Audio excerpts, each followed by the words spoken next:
Do I wanna try? Can I let it go? Running from the past, wanting to be sure. Chaos in my mind, constant deja vu.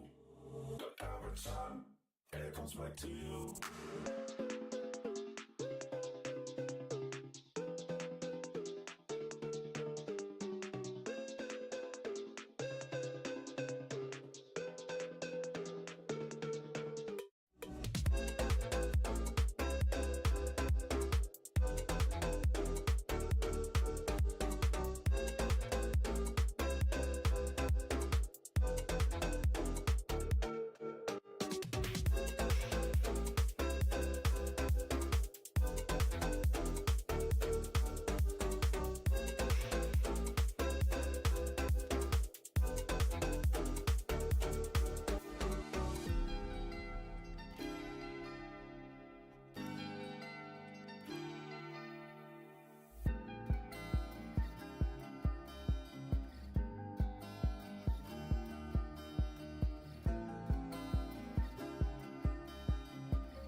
Welcome back to CCT Season 2, everybody. We're about to go live with some sick South American CS.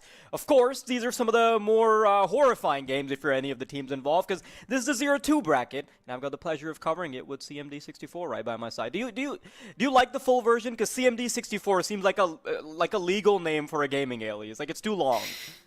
It's a bit of a mouthful, yeah. It feels like it's just CMD now. The 64 is there just for a bit of spice, but no one ever uses it. But yeah, you're right. Scary, scary times here. 0-2 bracket. It feels like the tensions are high. I mean, there's no second chances, you know. I was honestly thinking this a couple of days ago. How many teams do you recall that have actually come back from an 0-2 record to make it into playoffs here at the CCT? There's not many that come to mind. There is very little. I remember that there was an interesting thing that happened a little while earlier when Gun 5 actually got eliminated, but they were like already high ranked enough that they just got invited back into the Swiss stages, and then they ended up just winning the whole damn thing, which felt like a bit much, right? So they clutched it from 0-3. Like, come on, that's gotta like take the cake, right? There's not a bigger comeback to ever happen. That to actually just lose. Yeah, to lose and yet still win. I mean, you got to give them props for that. But I mean, the group stages have been getting very interesting. We've seen some very sort of surprising things, I would say. I mean, there's a few teams I wasn't exactly expecting to be certain positions. I don't know about you, Ward. I was expecting Solid to be a bit better than 1-1. Obviously, they lost their opening day to Bad News Chickens. You could maybe put that down to something like Rust not playing for a little bit, going away on the break, obviously over the holidays. Maybe something like that. But I really expected them to come out of the gates with a bit more oomph behind them. But, I mean, it's been interesting just to witness this, really. Yeah, there's definitely been a couple of interesting results, right? But the one thing that I want to have under the microscope right now is going to be that Atrix versus Nitro game, because that is going to be the one that will be served up to us. We get take a look at the schedule before we head into all of that. The second game, it's forfeited, unfortunately. You can see the W and the L on your screen, but then, of course, there is going to be a third and fourth game later during the day. So there's going to be a nice big gap before we head into the rest of the action. So I guess you get a bit of a palate cleanser before you have 2 more matches to watch, I suppose. But this is going to be a fun game. 0-2 is always a very fun time to watch. And listen, I'm not going to sugarcoat it, right? Atrix coming into this as a full female lineup and, you know, trying to play against the best. You know, there's like a whole conversation, especially with Imperial FE now sort of paving the way for female CS. I really do appreciate it when teams are going to try and make a name for themselves, especially when they're grinding through the trenches, like the Tier 2 tournaments that you see, such like CCT, much like CCT, right? And Atrix, you know, they're here to make a name for themselves, but they are still down 0-2. So they're not exactly off to a brilliant start, but I do want to see whether or not they can make a bit of a comeback, even if it's for just a couple of games. Yeah, I mean, I'm in the same boat as you. It's a real shame that they ended up having to forfeit the game against MIBRFE. That feels like that would have been a real exciting one. Just to give a bit of confidence, you're in a tournament, there's a lot of eyes on you now. One of those teams can go on, put a good show in, and then sort of maybe look to continue that momentum on. I mean, we saw MIBRFE against Shindun. They had a poor map number 1, but map number 2, things got really competitive at times. So there's all the chances. It just feels like it's that repetition that a lot of these sides are really lacking. That games like this do at least provide, regardless of the outcome. But I mean, looking at the roster here, Wild, is there anyone that has impressed you when you've seen them? Listen, you've got to consider that a bunch of these players do have like much longer tenures, right? Like maybe the stats don't show it, but you might be able to see quite a bit of impact on the server based off the fact that you do have a fair bit of experience. You know, you look at Littles, she was playing on the MIBR FE roster for like a couple years. You look at someone like Regain, you have a tenure that goes all the way back to 2019, so like around 6-7 almost years of having all that experience under your belt. Like I think there's I think in terms of the experience, there's definitely a lot to see here. Yeah, I mean that's the thing. A lot of these rosters, a lot of these female rosters, I don't think people realize how long back they have actually played. Just because HLTV doesn't necessarily show it, there's years before what potentially their teams might actually be displayed. So they can play in this team environment for a long time, and it's just right now it feels like we're in that sort of turning point where we're just starting to at least get to see them more in these mainstream tournaments and get to really sort of put them under the microscope and see what they're all about. But it's going to take time. There's a lot of teams like this. Let's move to the other side of things and sort of dissect Nitro's roster a little bit, because I got to watch them against Exolo's Laser, and I thought they looked pretty abysmal, if I'm being honest. But I do like this team. I feel like they've got some decent pieces to it. Lucas obviously being one of the headlining names, I think everyone sort of leans towards when you are seeing the names on this team. And Lucas being one of those players who, when he did come into this team, was looking pretty good. But after the break, after coming back now, it feels like he's kind of gone a little bit into that Lucas that I think a lot of people expect from him now, rather than are hoping to see. It feels like there's a lot of these guys who can have a much higher skill ceiling than what they're showing right now. For sure, but that's the conversation, right?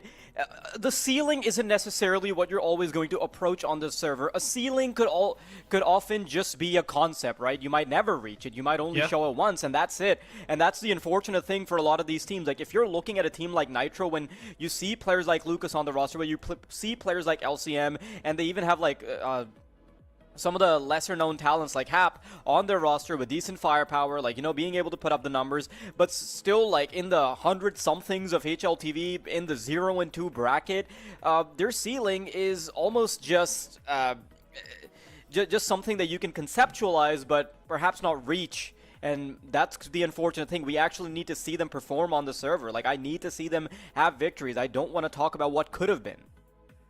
Yeah, I mean, I agree with that. I mean, I think that's fair to say. But I mean, in terms of this actual roster, what we have seen, there have been some changes recent. It kind of feels like probably the perfect time to make changes just before you do go into that long break, so you can have time to fully discuss, can have time to get things, rather than having a packed schedule and trying to sort of organize a team on top of playing numerous events at the same time. But coming back from that, yeah, we just haven't seen this team play at the level that I was hoping they would come out of the break at.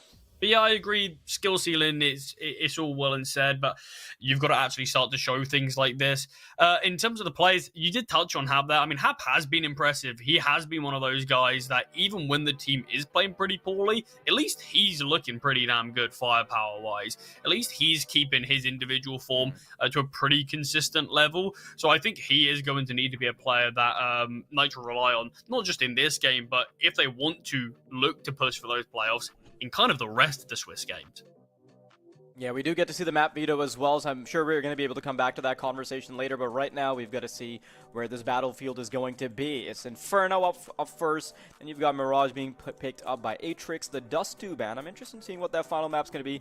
It is, in fact, going to be Nuke. Now, I think just looking at purely the veto probably doesn't give us a whole lot of information. Of course, if you look at the past 3 months of experience on Atrix, there's not really a whole lot to go off of. They haven't really played as a team too much, and there's still quite a bit of development that we need to wait for to really see how they're performing in the current stage of the veto. Now, if you look at the other side, of course, Nitro, they've got quite a few reps in, and the thing that really scares me is that we're going head first into 2 maps that are probably very that doesn't provide a very specific advantage for a team like Atrix, right? You head into Inferno. Atrix, they're probably relatively under practice on it. It's Nitro's pick, so Nitro has a huge advantage. Then you head into Mirage, which pretty much no team is uncomfortable with, right? So you might be watching the first 2 maps just be comfortable grounds for Nitro. So if I'm in Nitrix's shoes, I'm looking at potentially prioritizing something like Anubis. I'm prioritizing something like Ancient, perhaps even taking a gander at Train. Now, obviously, within the scope of this game, Train wouldn't have been possible because Nitro have banned it out, but I would love for Atrix to actually experiment a bit more with the map pool so that they're not just pummeled by running into other teams' comfort zones. Yeah, I mean, I actually don't mind that argument whatsoever. I do think we're in a weird spot that we always are in when this map changes, especially when it's a map like Train, which has been reworked and now brought in. It feels like no team it feels like most teams don't want to play the map. Most teams aren't interested in it until it becomes a bit more solidified, until there's a bit more of a meta in terms of what you should be doing on it. And then there's a few teams that will play it, but even if they do, chances are it's getting banned out. I do think this would be a perfect opportunity for a side like Atrix to say, we'll go for a gamble. We'll learn train. This will be our wild card pick that we can sort of force teams. If they don't insta-ban it, we'll punish pick it then. You probably haven't played it. And I like the idea of that. It is always difficult because you'll have to learn a whole new map from scratch, and if it's not a part of your map pool, you've got to spend all that time doing that, and it could very easily just be banned out, which most teams are doing as an insta-ban. But I wouldn't have minded that sort of gambly kind of play, but I do agree in terms of the map that we are seeing, this feels like the staple of Brazilian CS, these 3 maps, they always seem to be seen in games. It's not going to be an easy one, but while we're jumping straight into things here on Inferno. You know, I do want to talk a little bit more about that veto thing. We actually don't know if Atrix would have picked into Train, right? Like, maybe that is the game plan they were going for, but Nitro just went for the insta-ban. So, I mean, there's that. You know, I'd like to give them the benefit of the doubt. Now, let's look at their setup here. Atrix playing 4 players on the A site, a solitary defender on B. He did actually ban Train in their first game in this list. Yeah. So they probably weren't looking at that. But regardless, you never know. Maybe they practiced in the last week. I mean, this is an interesting hold right now towards long. You've got a lot of players there. The double long hold with a player very nearby in Moto can a quick rotation, and the call right now looks maybe LCS or brackets, but nothing concrete. Oh. Backing off, Nitro. Didn't realize that we actually have 2 stand-ins, because that information was not present earlier, but okay, Sophia, apps down. Way to start things off. Good hold on A, but that is not where the crux of the action will be taking place. Molotov to the back of the site. Dooley's waiting, but B-God will shut down Bokar.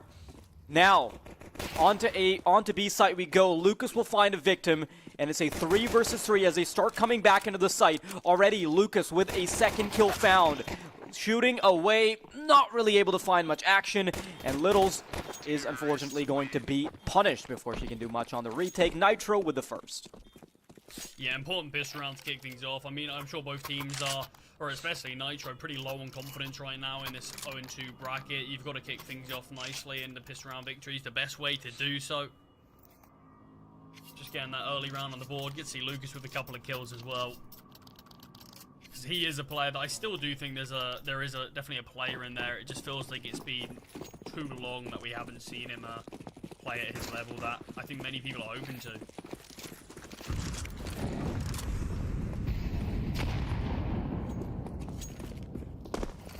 What do you think about the force buy here from the CT part?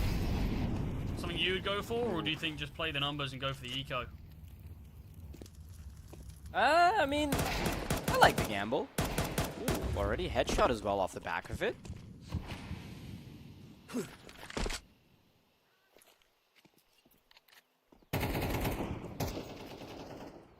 Oh, Hap. Oh, I thought he clears the angle. Doesn't, but will do it a 2nd time round. Big gamble play there from Matrix. Smoke down, and yet you can still see them just gambling, hoping no one pushes up and clears it. It's a risk. Doesn't pay off, though. Lilio finding that one. It feels like this round is going to go one way. Too many CTs chipped away at. Lucas spearheading the attack towards B, and the spray down through the smoke finds 2. And I was going to say it's all on the Sinan, but not anymore. Nitro will win the round. They take down the force buy, and now are going to force Atrix just on 30 go. I do like that Lith is a safe money for the AWP, though. Yeah, even if you're going for a force buy, doesn't mean you have to back yourself up against a wall. You need to leave that extra bit of cash in the tank, and perhaps that can yield dividends later on. Nitro, though, now they should have absolutely no trouble just bunkering down on the 3rd round. Also, I mean, I know you've been covering South America a little more than I have, a lot more than I have, probably. Is this the lineup they played with last time? Because I wasn't aware that there was going to be a substitution, or if this is the new Atrix lineup. I'm not 100% of that. I'll be 100 with you. I didn't actually get a chance to watch Atrix at all, so in terms of their lineup, it's all a bit new to me.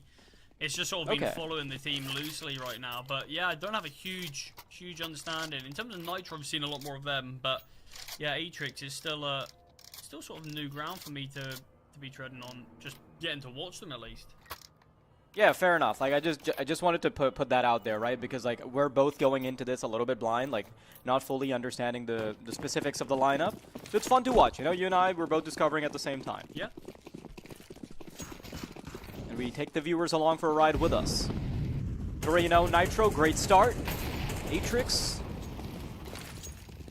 I want to see what the response is going to be. The early nade will actually do a big chunk of damage. Sophia and Bokar quite low already.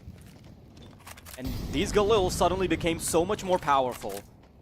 The nade damage just continues to reign supreme. Mid control starting to be established by Nitro, and they've barely taken a sliver of damage. The util's good. It is going to delay their progression, but 1 minute and 15 seconds on the clock. It's not like they've got mountains of util. You've got two players in the form of Bokor and the Littles that have a full belt of util. I want to see if Nitro try and book it very quickly.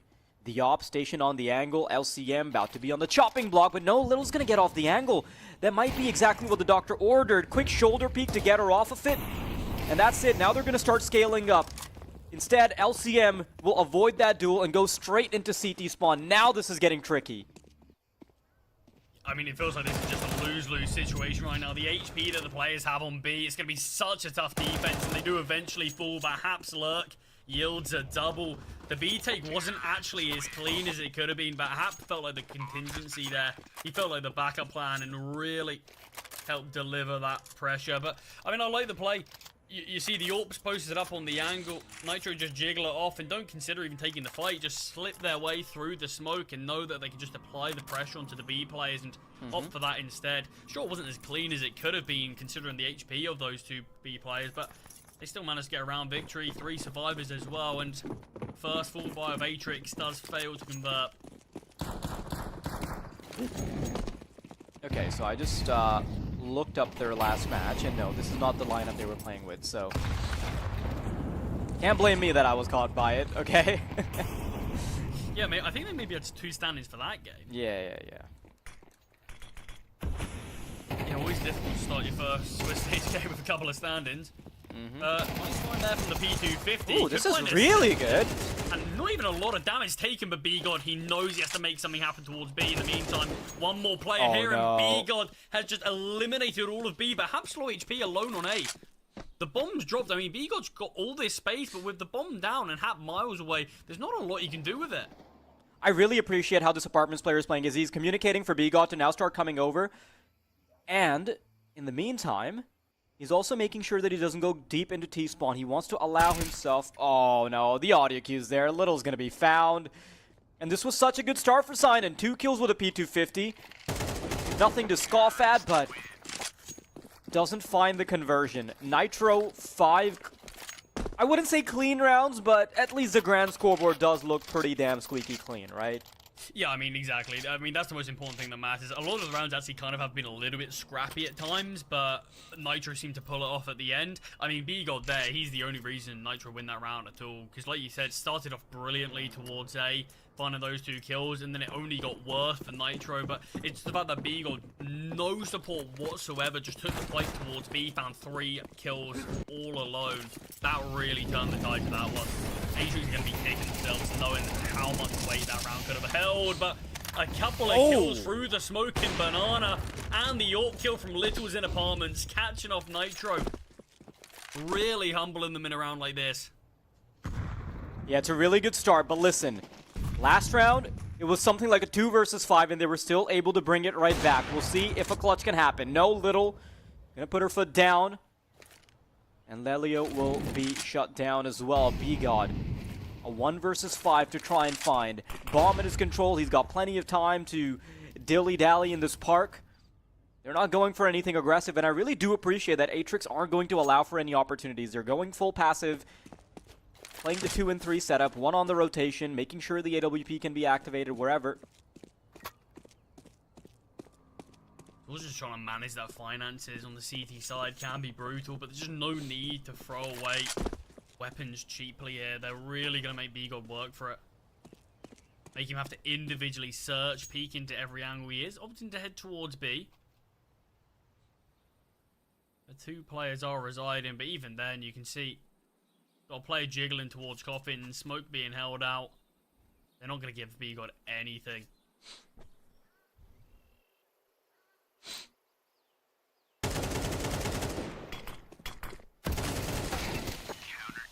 Ooh, I believe for a second there, the B-bomb site could have actually been opened up. Sophia, yeah, but really it's good important trade. It's really good from Atrix to just make sure that their finances are managed. You're right, you know, it's something you mentioned, but I do feel like it's worth reiterating. They've done a good job here, and I want to see if they can carry this momentum forward. Now, of course, you look at the side of Nitro.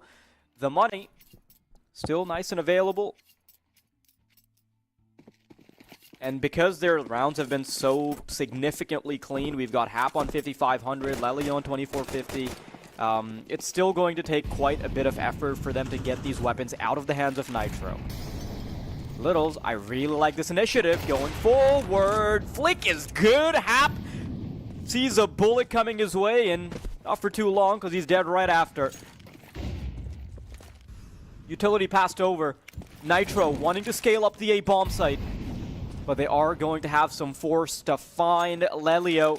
Wanted to creep through the smoke. Little's on the angle. Preemptively dodging any flashbangs that might come her way. Gets the teammate's flash. And that is some really good work on the ace side. Now, the entirety of this push has been shut down. Yeah, we do have Lelio creeping closer and closer towards his library position. I don't think he'll be spotted, but it's not an easy angle just to try to see if you can do something from it. He knows where players are, but he's just got to be so exposed to actually go and take them down. So he's calling for backup from his teammates so they can actually play off of his contact, and that might be the opportunity he needs. Players crept out. He's going to find a double. Will do so now. His teammates need to strike. It's all in pit. And Lucas takes him down, and it's all this pressure and presence created from Lelio. Just the information he gained, that double is excellent. And Atrix don't have a choice. You've got to save. It's a brutal, brutal round to take. From something that they're probably sitting, thinking in that 5v3, okay, this feels comfortable. We'll just play it how we do. Because they kept on clearing towards long. It's just that sort of momentary lapse in concentration that allows Lelio to get that close towards library unspotted. Just that sort of couple of second window that allows him to. And that's the one moment that unravels the round for Atrix. Yeah, Littles really did a good job there, right? To find the initiative in apartments, to shut it down in a 1 versus 1, and then also have the fantastic team flash come in to assist in the right side, in the left side lane. It's really a shame that we don't end up seeing that be a conversion for Atrix. And now Nitro, they've already gotten the bare minimum to make sure that it's at least going to be a tie at the halftime. But these rounds have really gone by quick, man. Like, this is some solid shooting from Nitro. I mean, it's a lot of individual moments, but I like that it's not just solely individual moments. It feels like individual moments that after they make these plays, they slow it down and turn it into a team finish to the round. Oh no. Flashbang is good. Sophia finds one. This is really risky. Alone here towards B, just pushing. Littles once again, the initiative pays off, and also ready to receive Lelio with the red carpet entrance. Hap, 1-on-3. There's an AWP in the mix as well, so he can't just be running into angles hoping that the 1v1s are going to work out for him. But he's got a window of opportunity where two of these players are isolated. They're not all three going to be in the same position. Also playing the verticality perfectly here. To find both duels is almost an exercise in impossibility if you peek into that angle. The op, busy watching for CT. A really nice setup here from Bokar and Sophia. To swing. Oh, he sees the setup. The smoke's going to make it a little bit harder. Finds the player in the corner, but Sophia will punish. Good save there from Atrix to get themselves a second. Yeah, I mean, that would have been a monstrous clutch there from Hap. I mean, great job to get the info on the first 2 players. Nice find for the second, but I mean, it's still going to be a really difficult round for him to try to clutch out. I mean, Atrix, a lot of these rounds, I feel like, or at least a couple of them, they've been pretty hard done by in terms of the actual outcome of the round. I mean, there could really be a world where this is a 4-4 scoreline. Because some of those rounds, it felt like Nitro stepped up massively. The round where Lelio got those 2 kills, the round where B-God went crazy against that anti-eco. Oh, great util damage here on Banana. Look at the amount of damage has been done. LCM's been taken out of the round, still yet to find a kill. He's 0-8.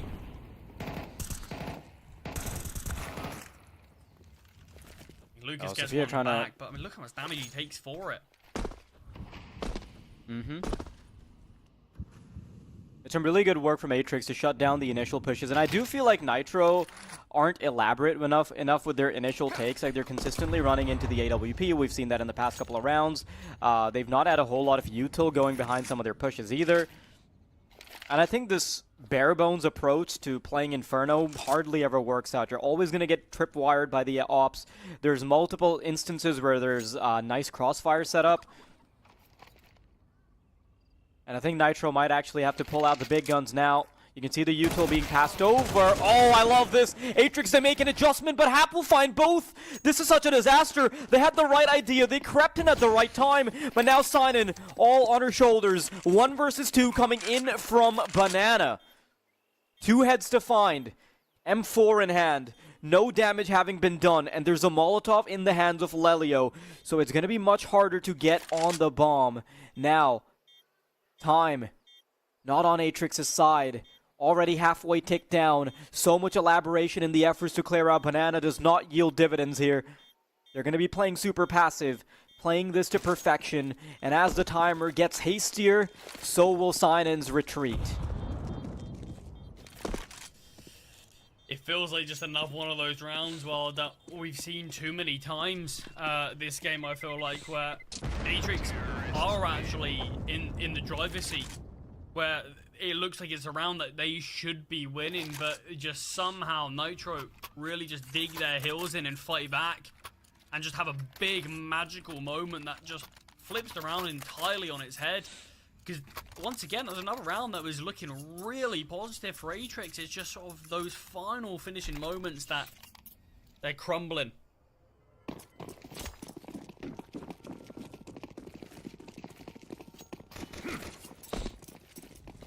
Nitro isn't good here.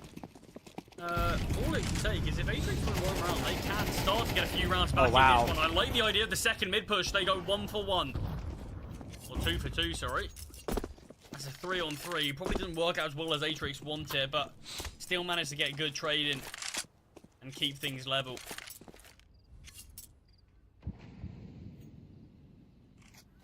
This is honestly some really good teamwork by Atrix. I'm going to come back to this in a second, but Nitro about to push into the B side. Sophia, the off angle's so good, unexpected. The classic play right next to the smoke. Just let him pass. And the trigger discipline from her is good. Now Lucas, 1 versus 3. Doable, but not probable. Going for quick pot shots, trying to punish the AWP. Finds some damage through the plank, but the bomb is in no man's land. He'd have to go through the op. Oh, this suddenly makes it harder. Now, anticipating the flank as well. 2 kills off for grabs if he wants to get the 1 versus 3 clutch, trying to bait information out from the second player by going for fake shots. Can safely collect the bomb as well. There is a player creeping up behind him. Flashbang to find info. But now Lucas knows. Lucas, he knows what's going on here. 30 seconds.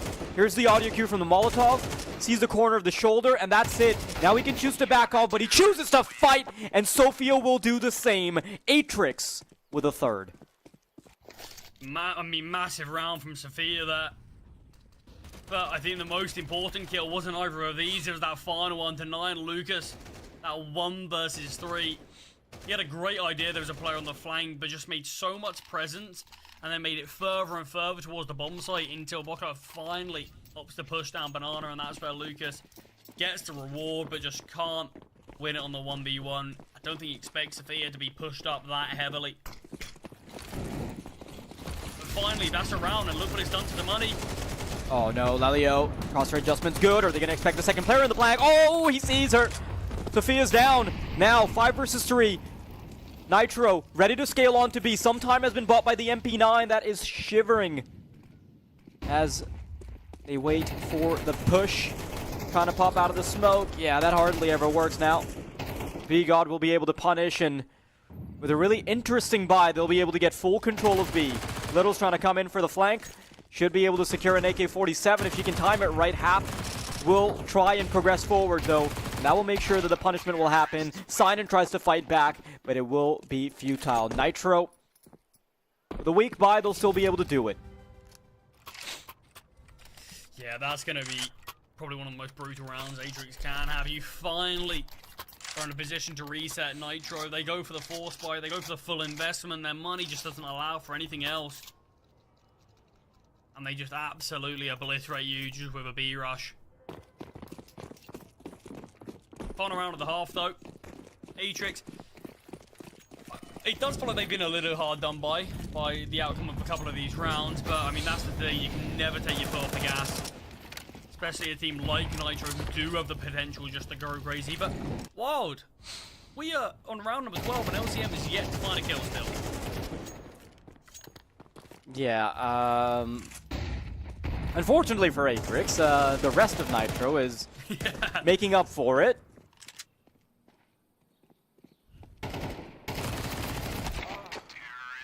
Yeah, not even a consolation prize towards the end. Is stepping up. I mean, Lucas is looking great again. I mean, Beagle was the player who's 10-1 at one point, and yet still Lucas and Hap have managed to keep up with him and even surpass him in moments. It really has. Everyone's had moments. Lilio as well. He might have lesser kills, but had some huge impact. The round that obviously comes to mind is he bides his time really deep in enemy territory. Finds those 2 kills and wins around from nowhere. But LCM, I mean, he really is just a spectator in this game, but sometimes that's all you need to be when your team's playing this well. He's just bait. And he's doing a good job at it, okay? And sometimes the decoy fights back. He's got 3 assists, so better put some respect on his name. My mistake.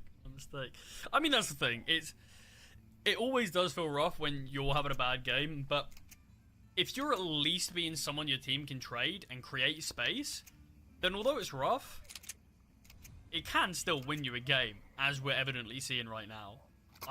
I'm kind of hoping he doesn't find a kill for the rest of the game, because I've never cast anyone who hasn't got a single kill. So I think that'd be a bit of history for myself. Yeah, honestly, this might actually be the most impressive part about this game. Yeah, especially if it ends quite dominantly. 0 yeah, kills, like Nitro, like Nitro's, yeah. Fingers crossed that LCM not getting a kill there. I guess. I'm ready for him to get an ace. You know, while we've got a bit of a technical timeout, as I believe Bokor is having some. Let me quickly check whether or not we've got information on that. We just know that it's a technical pause for now, so that's that. But yeah, I really do appreciate that Atrix is unfazed by the difference in firepower that they've got against Nitro. Like, I'm not gonna sugarcoat it. Coming into this game, you know, I was looking at the stats. I was looking at just the difference in caliber of player, right? And obviously the gap's huge because Nitro, you know, they do have some more tenured players. They've been around the block. They've had all that. They've had all that experience. But the fact that Atrix aren't feeling suffocated and they're going for so many initiatives. Like, we've seen Bokor in apartments. We've seen Littles get super aggressive with the AWP. We've seen Sophia go for all these little off angles. I do appreciate that they're not just getting boxed down by the firepower, and we're still seeing them go for these really proactive plays on the CT side. I think on an individual level, if the mechanics were a tad bit better, they would be finding more success. Because so many times, even when they've had the right setup, you see 3 players on Banana from Atrix, they're just getting outgunned, unfortunately. Yeah, I mean, it does feel like team play-wise doesn't not feel like an issue whatsoever. It feels like they know what they want to do, and they are doing what it is successfully. I mean, I'm even just looking at the second mid take. Sure, it didn't work out to favor them, it ended up with even trades back and forth. But the amount of times you still see teams in this level going for second mid takes and just getting absolutely mowed down. Util's not good enough, timing's not there, but it feels like they've got that right, and it does feel like the scoreline, in my opinion, probably should be slightly closer than it is. I mean, Nitro definitely have won majority of the rounds and should have won majority of the rounds, but I do think 3 kills for Atrix. They're going to watch the demo of this game and think, okay, we should have at least had 4, 5, 6, something like that. But at the end of the day, that's the thing. CS is all about these fine margins, and sometimes it does just go that even if you are playing a really good start and a mid game, if you're not able to close out the rounds, then that's a skill in itself.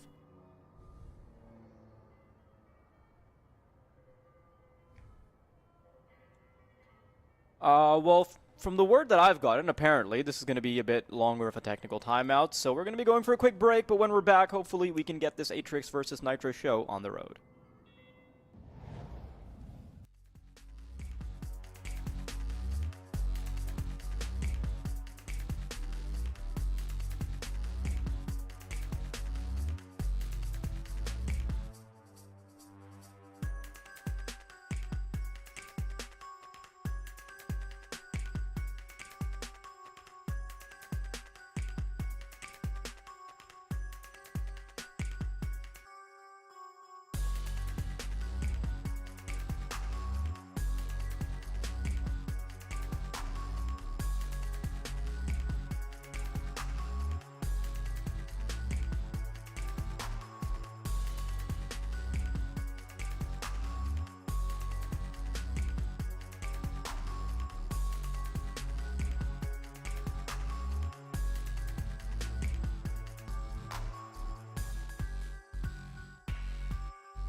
Welcome back, everybody. Hopefully we've got all the technicalities sorted out as we're about to head into Nitro versus Atrix. I think Nitro is a pretty fitting name because they have been bringing on the nitrous oxide, and with how quickly they're looking to finish this. CT side now, and with the setups that we saw from Atrix on the CT for them, I'm really excited to see whether or not they can pull off something cool in the T.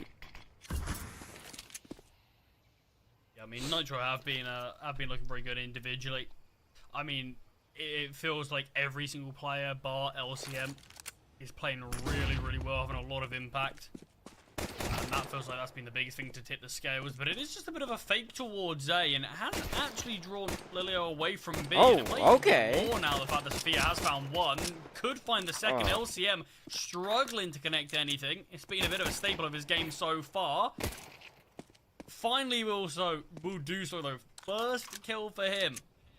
It's like a 15-second duel with pistols. Disgusting to watch, but the crux of the action is going to be taking place on B. 4 players ready to pop in. B God, assistive flash is good, and he's going to find 2 victims, looking for a third, and those dualies are going to end everything for Atrix. I mean, it's an interesting pistol round from Atrix.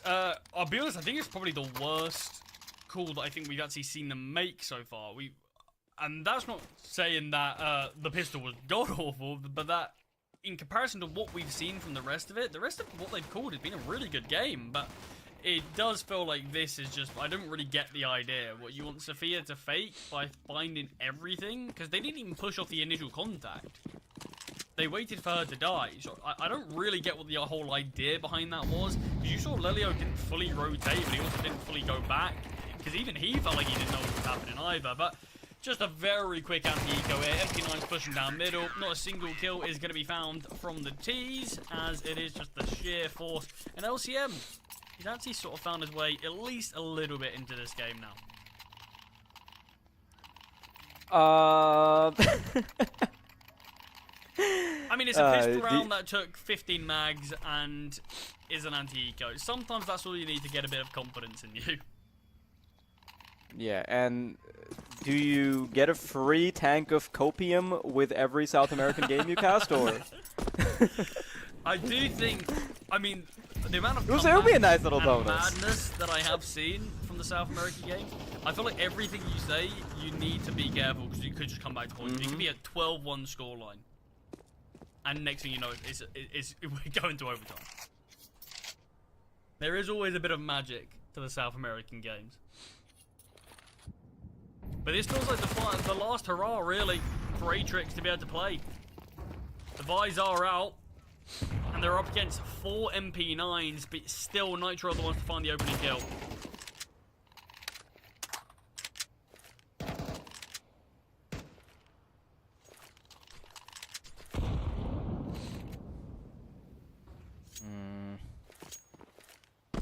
Atrix, you've got to remember, this is a bit of a last hurrah for them on Inferno.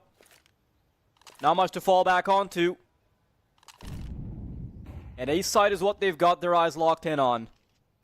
The smoke will be delaying them for a moment. But that's also going to allow time for Sinan to start creeping up in towards apartments. Now, they still have Sophia watching for Banana, making sure that she can disallow rotations, but not exactly a great outcome because so much damage has been exchanged. Lelio is on top of the angle. As the smoke's fading, he's going to get the advantage. Hap will make quick work of 2. And yeah, Sinan's apartment presence is going to mean nothing. Nitro on a fast track to ending this map. Yeah, I mean, with that round, it feels like that's all said and done. The money's going to be in an awkward spot now. Those 4 MP9s that we saw on Nitro, at least a good few of them are going to be able to be upgraded. And I say good few of them, maybe not every single one of them. Weapons are out, utility is out, and Atrix have pistols and SMGs to fight with. This is going to be as difficult as it does get. But I said I've seen some crazy comebacks. This probably would be the craziest of all.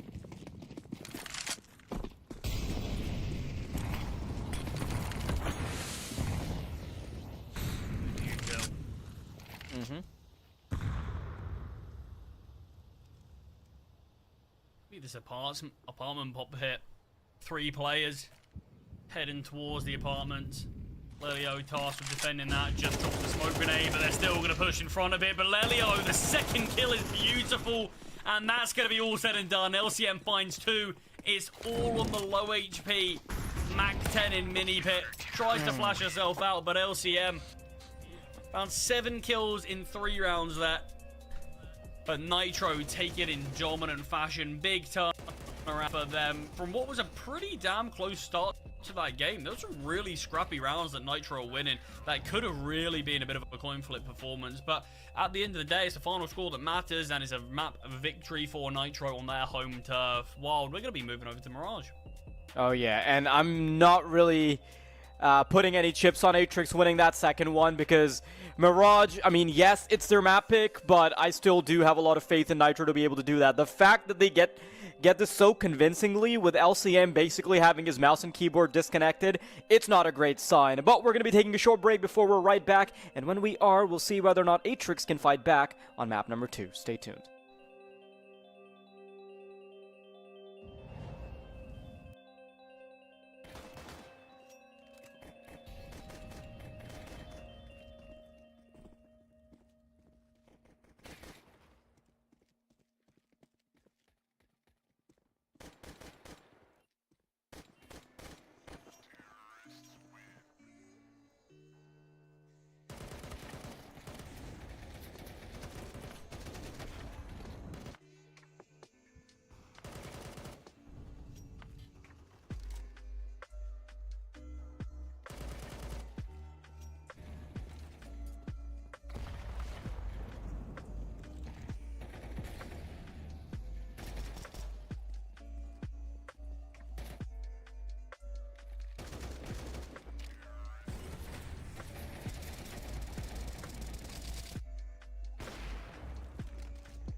Welcome back, everybody. It wasn't exactly a very inspiring start to the game because Atrix ended up losing with only 3 points to show for their performance.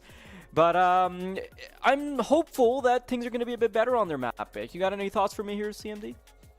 Yeah, I mean, take the first half there, and that game, it does feel like it was a little bit skewed in terms of the actual scoreline. The second half wasn't great. The second half, we didn't even get to see much of it, to be fair, though. We didn't exactly get to see them really play much of a T-side. We got to see one full buy round. That's it. So even then, it was tough to really judge their T-side. But what we did see wasn't brilliant. But it was the first half. They had some really nice CT setups. They had some really nice coordination in terms of what they did for certain mid-round pushes. But it was just that final part of the round, especially the rounds that they were having a heavy sort of man advantage in, that slipped away and allowed Nitro to continue to build a bit more of an economy, allowed them to take a few more rounds and constantly just chip away at that Atrix defense. Honestly, I think all it would have taken is one of those rounds to go slightly differently, then Nitro's economy is broken, and then Atrix can start to come into the game a little bit. It does feel like a 13-3 is a really harsh scoreline for how they played in that first half, but at the end of the day, that's the scoreline it is. So like you said, I am hopeful that we're going to see something better on Mirage. I definitely think it's going to be an uphill battle, though. Yeah, I'm hopeful for Atrix because this is their own map pick, but Nitro, you know, obviously just like essentially the oldest map in the game at this point outside of Dust 2. The fact that they have a fair bit of experience on it, and even if you look at the teams that Nitro have played against, it's been good enough results where I don't particularly rate Atrix's chances very highly. But we are going to be going straight into the game to see how the action is going to pan out. I think there were quite a few things on the CT side that were pretty good from Atrix, even though the firepower was lacking and it was severely limiting their options. But perhaps we can see something different on Mirage. We'll wait and find out. Yeah, they're going to need to see something different. But Atrix starting on this T side.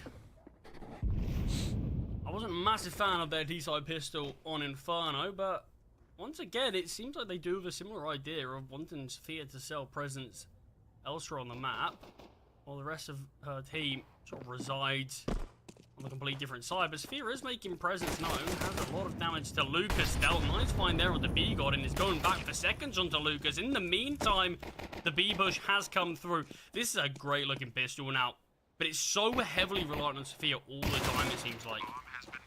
Oh yeah, time and time again you're seeing some of the individuals pop off, but no conversion. We'll see if this can at least be a solid start for Atrix. Quick shoulder peeks to try and bait out shots. One player pushed up close into market. Sidon acting as bait, but they're about to cook up a triple peek. Dual leads are overwhelmed, and that just leaves Hap, who unfortunately isn't going to be very happy.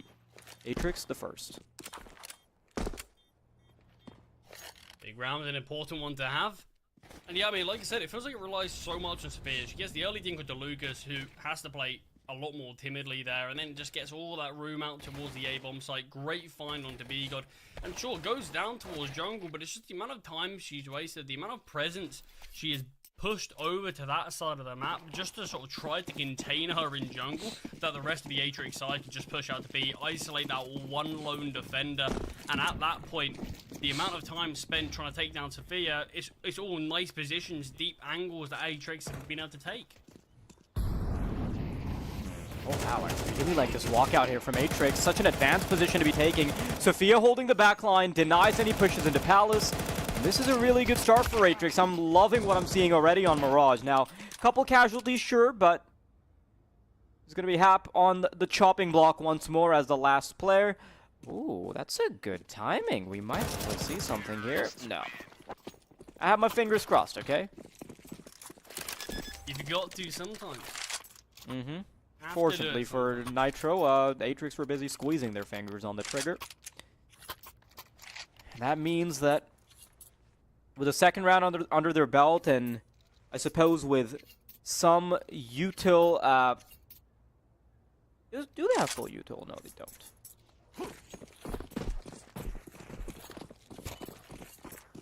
Yeah, we get to see the weapons out for Nitro now, and LCM. Did we even get to see LCM actually on there? Oh, well, we do now. What a moment there. Great kill through the smoke, and native the smoke now, and we're seeing the smoke criminals themselves, Nitro. using them to their advantage. Nice couple of early kills to put them in a really good spot in round number 3. But yeah, I'm trying to think back to Inferno. It didn't feel like LCM even wanted to bring out the AWP whatsoever. And that's something that I'm surprised I didn't actually sort of pick up on, because Nitro, the first game that I got to watch them here in the Swiss stage, LCM, very similar to Inferno, very quiet in the game, but as soon as he brings out the AWP, his presence, he lets everyone know. Really, really dominant when he can bring it out. But yeah, it doesn't offer a huge amount to the team, it feels like, when he's not wielding that weapon. So I think that's going to be something that Nitro kind of have to make sure they keep. The problem is that they have a very advanced position in apartments with the MP9, so they'll be able to call in reinforcements, and there's already a player on the B side. Lelio waiting to receive. Bomb drop, finds both. No, Regiane is able to respond in kind. The trade is good, but that does buy quite a bit of time for Nitro to start to activate. They think that the B side is empty. Lucas, he's silent, finds a victim, and there's a second one to top it all off. Nitro, the first. Good round on the board there. I mean, this was a great find. Just instincts, knowing the rough timing and the pot shot, and then Haps, obviously, the nade through the smoke, just allowing that second. And sure, Atrix get a kill back, but you're always in a difficult spot there. And with Lelio taking that deep position with the MP9, it feels like he's always at least getting one there. Look what that's done instantly. Atrix taking the eco. I mean, they could have had a world where they spoke about, do we want to force this? Their money's not going to be great. We can reset them back. But, I mean, I like that they're playing by the numbers here.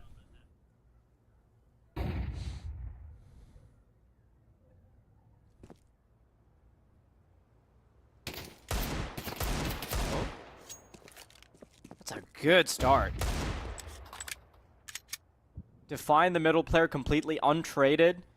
Now, obviously, you could see that Hap was being a bit hopeful that he could find something on the long range, because it was just against pistols. But, you know, you could, if we see another one of those deagles pop off, they could be in for a bit of a surprise. Nitro, they've got to watch out. Advanced position from Sinan, who's picked up the FAMAS. Lucas, though, not wanting any more transgressions. Now, because the M4s are popping up, because the rifles aren't losing, their chances at a round do start slimming down, but still, with Sinan being as far as she is. Ooh, this is great work. Perfect timing on the first skill. Thought that there should have been more trigger discipline, but she knows better. 1 versus 2. Somehow this materializing into a more than doable round. Sinan going 7-2 right now in the 4th round. Lucas wanting to go for the clutch. Knows where both players are. Has a rough idea that the op could be waiting as a tripwire. Shots through the box. Bomb already more than halfway ticked down. Diffuse kit not available, and suddenly the prospect of saving this AK-47 is becoming much more apparent. Yeah, Lucas had a good idea of where they were, but just didn't feel confident pushing, knowing that the AWP is waiting for him. That's a massive round for Atrix to take away. Steal it from the hands of Nitro, and now they've put themselves in a great spot. And I said about the money, and how Nitro could be reset if Atrix forced. They didn't even need to force, and they still get the reward of resetting Nitro. I mean, this is going to be a great lead here for Atrix.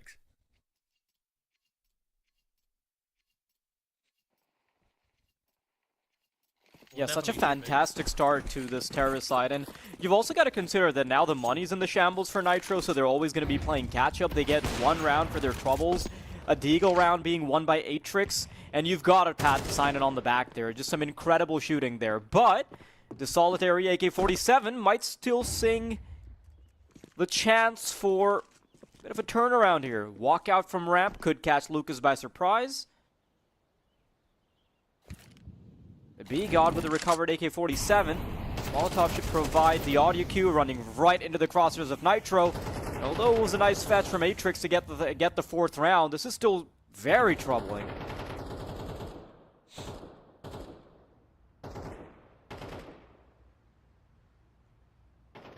B-God. 2 players with their knives out. Oh no. Just play deathmatch there real quick. An easy peasy spray down. Boker wanting to fight back, but with such little HP, chances next to nothing. Nitro, they're right back in it. What is happening here? This is peak Counter-Strike here. Especially South American Counter-Strike, where it feels like this magic can just sometimes happen. How on earth if Atrix won the first or the previous round, and now Nitro somehow bounced back with this round of their own, USPs, pistols in play, and still somehow managed to make it work. Atrix, they're going straight back. They've got a response of their own. Orb is in the hands of Littles. Sinning's got that AK, I like that. Have a good start to the game. Make sure you get someone like that on the rifle.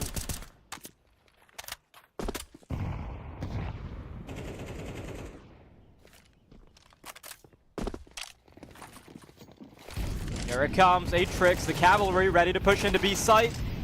Lucas overwhelmed. Now there's only one defender on B, and he's got to buy time. Sign-in, the powerhouse that has allowed for Atrix to get so much space, will instantly be punished by LCM waiting with the tripwire. Now Little's wanting to creep out, peek into Markic, big shot missed, and Bokar needs to be booking it very quickly.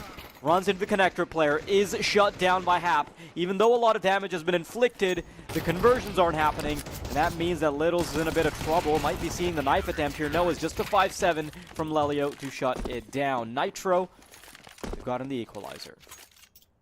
Yeah, and that should be the round that allows this game to stabilize quite a bit. The T's can't go for any sort of investment. Nitro, they can start to build their economy. Got this double AWP in play as well now. Could be a little bit worrying against a round like this, just sort of the overwhelming nature of what the pistols can be, but I think if you deal with a round like this well, the double AWP can really pile on some pressure on this map. So many positions where the AWP can be wielded. Matrix right now, they're just playing slowly towards mid, maybe just trying to burn out a bit of util. We're going to likely see a run boost there, so Hap's going to be tested. Finds a double. Backs up. In fact, doesn't back up enough. He goes back for seconds, actually. And mid's been dominated, and B-God takes down. Yeah, I'm not sure why we were watching the apartments player there, but regardless, the kill feed is enough to provide the info, right? I think that sums up. No, I think we were just witnessing the life as a B player. Just watching that kill feed. I've had enough of that in my face at games, okay? I don't want it anymore. I am actually the chronic B anchor. I am actually like the chronic small bomb site anchor, like, it's always been the case. Yeah, my ego would never let me. I've always got to be the AWP, I'm afraid. I mean, Lelio was on the AWP, just not a lot of action there, but weapons back in play for Atrix. No AWP on Littles in this round, though. Unless you can retrieve one of the CTs, but maybe in taken, and...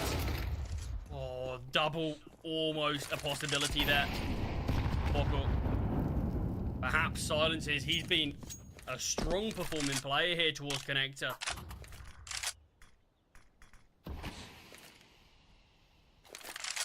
Look at this push out from Sophia as well. Yeah, the slow walk-in. Problem is that smoke actually protects Hap. Has a little sight line into Connector as well. Atrix, they've got such advanced information. And now B-God, he spots the transgression. The Shadow's gonna betray, and Sophia's gonna be down, despite all her troubles with the sneak. Littles on for the 1-on-4, and the chances aren't looking very likely, my friend. Still 100 HP and the bomb in her hands. Gonna be hopeful here. Audio cue, of course, having been given up, suddenly makes things a tad bit harder. B-God not wanting to go for the reswing, and that is going to give up a false sense of security. So 30 seconds on the clock. It's a fast track to the B site. And if she does make it there, is she gonna get intercepted here? Oh, that was some really good movement to use the top of the door to fake a bit of a jump. I'm sure Hap is going to catch her in the back, right? Yeah, there it is, but I appreciate the effort. I mean, you look back to that round, and sort of every part of me was screaming for Sophia to go towards jungle there. Sure, she would be aware that Hap's in Connector after taking down her teammate, but the room that could be given, and maybe if Atrix just looked to back up and looked to go towards A off of Sophia's contact, maybe we could have seen something happen there, but obviously go towards CT, that's where B-God did reside, and just that 50-50 gunfight that B-God just about came out on top. That felt like that was the nail in the coffin for that round for the T's, but back on the pistols, and Nitro have started to find a bit of success here, stringing these rounds together now.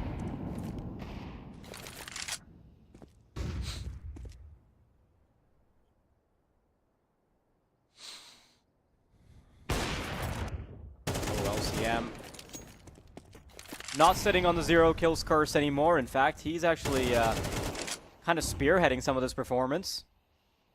Some time and time again being successful with the B-God, should have no trouble mowing these players down, and unfortunately, after the first few rounds of success from Atrix, we're just seeing a bit of a downfall.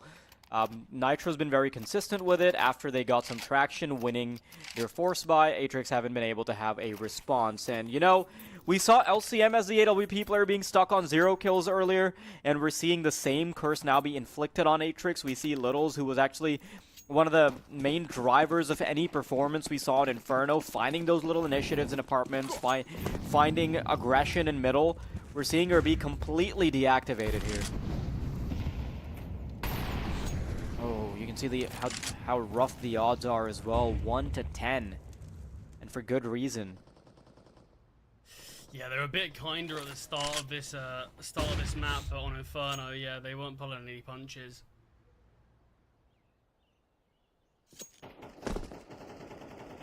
I mean, Atrix, they're gonna really probably haunt themselves a lot more than anything after this series as a whole. Looking back to Inferno, the amount of rounds that they let slip out of their hands.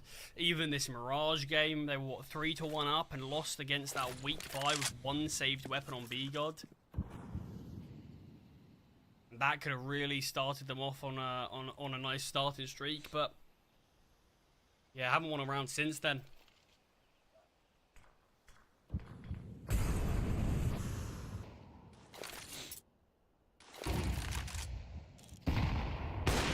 Smoke, nice find from LCM.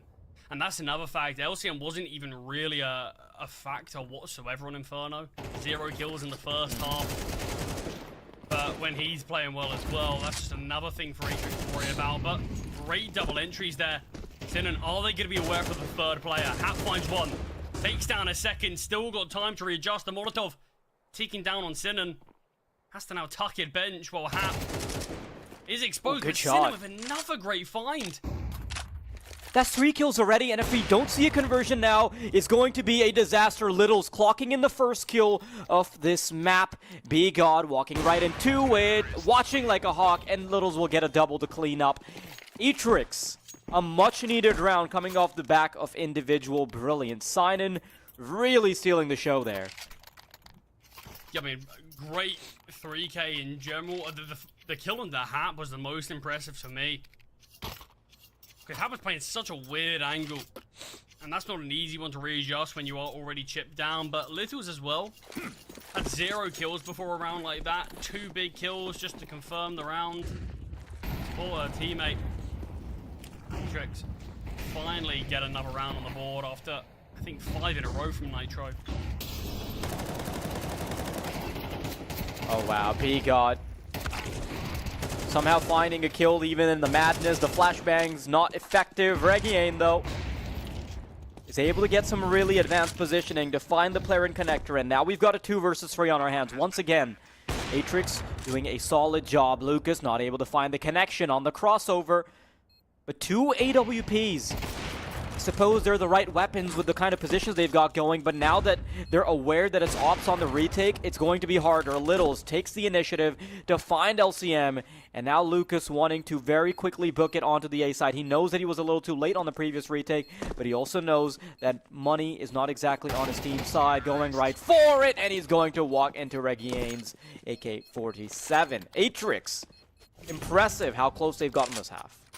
Yeah, I mean, I thought they ran out of steam a bit there, because, like I said, they won the pistol round, won the second, won the conversion, lost the third to Nitro, and then went 3-1 up, and then lost 5 rounds in a row after that. And I really thought that was just them running out of steam and Nitro starting to run away with things, but no. Back into this game here. 2 rounds on the bounce. Final round of the half. A 6-6 hit. Be a very positive note.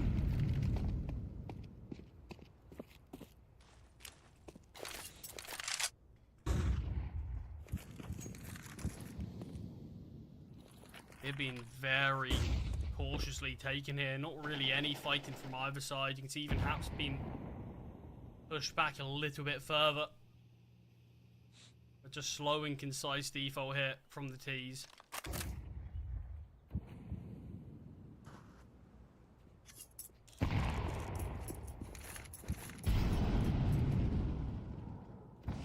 Nothing really gained. They have a look in mid. They know no one's there, but haven't taken any deep control of anything. Haven't looked to get a player in ladder room. Just make a bit of presence there before backing away and setting up towards B.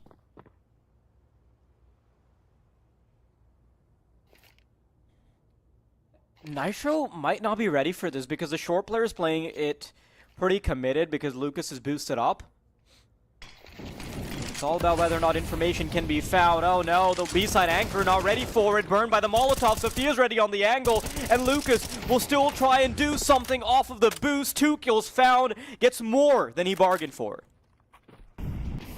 Yeah, can look to slow things down slightly here. Oh, so much damage dealt from the Molotov.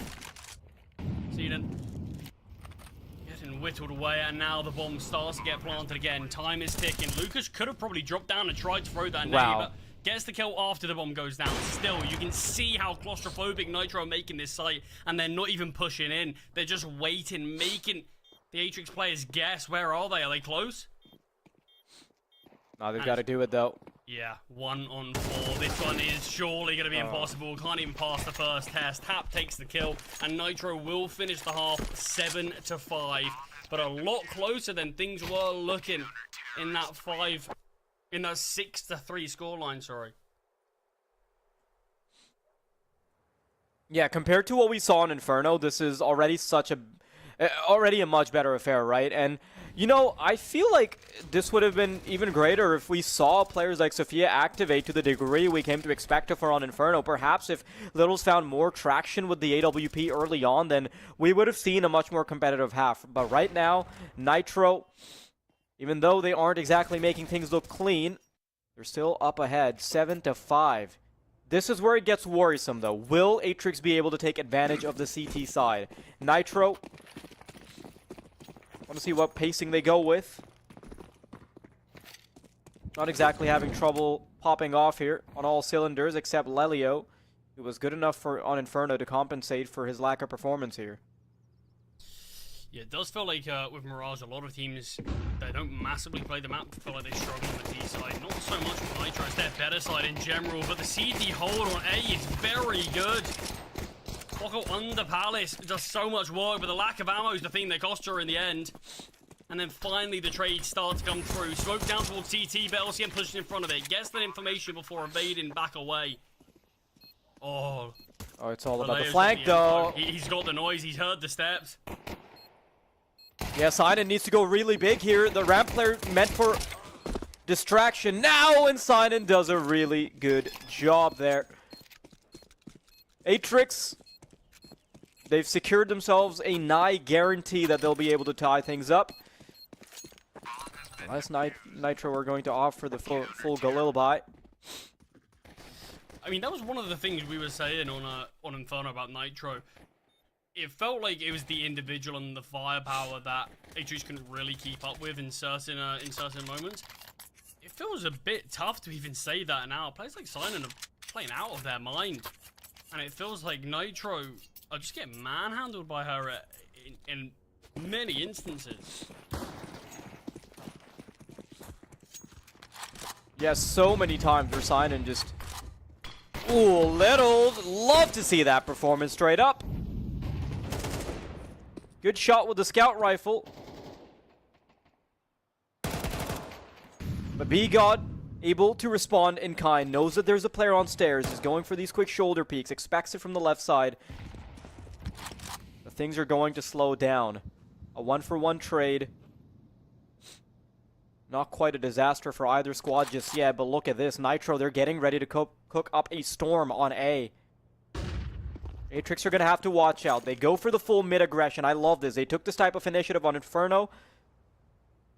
They weren't ever really allowing Nitro to box them in, but will they be able to win out on middle against Lelio? He shuts one down, sees the head, he's cutting off circulation, and by extension, rotations will be nigh impossible. Lelio, a second kill found, Hap swings out of Palace, and I have to bite my tongue, because suppose that conversion is not a guarantee.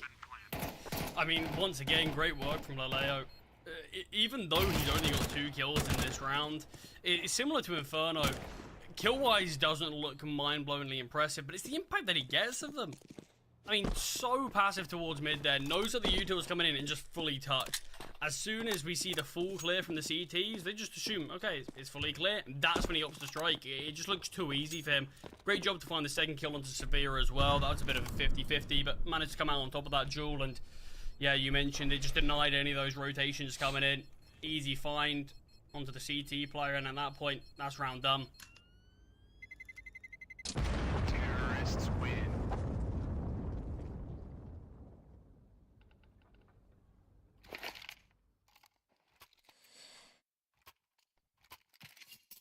This is generally the point where CT sides break down. If you lose the conversion, you sometimes end up with an economic state which is worse than having just lost a pistol round to begin with. You're always ending up playing catch-up because you don't have that initial bonus. Everybody on pistols except Sophia and Sinan. Much deserved MP9 Infamous combo. We'll see if they can actually make something happen with it, though. You can see where the aggression's going to come out. Atrix are going to elect to go for B-pop. Just to see if they can find anything early on. But they're going to narrowly evade the one player that's waiting for them. Never mind, Lelio's going to come back up. Finds both kills. No, Sinan's going to deny. So this is still doable. LCM, however, in the meantime, has found 2 kills on the A-bomb site. Connector completely destroyed. Although it's some good aggression on B, unfortunately, they're just completely overwhelmed by Lelio, who's holding the angle. And, you know, he's one of the players that I had under the microscope a little bit earlier for not having much of a performance here on Mirage, but he's really stepped up now, cutting off rotations, shutting off any aggression with the lurk. This is good. Yeah, I mean, he's been having some big impact. The save attempt is not going to be allowed, surely. Littles is all that remains. Lucas is already taking down a teammate. He's got his crosshair trained on Little's position. And you can see the rest of the team. Hap, B-God starting to close in, but don't need to. Lucas does it alone, takes down both those final players. And Nitro put themselves comfortably in the lead now, up against the anti-eco. Should be able to find double digits.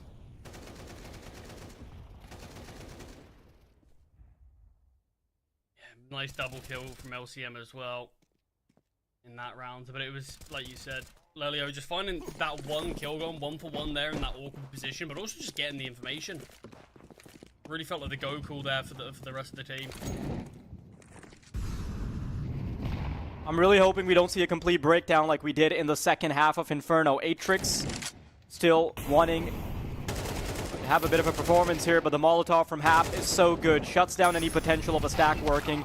LCM, surgical with his approach. Sinan will put him under the scalpel as well, but that is the only kill they'll be able to find. 15-11 on such a losing scoreline. This is still a monstrous performance from Sinan, but Nitro, they are way too far ahead. They're individuals. We've got B-God, Hap, Lucas, everyone popping off. LCM, who was nowhere to be found on the server on Inferno, is a much more potent force on Mirage. Yeah, massively. Absolutely massively. But, I mean, this is one of those rounds that feel like Atrix really need to win it. You're not going to get many more opportunities after it if you don't. Got the AWP out from Littles. I'm loving the aggression. Takes down Half, and there's the opening kill. Just back away there and try to play just some methodical CS and convert the round from that. Good trading. And you might have done enough already. Oh, Lelio's going to be punished.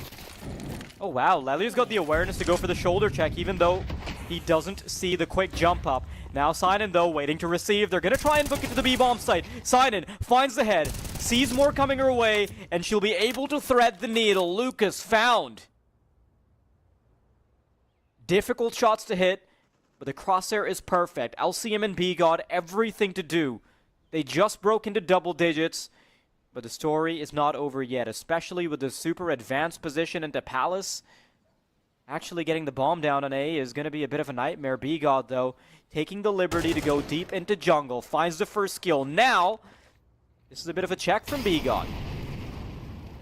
They've got to be aware of Palace. There's nothing towards A. Oh, that's good. Yeah, drops the smoke, goes to the bomb plant. Will be able to get it off for a bit of bonus income, but does go down just as the bomb gets planted. Yeah, I'll be honest, it feels a bit sloppy in that round from Nitro. I'm not a huge fan of that push out towards B from Lelio and Lucas. It just feels... I mean, sure, you caused so many rotations. It ended up being 4 players towards B, but that was also helped due to the deep Palace position that the CTs did have. But it just feels real easy. At this point where they were pushing out, there's 3 defenders on that B site. You don't have any information, and you are just pushing after seeing 1 player and just hoping. It just feels like a really big risk and a bit disrespectful, and they do get punished for it, rightly so. Some of the initiative we saw in Inferno is now coming out once more from the Atrix squad. Nitro sent Lelio up underpass very quickly. Sophia's not expecting it. And this is pretty much full mid control with not too many resources having been expended. It's just 2 players. And in the meantime, they're going to start to cook something up on A. B-God, good for a double. Deep Molotov is also going to dissuade Sinan and Bokar from wanting to have a peep in the matter. Lucas, oh, that's brutal. Sinan never even gets to negotiate here. So far away from the action. And the money is now falling apart for Atrix as well. Nitro, they'll be able to keep the diesel engine going, but this is a very important AK-47 for Atrix to save. Look at that, crispy. I mean, we've seen some nice showing from this this player particularly. Feels like Sinan's had some really good moments actually on Mirage. I mean, again, just flexing a bit of the individuals, a bit of the mechanics right now.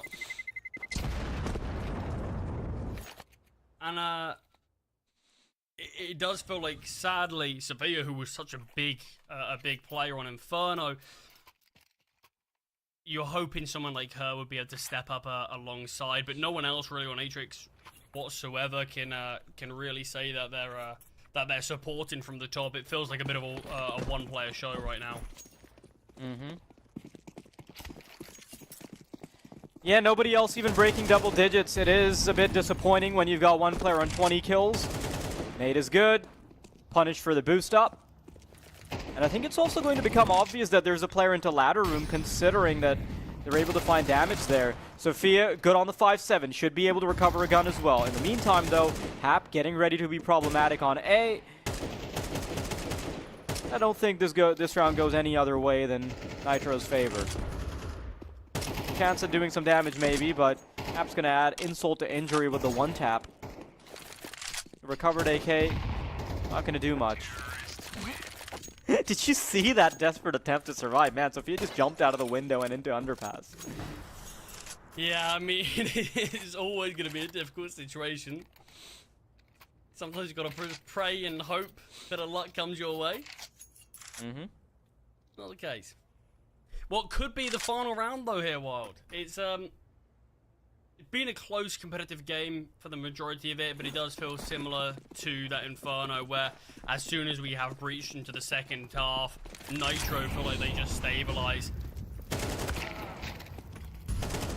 After just the individual push here to really try to catch off Atrix, but they do manage to go even trades back and forth, though. Just thanks to having that extra player leaning towards A. Yeah. The problem is that Sinan has to pay attention towards short, and in the meantime, apartments will start to get activated. Sophia, he's kind of the last line of defense here. They're going to start focusing on connector, and it works out beautifully with Sinan serving as a good distraction instead. Bomb now stuck in no man's land. Lelio He did activate a little later towards the half, but his position's now obvious considering that he was the second prong to come through from B apartments as the rest of the players were on short.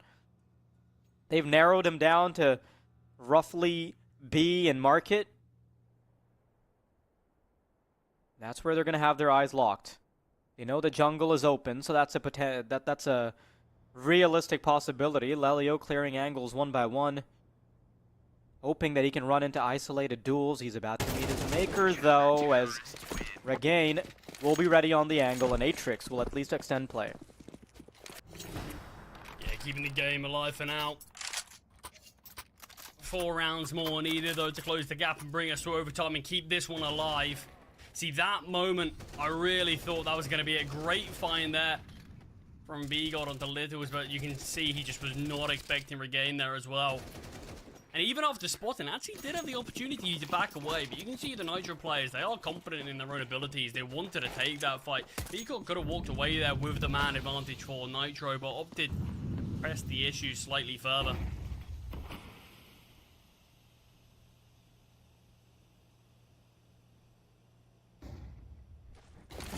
Four rounds, doable. But Nitro, they're going to start very quickly taking positions on A, and I don't think Atrix were ready for this space. We'll see whether or not they can fight back, though. Sprawling on the A bomb site, shots through phone booth, a headshot found. Lucas will add more to the tally, and they're slowly being shut down. Atrix, 3 versus 5 to keep themselves alive in this tournament. But the 0 and 2 bracket can be very unforgiving. Sophia comes out of the smoke. Now a window of opportunity for Atrix to get it done. Nitro, a very big advantage for them, starting to narrow down their positions with the Molotov. But Lelio's been really good. He's watching Forward. Jump up is punished. Sign in a little too late to the party, and she's going to be punished for that lateness. Nitro, they're going to knock out Atrix, but a good game to be watching regardless. Yeah, I mean, we had a lot of back and forth nature of that game in the first half there, but yeah, it was the second half that really felt like it just slipped away from Atrix. There were 5 rounds required to bring things to overtime. It was always going to be a difficult spot there, but I mean, we got to see some good moments throughout this whole series. Inferno still, to me, feels like a very skewed result. In terms of the scoreline. Nitro, sure, they deserve to win the game. I do think it should have been a bit of a closer scoreline, maybe a 7-13, something along the lines of that. But, I mean, it wasn't a bad showing from Atrix, from what we've seen. It is always going to be under the microscope. It's going to be a difficult time coming into an event like this with a lot of eyes on you, but I feel like it's something to build off of, and I think there's got a lot that they can build off, because there's a lot of really good elements that, I mean, we touched on in the break that we were talking about, but at the end of the day, well, Nitro, they came into things, they did get the job done, they did get the victory. They still look pretty sloppy at times.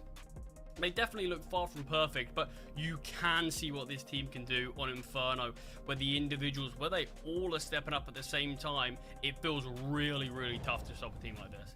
The problem is that Nitro actually did not really impress me on Inferno because, you know, even though they've won, right, a lot of the times they were bailing themselves out with the firepower advantage that they had over Atrix, because if there's any other team, if there's a team that just has a little bit more individual mechanical skill than Atrix, they would have punished Nitro 9 times out of 10, you know? We saw Atrix with some really brilliant setups, which is why I'm quite happy with some of the stuff we saw, but unfortunately, when it comes down to the individual mechanics, I think the only one that truly held a candle to Nitro's players would probably be Sign-In, but then there's also a couple of nice pieces in there, such as Sophia being able to match them on Inferno, and then we also saw Littles get super aggressive with the AWP, and the initiative, in my opinion, was really good. So you're right, there's a good foundation for Atrix to be building off of, but they are going to have to wait for that for a while for the next tournament because they have been knocked out of this one. Nitro, good on them to keep themselves alive, but the competition is going to only get tougher from here on out. Now they have 1 win under their belt. They've got to get 2 more, and I don't think that's going to be a very easy affair. We saw some sloppiness, even though it was a convincing game. I think some of their weaknesses that we saw in Mirage, some of the issues on Inferno, I think that they are eventually going to come back to bite them. That being said, though, If you tuned into this game for the second one, Dusty Roots versus 2070, then unfortunately you're not going to be able to watch that because that game has in fact been forfeited. But there is going to be about a 3-hour break, and then the broadcast will be back with about, I'd say like 6 hours of Counter-Strike, because we do still have 2 more best of 3s lined up for you. With that being said, it's going to be CMD. Hope you'll tune back in 3 hours to see our colleagues.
track, can't let it go.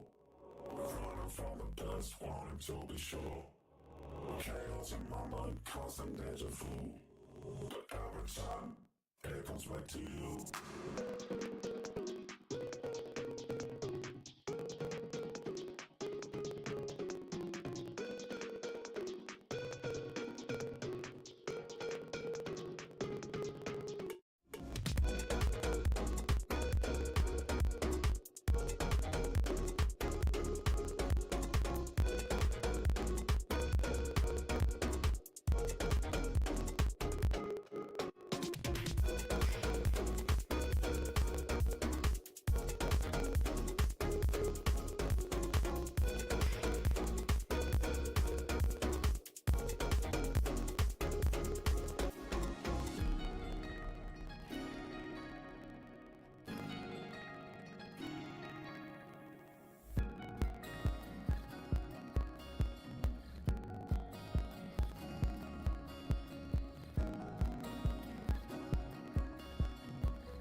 truck.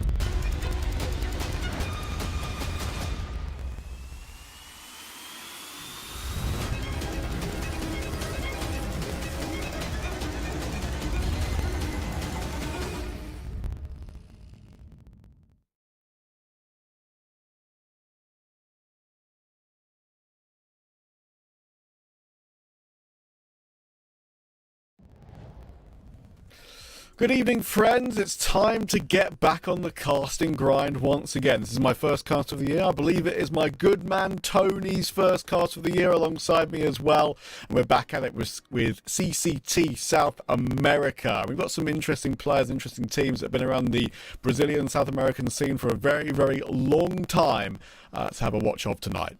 Yeah, always a pleasure. CCT's been cooking for a while now. South America, the same story, no difference there. Only difference being that we've turned the new year, and a lot of these teams have actually turned a new leaf in terms of their roster composition, and in terms of how they look to be for the remainder of their time, as there's a lot more Counter-Strike to be played throughout 2025. You can see already today 2 pairs of games already having concluded, one in a forfeit in favor of Dusty Roots, the other in a pretty convincing fashion for Nitro's 2-0. Now we've got 2 more games up ahead of us for you and I to tackle. Yeah, solid as a team, alongside, of course, going up against Patins da Ferrari. You've got Adalia Amigos 2.0. I covered that team quite a lot in the ESL Challenger League last season. And yeah, there's actually some really interesting players. And Solid are one of those teams, which I believe we can have a look at the roster of now, that you'd expect actually to be in a position to kind of solidify themselves in sort of Tier 2 South America and make themselves a sort of problem for many teams that face them, because you've got some great names here. You've got Destiny on this roster, which is, he's been around for yonks, dude. I mean, I was looking back at his history earlier. I mean, obviously I knew his name from way back in the Immortals days and like Tempo Storm and stuff. I didn't realize actually he dates back to 2015 on that Keyed Stars roster. I forgot about that one. And he's been around all these different teams: INTZ, Red Canids, Paqueta, and now most recently Solid. And I think he's always been a bit of a journeyman in that sense, but he's a quality player without a doubt. And probably the most interesting one, Tony, is now Nython. As far as I can see, maybe not a permanent addition, just sort of playing with them for now. I still showing his benched from Red Canids on HLTV. But yeah, he's been probably the guy that most people wanted kicked from Red Canids, sadly. So I'm really curious to see how he does here. Yeah, I didn't want to be, too down on him, because there's a lot that he had to take in terms of hits on Red Canids in order to even justify keeping himself in the roster. First picking up the IGL role for the team, and then having to shift over to a rifling role with Henny having joined. He pretty much had everything put onto his plate, and none of the, he had his cake, but he didn't really get to eat it. Everybody else was eating it, it felt like. He baked it, and everybody else got to reap the rewards. And honest and truthfully, individually speaking, statistically, as well as a caller, I don't think he was really showing that he had the capabilities of pulling off either in the rifle, the rifle IGL role. But now with DRG in the team, assuming he's continuing onwards as the team's captain, Nython as the primary opper, he does have room to where he doesn't really have any more excuses to be made. He gets the chance to be able to show himself and display what he's capable of. Yeah, and actually quite looking forward to seeing what we get from these guys. Now, I have a look at their opponents, and I will hold my hands up here. I've actually only really heard of 2 of these players on this team, because it's a bit more of an unknown one. And the one that I sort of picked out, and it's quite an amusing one to have a look at, is in some close moments in a cast, but. Yeah, I mean, he was, funnily enough, he was on Patins da Ferrari back in 2021, also in 2023, also in 2024, and now in 2025. So he's had like 4 separate stints. We kind of spoke about it before we went live. He's a bit of a plus-minus player, kind of hopping around these different teams. But he's kind of the player that I know of. Unfortunately, he's not really the player that's, I guess, been the highest quality player in terms of numbers on this team. And you've got to look for like premium and wrecked for some of the better plays on this roster. But yeah, I haven't seen this team play before, so it'll be a dive into the unknown for me. Yeah, and look, I've spoken a little bit about this team as well as some of the other ones in the pre-show with you and how I feel like I have a little bit of knowledge that maybe other people don't. Cuts, Moretz, Perez, and Misfit having played together previously on this same Patines roster a little while back. Misfit now rejoining them.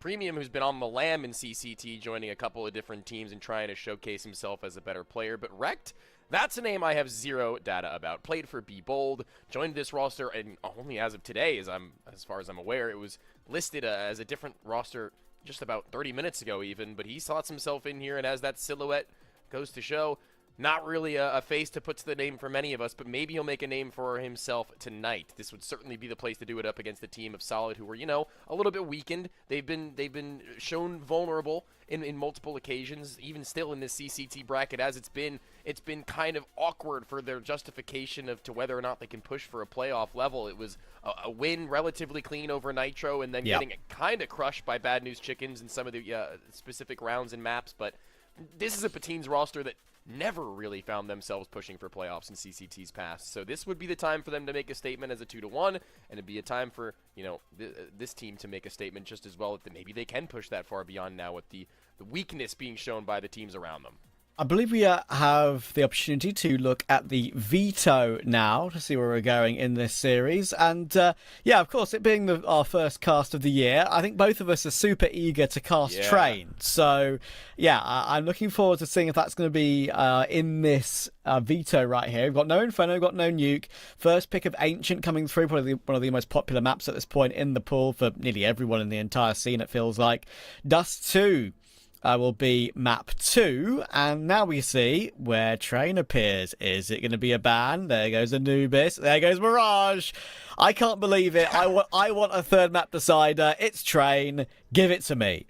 Casually casting the veto, and I'm all here for it. I feel like this has to be probably one of the more interesting ways to kick off the new year for me. I think Ancient is a staple of South American Counter-Strike, like most Counter-Strike scenes, but this one in particular shows what a lot of the individuals are really able to put forth in many of these instances, and Dust 2 is also no shying away from that, as you have to take that fast control. You need to go up into the face of your opponents on one extremity or another, whether it be mid, long, or B tons, and even still, Train is the exact same as those two, as I mentioned. It's needing to get up into your opponent's face. It's needing that early space. That one or the other in CT or T side is going to, more often than not, in the first 15 seconds of the round, find themselves at a detriment.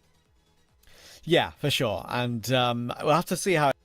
It's obviously a bit of a dive into the unknown for Pat instead of Ferrari for for me, which is kind of why I'm thinking... If Solid don't 2-0 this, I will be actually very, very surprised. I mean, I'm not just going by, bias because I know Solid and don't know the other team. It's more just like recent results, seeing the difference in level, difference in name value. It's so many different factors. And while I absolutely adore the Ferrari logo, I don't think those roller skates will be skating for too long tonight. Dang, man! All right, just going straight at it with that. I mean, you're gonna have to put your money where your mouth is if that is gonna be the claim, because this. Oh, they could skate all over my dreams, mate. Absolutely. Could very well circles around you. Yeah, for sure. But I'm taking Solid 2-0, and I have a feeling, sadly, we won't get Tread in this series. No, I'm gonna have to be with you on that one. I mean, just frankly speaking, it's a team that I had mentioned is not really one that's been capable, even with their full composition of 5, with practice time, able to push themselves even close to really a playoff level.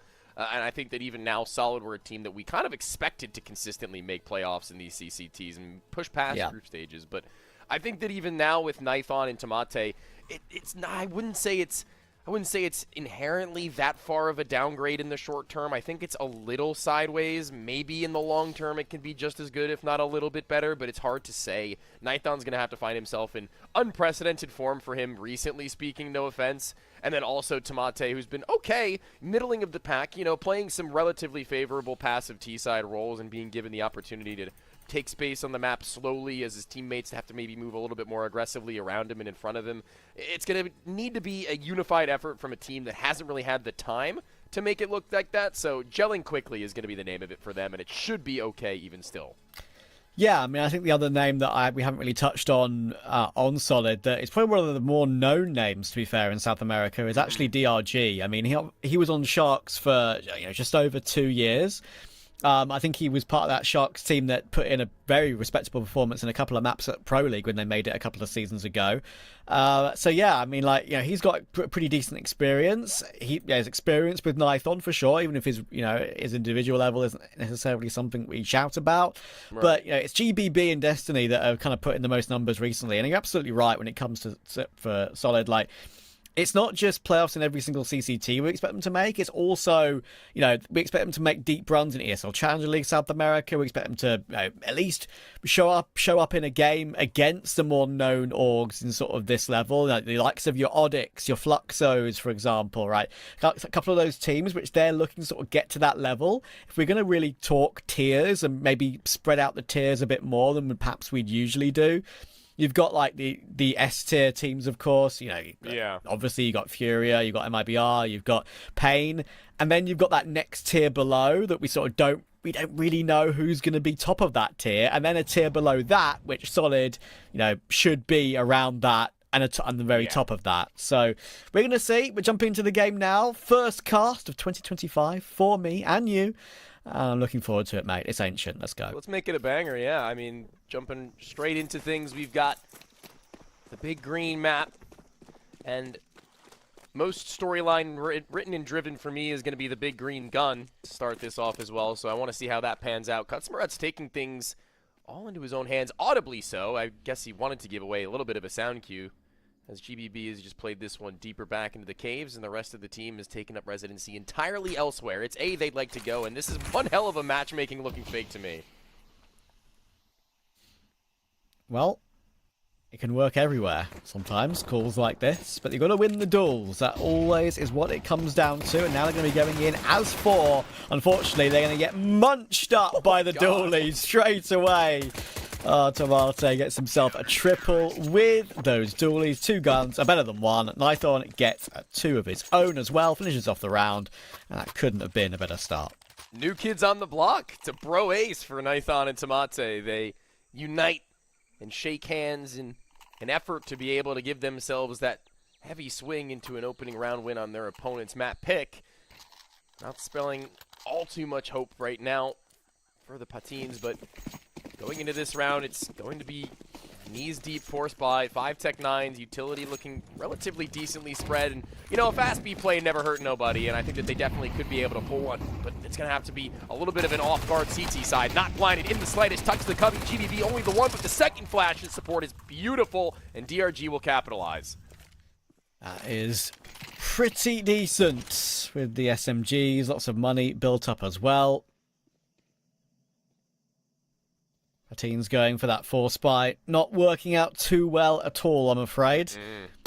And it's already like the first couple of rounds, we're seeing sort of set ideas that they clearly went into the game looking to employ.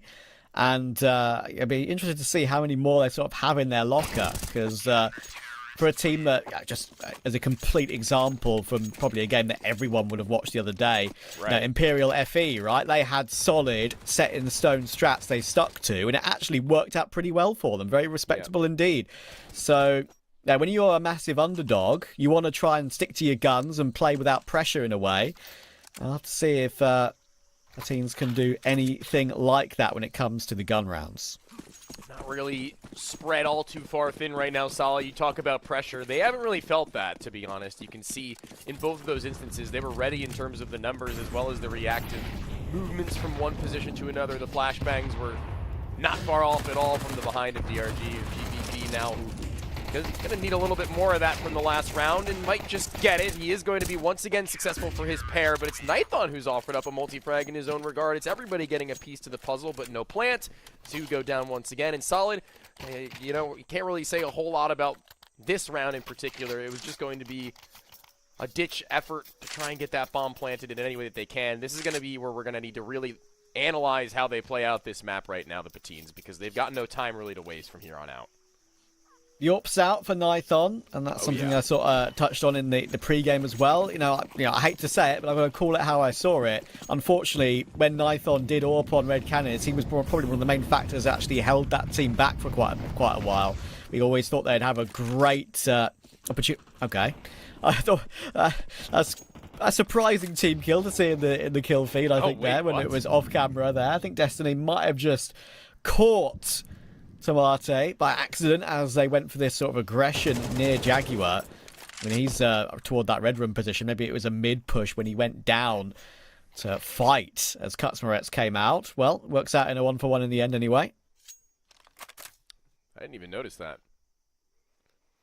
It's a shame. Right now, a walk down through the bottom of these B steps could be something big. Perez obviously holding for it, but if he's caught off guard, a quick switch like the one that we just seen could have costed them everything. It's actually not 2, it's 3. Everyone's going all in. Knees deep, door not seen and wrecked. He might have a beautiful position from his teammates to surround and about him, but a hold down of Mouse 1, not ammo left in the gun, and Destiny's got to bow out and away from here on. It's Nighttime who's got to snipe him from the top side of the shelf, Nice. down and out. Bomb still on Perez, known to be there. That nade could be the finish, and there's the blow. Well done. And Nighttime, while it isn't going to be anything entirely too flashy, he strikes at the right moment and makes himself all the more useful with that late round utility. Yeah, pushing at the right time there, realizing that in a 2v2 he had a bit more space to push forward, to work with, and managed to catch the right timing. Despite the early team kill, they recover things, and in those sort of situations, I really do appreciate they sort of triple push down the B ramp there. It makes total sense when you want information, when you're trying to assert your dominance in a game you know you should be winning comfortably. It didn't go as cleanly as they probably would have wanted, and Rex did quite well to get 1 kill, but it was no more than that. DRG gives up the gun. Goes for a wider swing, expecting maybe only the 1, but can't quite adjust onto the follow-up, who's spaced just that far enough away to where dragging his crosshair back, it was never going to be that accurate. Leaves this round onto the shoulders of course, very capable players up against pistols, as we've seen time and time again, and only now 1 rifle in hand recovered off that body. It's Perez who's left to do so much for them, but he might just go for the hard lurk. A kill here, even further beyond the one he's already found. Could be a lot for them to say that they have to stack up this B site, but it's a read. They've heard the utility pop out onto A, and Night Dawn's off, calls them back, but he needs to stand. He needs to stay alive. He has, and that has allowed Destiny to get here very quickly alongside a teammate. Now, but just the Technon on the site, I don't think it's going to be able to do much, and it can't. Destiny finds 2. Lovely shot with the Deagle from Misfit, and now it's still a 2v2, but Nighthorn's got the angle, and I just need to figure out where Perez has got to. He went for the full flank, and they're not considering this at all at the moment. They're actually charging their way in toward Donut to try and trade him when they think he's in there, but they are not. And now he's trying to waste the time. He's wasting time brilliantly here is Perez. And this HE, I don't think it's going to finish him off. It's going to force him into the open. But he's wasted more than enough time to win the round for his team. Frankly, I find that to be a massive misstep from them. Obviously expecting him to have rerouted from the top side of shelf after his second kill. But that timer is just a little bit too far gone, I think, at that point for them to have held for that long. Nighthon, obviously the one from the site, farther away from the position to where he would have been. Has a teammate who could very well have just gone in and investigated. I guess they're just trying to play better safe than sorry, doubled up. But they just waste so much of that time with the bomb timer already having been beyond halfway ticked. Needing a little bit of that cerebral read of the clock, the internal timer not quite going off and the alarm set. They've slept through it. Have indeed, and that is a really nice way to win your first round, and a beautiful opening to the following. And when you win your first round like that with just 1 player alive, you need to double down it on the next one, because you know your economy is not going to be superb, and to go for a play like that to make it work out for an opening 2-piece is lovely. Kutzmarets gets his first 2 kills of the game. Yeah, I was going to say that's a hell of a 1 and 2 punch, but hold on, Nighthon has a little bit of a cat and mouse game here in Donut to where he is just dancing around the edge with Kutzmarets, who had found his opening not only in terms of kills, but maybe in terms of a sight, and they continue to wrap around this pillar. It's Kutzmarets who's played this one to actual perfection, but Nighthon's accidentally done the same, but it can only last for so long. All good things must come to an end, and that may be true to the run that Solid have put themselves onto the board now, with 4 now having dwindled in their numbers, have to decide maybe a second, but it's all on the shoulders of a good decision to just continue their way onwards into A with Kutzmarets at the charge. This round is all his. They're all good here. That's a nice kill from DRG, but he's only got 2 health, 2 spare after that. So I would imagine After getting the AK upgrade, he'll be looking to save alongside GBB, go for a duo save, supporting each other to keep these guns alive. And they should know that Patines won't be looking to hunt. Only one player alive in the previous round, like I said. Super important to keep as many alive as possible in the next. And they're going to get the majority of 3 up, which is very handy indeed. Cuts and Rets making a play with utility out mid, and then a bit more of an individual play around Donut, making the round all his.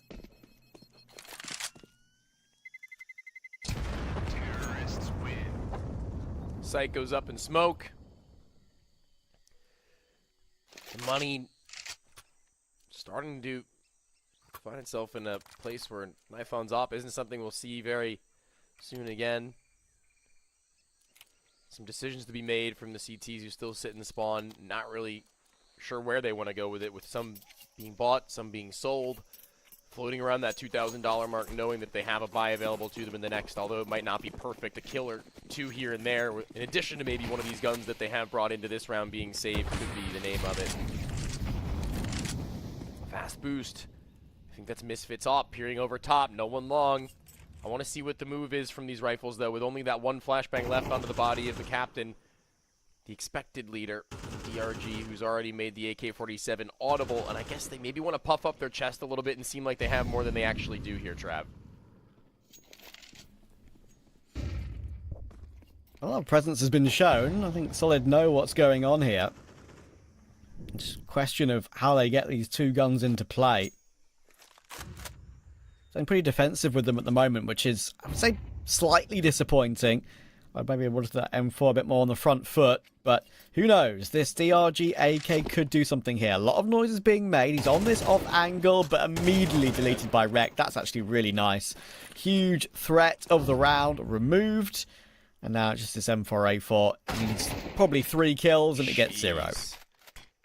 They're literally hitting a refrag server right now, it looks like, walking around these angles. And no armor for Tamate, but I mean, a gun is better than none, and they're both going to be playing the high and low, and what a read from them to just pump the brakes. They just stall out inside of the cave expecting a re-aggression. The gun retrieve does them no good. They don't get to save a damn thing, a penny. And this is just so well done. The fear of the relatively unknown, they don't seem to shy away from it, though. Now they're within 1 of closing that distance. Honest and truthfully, again, 1 kill or 1 gun saved could have meant the world to Solid's buy in this round, as you see that they're playing with an MP9 on GBB. And, I mean, although it won't come to matter, no head armor, but more importantly so, less than ideal amounts of utility on their belts. They're looking a little bit light. They're walking around with a pep in their step to where they might need to get up into the faces of their opponents, and GBB's SMG might make for that, but he's not really doing much about it or with it. Oh, no. That's unfortunate. Playing the gap angle with utility out. He's only just got away. That's super fortunate. But now they know where to pre-aim. And Perez gives Destiny no chance at all. Rotations are actually really quick here. I wonder if Patines will realize what's going on. Cuts Rets has. And actually, he's already lurked through Red Room. And they're reading the map really well right now. Goodness me. Solid getting caught off guard in quite a lot of these situations. Probably surprisingly to them. And I gotta give Patines all the credit they deserve here. They are actually showing some great protocols. Certainly are now. It's been a slow climb, but not one that has gone unnoticed. It's a lot easier after pistol round to win to take down a pair of pistol rounds. So, more impressively so, I would even say, have the Patines been on their campaign here. It's only a matter of time before Misfit hits his stride with the sniper, not really having been given many opportunities, usually playing the post, waiting for somebody to walk into his crosshair while his teammates take the lay of the land. Not really going to be all that explosive, not even really needed to be. But more, again, than enough time for him to do so with the CTN not too far around the corner as they've just tied things up. It's not going to be an easy run to the finish line for either of these two teams, but no shadow given. Knife on tucked. Does take at least 1 more life with him. How much farther do they go into this hunt? The question is, the answer is pretty deep. As Tamate, he has his teammate taking away a lot of the audio, and the office is the one chance that it had, and they will get away with a little bit more than they would have probably liked them to. Patine's giving out 2 bodies, but another buyback. Just that little bit better. Just a little bit.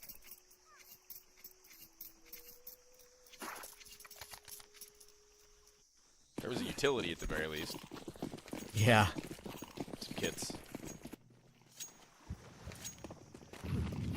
Not sure if they're expecting a defuse later on or not, but even still a faster play. And now led the charge. The op once again holding for that post. Better now than ever, as he has caught somebody with their pants down. And this site has been cut down to size in its own. Not even one kill on the defense. You could argue that, you know, some of these calls are puggy, but, you know, I would kind of say it's the opposite. That fast play is just a really good idea and really good change of pace in a situation where last 2-3 rounds they actually kept it quite patient, quite honest. So that's completely caught Solid off guard. The fact that the AWP was posted doors to catch the shelf player while they rushed in toward the site. You know what? This is more solid than solid right now. Yeah.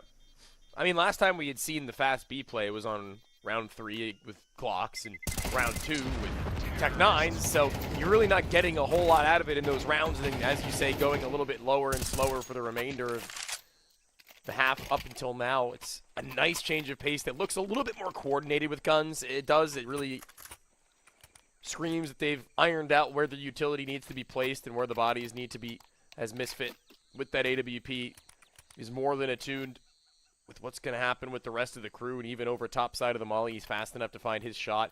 Everything kind of just falling into place from then onwards, so really well done into what kind of looked a little bit scrappy in terms of its composition previously. Looks much better now. A nice time to throw in attack as well.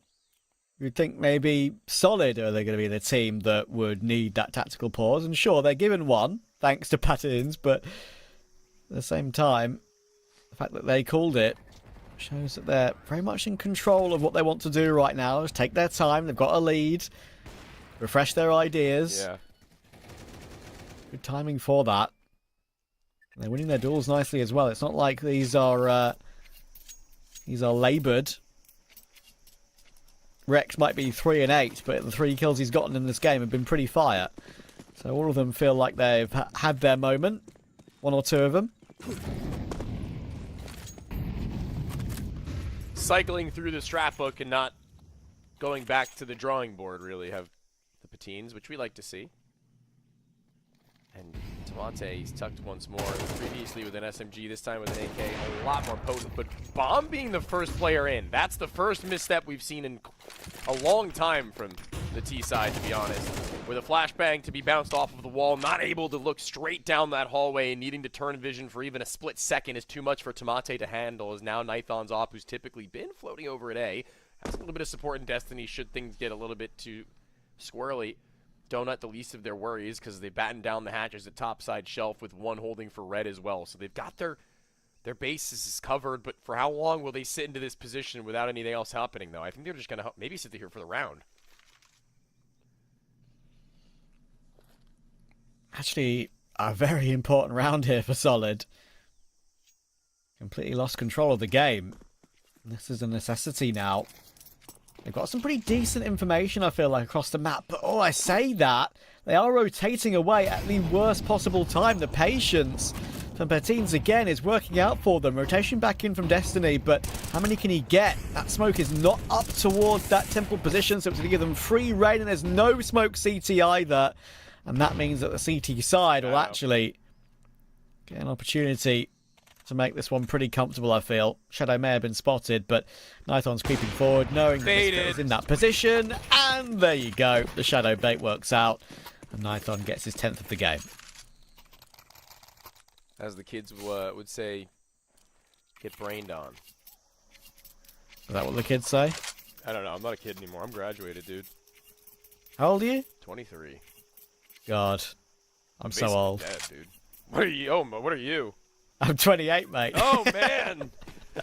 I'll be at the funeral, I will. Just send the invite. I'll make sure I'll invite you from the grave. Don't you worry. It's alright, we're young, right? We're young. We're young. Listen, 96 is the last year of like that's like non-boomer. I'm convinced of it.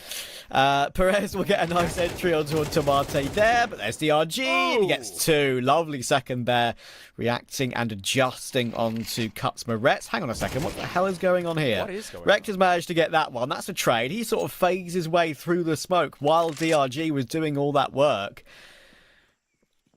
So 3v3 after all that. Very weird game of ring around the rosy inside of cave there. I mean, neither team effectively coming out on top, I would say, but now I guess needing to leave open that A-bomb site, relatively speaking. It's Solid who are in need of having to wait out what the next move of their opponents is before making the next.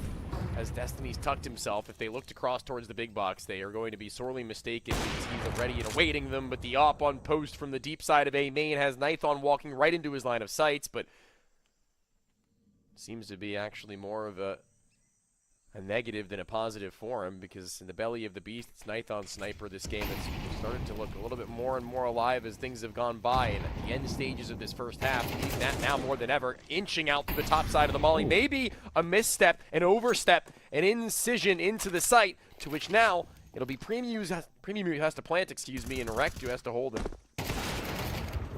Oh, Nython drops down, but maybe a little bit of landing inaccuracy there has cost him, and then Rekt just holds for the smoke fade as GBB goes for the reload. That means that Patines will get at least a tie on the first half, and considering how they started, that is going to be, they'll probably be absolutely delighted with that, I would say. And this round was recovered basically all from this.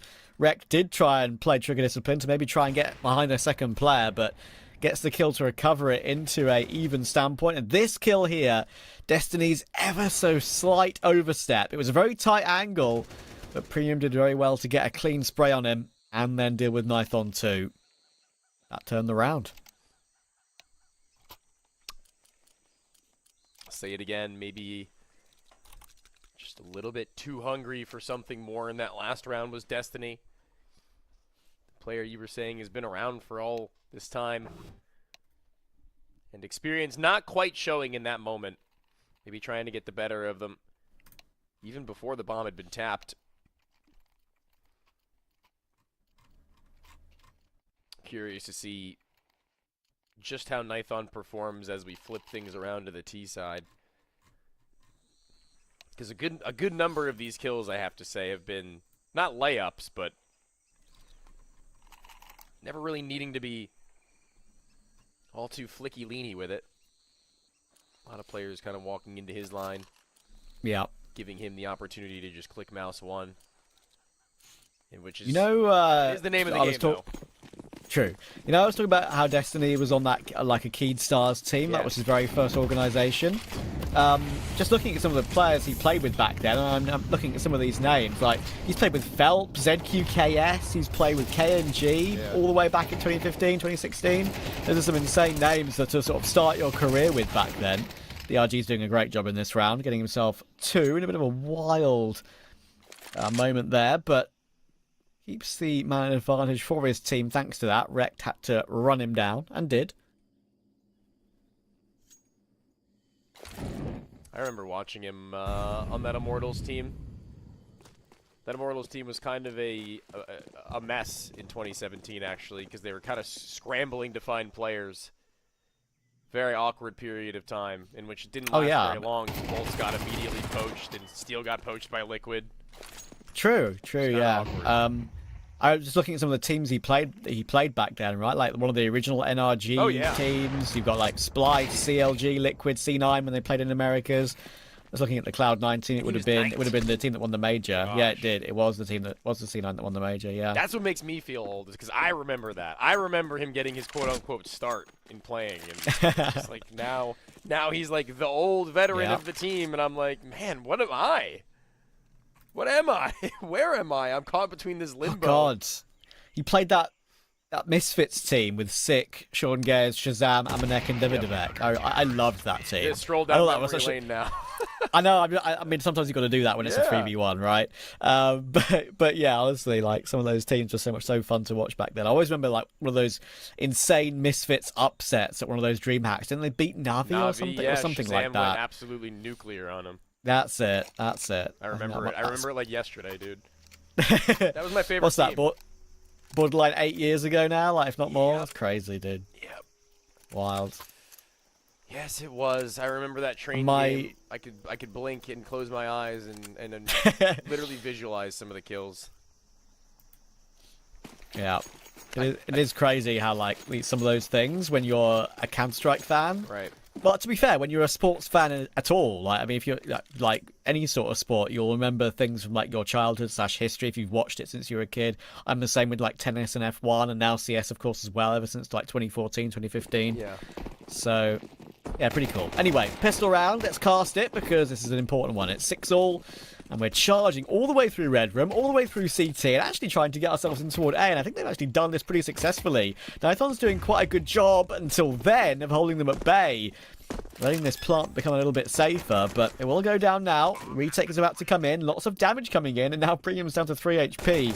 Tomate trying to keep them at bay. There's his kill. He's now got support with GBB in toward Donut, and now it's very difficult for Patins. Yeah, very difficult indeed. Needing to really dig deep in order to get out of this one, and they're not even in Donut control yet, to which Rect is hoping his teammates pull away attention in that direction for him to have the effect that he would like, but his head is turned. Not ready for the player tucked to the right, but ever still is able to rectify it by flicking over to the corner, and low on HP, maybe a pair, but Perez, with not really enough time or space to find the fights for all of them, needs to secede, needs to find himself pulled away. And although he might have taken down an additional player, and Tomate has escaped the line of the range of blast, it is that 7th for Solid who find themselves at the lead once more. And also, just before we move on, because I think it's a funny tidbit that I don't want to forget, I think one of the reasons why that was such a memorable game, that Navi versus Misfits one, was because Guardian and Shazam were both P2000 users, and it was the first time I had seen, I think, 2 P2000 players do anything in the same game at the same time. That's pretty funny. See, that's what I'm talking about, right? Like, how on earth do we have the brain to remember the fact that they played a specific CT pistol and played well with it? We are so... Sorry. I don't know. Weird, nerdy, lame. I mean... Smart, handsome, I was more thinking a very innocent A word, but you know what I mean. I'm sure you do. Yeah. But yeah, I don't know, we love it. We love it. That's why we're here today, probably. Tomate will open toward Premium. And, you know, with these sort of games, right, when you've got a massive underdog, we kind of saw that a little bit with Imperial FE, as the example I used earlier. You do usually struggle a bit more on the CT side than the T side. You would think maybe, you know, logic could dictate that sometimes it's the opposite.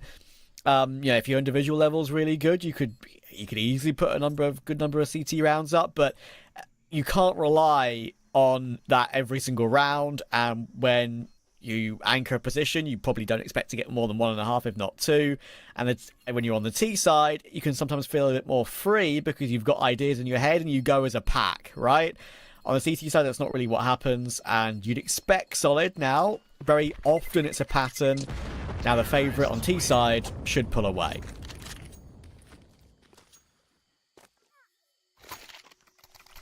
More likely than not, I do agree.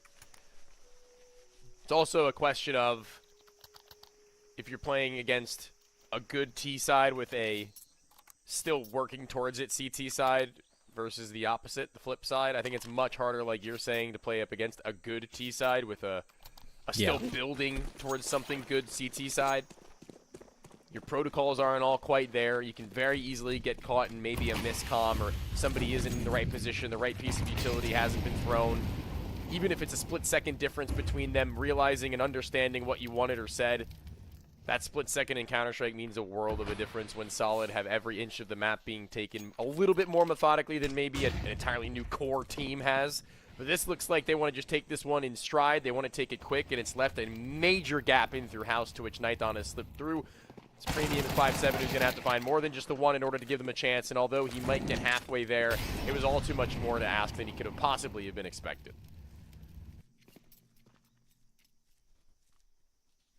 Yep, they're going to have control of A. Actually, control of over half the map, as you can see right now. multiple plants, and I'll try and hoover up all the weapons to make sure nothing is picked up by the CT side. Rez is now going to push down, and actually had a bit of a line-up there. GBB can get caught first. I know the second player's there, and I don't mind Nighthon hunting. It made sense, but our teams are doing a good job of holding them at bay right now. Thing is, if you're going to go into the first gun round with a MAC-10, FAMAS, and MP9, surely you throw at least one of those away and get an M4, right? Like, that's a bit of a painful first gun round if you keep all these 3 weapons.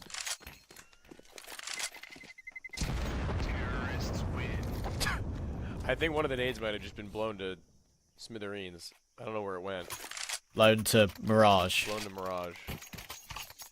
Blown to cash.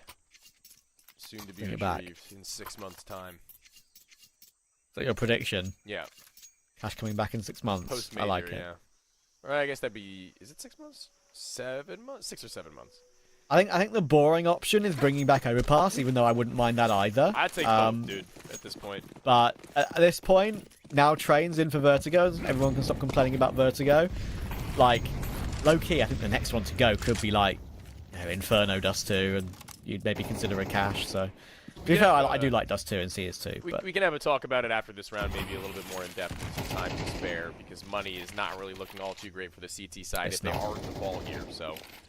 Same could be said for the Ts, who might need to take a hiatus in terms of full investments, with a couple of players looking relatively wealthy, but wealthy enough. We'll have to wait and see, with already a lot of noise being sent over by 1, maybe 2 players confirmed by the side of Solid, otherwise not really showing a whole hell of a lot, but that's going to give away a good amount of the game. That's going to confirm that at least 3 are in that direction, and a justification of dumping utility now for the Patines. click nades. What? How did that not blow open more? It sort of blew up the opposite half that he was looking at. It's maybe just to see if anyone's behind it. Either way, it doesn't come to anything. Now, I'm not getting an opening kill just yet. There's a setup in toward cave. Unfortunately, a setup that very often is pretty good when you have one player up, one player down with that sort of vertical crossfire. So it's completely obliterated by the util. That smoke's about to bloom ever further, and it just covers Premium's vision. Frustrating. He won't be able to do anything from that. Lots of damage has been taken, to be fair, for Solid, so they do need to be careful. Lots of spamming with those silenced M4s. But Misfit doesn't want anything with this. yeah, the right decision to fall away. He's just Might not even be allowed to. No, I don't know. Surely Misfit is able to.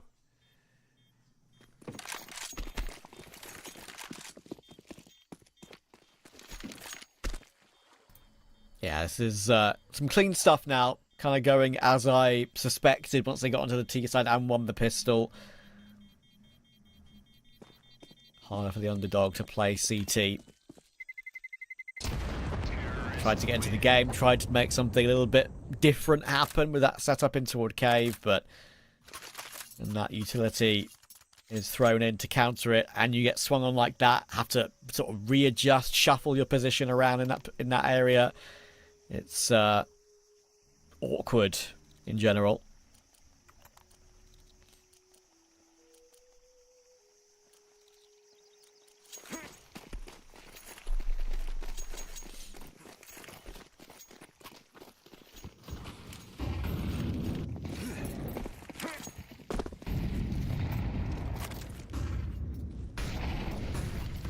Been a lot of fast plays towards B we've seen previously. I don't think yet to see a fast A in either of these two halves yet, though, and it looks like it might have actually just kind of caught them falling on their own face just a little bit, but the CTs are getting a little bit deep into this one in terms of the fights that they're giving over, and this round it could very well still be pulled back with the AWP of Nighthon. He's low enough to where 2 bullets will finish him, but the AWP is a perfect gun for this scenario. I was going to say, I wonder if he's going to try and shift his way all the way through Temple, but it would be a little bit too obvious at that point. He needs to get caught off with the AWP, so he's just trying to play around these smokes and trying to keep himself alive for as long as possible, but he has picked up the bomb, and now actually he's been allowed to escape back through A main.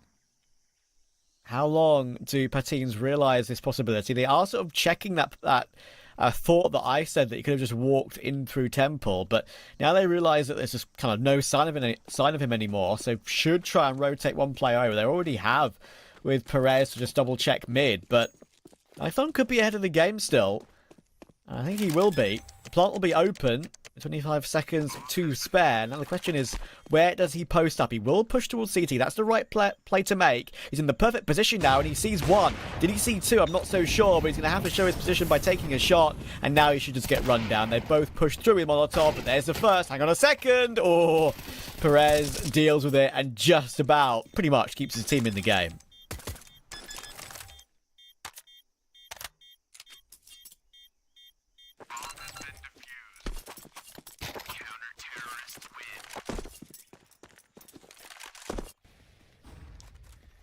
This is about as good as things could have gone for them in a juncture where not a whole lot was looking beautiful on their CT side, needs to be said. But a lifeline, a little bit of a tube thrown into the water for them to float back to shore potentially, because this would be the beginning to a comeback needed.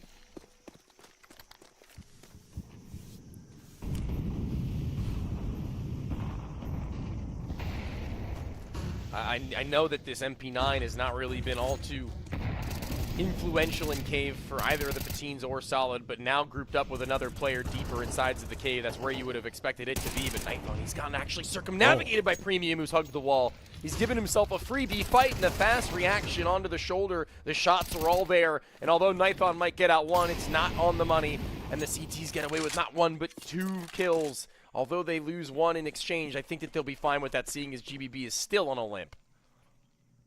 Oh, hangs on Destiny. Can he get a freebie? Yes, he can. And now they know he's there. Sure, it's back into a 3v3, but the question remains what decision they really make from here, because they could just ignore Destiny for now. Premium can keep an eye on the fact if he looks toward or he pushes toward the A-bomb site. And meanwhile, they go aggressive. Good reaction, but there is a player outside the doors. Tomate only gets one. Good reaction from Misfit. That's the all-important kill. Now, Destiny. They know he was around this area earlier. Oh, and he's missed his opportunity to catch Premium as he falls away. Slightly unfortunate, but now he's in a decent position behind the mid boxes. Destiny's making a lot of noise. We need a pretty good reaction. Support utility coming through, and that's when Premium pounces at the end. And slightly messy from Solid, and Patines DaFerrari are taking advantage of it.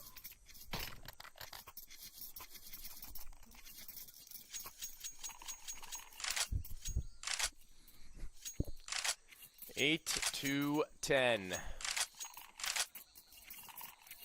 The drawing distance this first map being the pick of the Patines, might I remind you once more, Dust 2 being the next for Solid.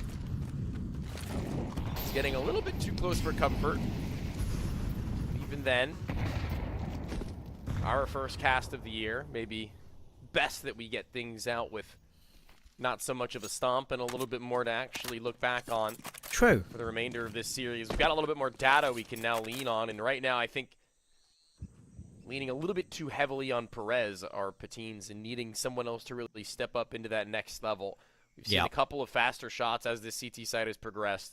Namely, again, that Premium versus Knife-On duel on the outside of A main. If he misses even one of those bullets onto half of the body of the T-side sniper, it is done. He gets away. Gets another chance at life. Cutsmaretz doesn't get such luxuries as there are 3 players down the range of mid. A firing squad awaiting his arrival onto the scene, and now Misfit not able to rotate fast, needing someone else to do it for him, in front of him, and Premium once again needing to step up. Nice little play from Solid there, just sort of shifting up toward Red Room and then sort of peeking it as a trio, giving Cutsmaretz no chance whatsoever. Premium still stuck toward Donut, and they kind of know they need to clear it out because they haven't given it a look yet. That's a lovely tap, actually. To choose to go for the tap is wild. He hits it, give himself a chance at the next, but they're just all over the map right now, Solid, and Patines do not know what has hit them. You call that round dead in the water. Quite literally, actually. And it's GBB who has already gotten that nice little kill into the side of the head at the player shelf of mid, and he's done it once again, this time deeper in towards long. Misfits off, lucky to get away. 5 HP, 1 bullet, a stray could finish him. Sneeze on him and he'll collapse. But really well done from the sneak up from Solid. That was a lot in the way of, again, that was dirty, but a lot in the way of making sure that there was no way Kutzmaretz was getting out of that one with his head. Torn clean off from his shoulders. 3 rounds distance. Sniper, the only thing they carry over means that he can drop over a weapon here and there. It's going to be scrapped together, but they don't really have very many other options because I don't think overtime is where they'd like to head because their money wouldn't have afforded them a sniper rifle even in the slightest, and they also wouldn't have been able to drop over another weapon. So this is, in my opinion, their best chance and one that I support in terms of their investment. Yeah, not much choice, really. I'll try and stay close. Solid now know they're in a really good position. Do they check close left? Perez gets 1, but it's only 1, and GBB is taking no prisoners. It's just an immediate swing to the next kill to make it 3 in total. Nice little pre-fire there from Premium actually on Tomate, checking every single angle around that sort of outside mid pillar really nicely, but you'd expect it to be a kill in vain. Do you need to pick up the bomb, Tony? Yeah, that would probably be a pretty good step. One in the right direction towards either of the 2 sites, and it looks like now GBB has realized such. He's gotten himself towards that end, and, you know, I mean, maybe, just maybe, if there was a walk-up from Premium, he could have caught them in that transition, but he sits in enemy territory and behind their lines, doesn't get close enough to stop them or hear them. It's another save, it's another sniper held and carried through. Another buy, no other option. They're playing for the long haul now.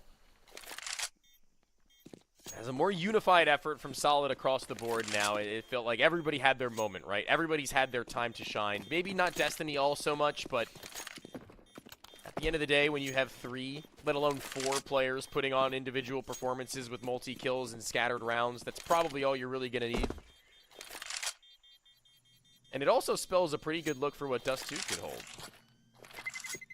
But it also might spell disaster in our hopes and dreams to find ourselves on a 3rd map of Train. True. Once we saw that was a decider, we were holding out hope that we could get a competitive series, but in our heart of hearts, we knew that Solid were the very strong favourites to probably even take it 2-0. And even though Patines have actually played quite well, had some really nice protocols on their T side, some good patience. They worked out these rounds pretty solidly. It's not been enough. Now on CT, always a little bit harder when you're the underdog, usually. A significant underdog at that. Solid looking to get this one over the line now. 12-8, but Premium wanted to stay on Ancient a little while longer. Hanging out on the op on a dry swing. No chance there. Was never going to do you any good. You also don't want to give Misfit that room to start to get himself acclimated. Especially not before an overtime where he'll have it every round that he'd like. Beyond this, still, I mean, the old reliable B walk up. Never fails. Most maps, I feel like, actually, it never really does. Even with a lack of numbers, the one map you might be able to argue that on would be like a Dust 2. Good luck getting through those tunnels. True. Nice first. DRG snaps down 1. The skull removed, which Kutzmaretz is not all too excited to go for the re-engagement. Instead, trying to find up residency in cave, perhaps with Perez to help him out. The double walk in. The AWP misses his chance, and that just can't happen. Yeah, you know, that is sadly the exact thing that would happen when Nithon was on Red Canids quite a lot, right? Like, he wouldn't be absolutely awful, right? But in important situations like that, where he desperately would need that important kill to sort of almost bail out a teammate in that sort of situation, he just wouldn't hit it. And under pressure, once they finally got Henny, it was a lot better for him and for them. DRG did his best there. Actually hit a couple of nice shots, but it's always going to be impossible when you've got 3 players in a similar position in toward that cave and Jaguar area. Or as you would say in America, Jaguar, I'm sure. Yeah, I would say it how the animal is pronounced. But not how it's spelled. Jaguar. Jaguar. Yeah. Is that? Wait, you're messing with me. That's not. That's how how you it's say spelt, that. mate. Jaguar. Jaguar. Yeah, British people and non-Americans say Jaguar. So. That sounds like made up to me. Like that sounds like something that isn't actually true. The reason I quoted this is because there's a famous Top Gear clip from I think when Ryan Reynolds was on the show, Right. and he was just like, "Oh, I had a Jaguar once," or as you would say, Jaguar, and Jeremy Clarkson was like, What? "No, yeah, Jaguar, yeah, how it's spelled," and everyone just cracked up. So.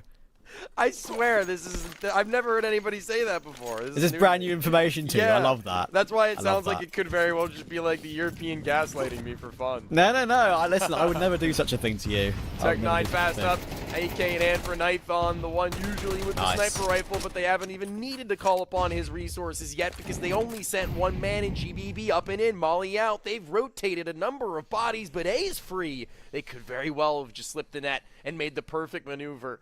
In cuts Moretz in his way back. He's not yet slipped into the site directly, but instead opened up an opportunity for them to go in towards the house position because they've gotten too focused on B, then too focused on A, and then leaving themselves too thinly spread to where they can get run through as the numbers continue to deny and wrecked. Surely not red. Nithon, what a position for him to clip the next, and if this is the way that they lose it, I don't even dislike Rect going for that player. Looks stupid pushing through a smoke, but he had to. Like, it was a 3v5. Like, you just have to try and take something and make something happen. But on the eco, it's going to be a clean sweep on the eco as well. They don't lose a single player and get it done a bit faster than we were expecting. Solid 39, Ancient. Yeah, that is one way to close. Dust 2 on the horizon line now for Solid, who looked just that here on Ancient. Maybe moments where things were looking to be, maybe just a little bit too far out of their reach. 1v1 maybe not going their way. But all in all, I'd say that, like I had mentioned just a few moments ago, that the individuals kind of having their moments separately from one another is kind of good. It's obviously a little bit different from everybody getting their one, so to speak, but, triple kill for GBB, triple kill for DRG, triple kill for Nithon in some instances. Felt like everybody was having these kind of scattered moments of isolation to where they could really handle things in their own. Maybe going into their map pick, we're expecting to see that, and then a little bit more of that united effort just as well, and that scares me for the Patines. Yep, sadly, that is definitely accurate. Patines showed some decent things, especially on their T side, but at the end of the day, Solid, there's a quality diff here, and they'd expect to win, and they did win. It was a little bit close, but they had some good rounds, and in the end, that final round just sort of showed, like, even on lesser weaponry, they can be so dangerous. We're going to go to a break. When we're back, Dust 2.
Welcome back. Solid, looking pretty comfortable in the end on map 1. Patines, I can't really hold much against them as they were pretty okay. They had a decent T side, but again, the better team just pulled away. Now we go on toward Dust 2.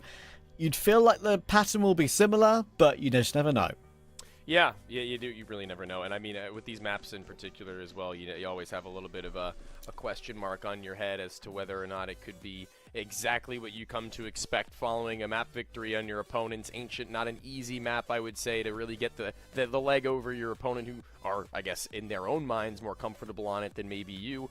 But you go into your choice, you go into this Dust 2, one where they have a good, solid sample size as a core for Solid, and to say that the success that they've built up on this map is pretty important to say that, Patines don't really have much of anything across any maps. So if this is the most comfortable place for Solid, if this is where they are going to do their best work, then in addition to the fact that they got the ball rolling as players separately, pulling themselves in unison is what we were trying to build up towards the ends of that game, and this could very well be where they do it. Yeah, we'll have to see. And as you say, they've played a decent amount of Dust 2s in recent times. The teams they've beaten, the teams you probably really expect them to beat toward the end of last year. Of course, early this year as well. They did lose to Bestia. That's the most recent one. But again, that's probably to be expected. That was in the Frost and Fire South America edition. And they had some bad losses. They've also had some expected wins. You never really know what to say, but you'd expect this to be one of the expected wins for them against Patines. We shall see though. Dust 2, I wouldn't say it's necessarily as super puggy as it used to be back in the day. You could say maybe Patines could just win their aim duels and maybe have a chance. I think it's a little bit different these days, especially in CS2. But either way, I think Solid, in the end, they sort of stuck to their namesake, stuck to their org's name in map 1, because all their players but Destiny kind of was very solid across the board. And when you have, I think as you pointed out, 4 players, 20 kills, 16, 17, you don't need everyone performing if you have such a solid 4 core. And DRG topping the scoreboard 20 and 12. He was excellent. I think one of the hardest things is casting a team like Solid and then not saying and making so many puns based on their name alone. You really can only use one per series, and even that's putting much to it when you've seen them play for 3 days or 4 days in a row. But really not much to be said other than that they looked like just to be a wall. They really did. They looked to be, well compiled across the board, and it just took a little bit of extra oomph from the players and, a lot of extra oomph from Patines to push them that one step further beyond, because it was their T side that looked pretty good, honest, and truthfully, it was a pretty fast resurgence into what was an early round loss to the pistol and then 2 to convert. I mean, if we see that turn differently, there's no telling what it could have looked like, to be honest with you. So maybe seeing them, as you actually predicted, with a little bit less of a weak CT side is a little bit more difficult to make work. If they can turn that around, then maybe, just maybe, this Dust 2 has some legs to it, because that's where they're going to start. I always have said, though, in this sort of situation, CT Dust 2, starting CT Dust 2 is hard, especially as the underdog. I mean, these days you really have to play with a lot of aggression. I'll just sit back.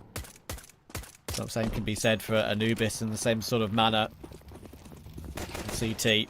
And if you get caught like that, try to fall back on your own, you will get punished. GBB gets the first immediately. You got 2 players very much stuck in CT, but Premium hits a very nice opening tap. And actually, they're going a little bit 1 by 1 here. They're getting a little bit forced back, and that is a bit of a question mark. I don't know why it just didn't go together as a group. That probably would have won the round for them, but they're going to get caught off guard. Oh my goodness, really? What on earth is happening in tunnels? Rekt has whiffed it, and that might give Solid a chance. 2 players pass him by, and he's unable to find either of them, even kissing the second in with more than enough time to spam out a shot or 2. Not looking great, but DRG is in ninth on another double kill for him in this pistol. Reflective of the last map's T-side pistol, maybe. Or actually, it was the CT side pistol, but either way, the openings to the map and where he's found himself in the scoreboard on the kill feed and with Solid on their first. And this is going to be a big B spawn that they could take abuse of if they'd like.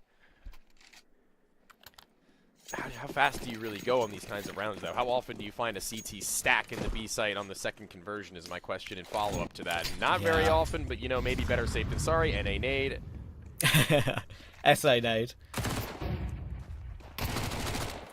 Yeah, that was a really strange pistol, honestly. I mean, to go from just getting picked off one by one, being sort of very much overly disconnected, to actually finding a way to win that round is pretty crazy. Our teams will try and go aggressive, but you know, even if you go together in that sort of position, it's just really hard to win your aim duels when there are two players holding a crossfire. It's just not going to happen for you, is it? And yeah, Solid to get away with it nicely. See that even with that bomb being planted by one player, they are literally all over at B Solid right now. They are hunting aggressively for someone to overstep the mark for Rekt and Kutzmarets to maybe go one step too far. Okay. Nice shot. Nikon's just getting the wall. And Kutzmarets is actually cutting them down to size player after player. He's found room enough to save this AK. Tamate really can't do much to stop him here, and I wonder if DRG is even going to get there in time to try and take it away. Yeah, no reason for Tamate just to jump through the smoke, but he still might try and creep through, but now he realises he's in pit, he's going to try and keep himself alive, and that's exactly what he does. DRG won't face. 2 alive is what they'll commit to.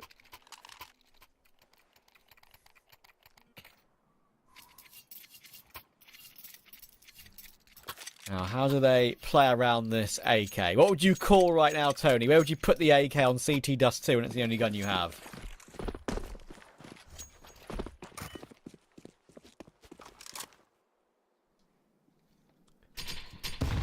Nade in. GBB just behind it. Lead a little bit of that damage, nothing too substantial. And walk away, still relatively clean. And even now through mid doors, it's the slip in. GBB just getting that long control and holding it if anybody's to walk through. It's Tamate who's flown up towards the B site from the doors, but Kutzmarets kills him through the smoke on a full spray and spam, and maybe just spelling that it'll be a B pop and push. It's Premium's pistol that can't do all the more than pop off a shot or two. It's Destiny who's still healthy, and the rest leaving it all to Kutzmarets, honest and truthfully, with his armor and AK, but Rekt might get a free bomb. That's handy. That'll be a gun as well. But again, it's the age-old retaking B. Katz is going to make his way toward window. You'd expect the pistol to jump in for him. Yeah, and this flash was going to have to be a god flash, isn't it? To get himself back into their sight. Sure, Destiny's below half health. The angles being held here are pretty solid. Are they not going to throw it? I guess they're going to try and go for a last-second take, but no, it's just too late. Simply put, they might get one kill more, but the bomb timer is already past that 10-second mark. They didn't have a kit. They didn't have the time to wait to try and catch them on the last legs. If they get away with this AK, great. But going down would be a catastrophe, and Kutzmarets will get past it. But, I mean, 4 kills, I guess, is fine, but it could have been around. Do you think they just, like, decided, even though they were close, to play aggressive exits, or do you think they just completely lost track of time? Surely they just decided to just play exits, no? Yeah, I think so, yeah. Weird decision, though. You thought they'd give that a go when you're buying next round anyway. I don't know. Yeah, that's one of the decisions, but... you know, they knew they were going to be able to buy up into this round regardless, maybe, and wanted to deal more damage. I guess it's a calculated risk. Yeah. They probably really wanted that AK-47 above all else. Well, I mean, B-site's just pretty much instantaneously gone. Again. Oh, nice nade, though, and a nice follow-up with no smoke to the door. It's too little too late as GBB. He's going to have to actually get his way back to help out the rest.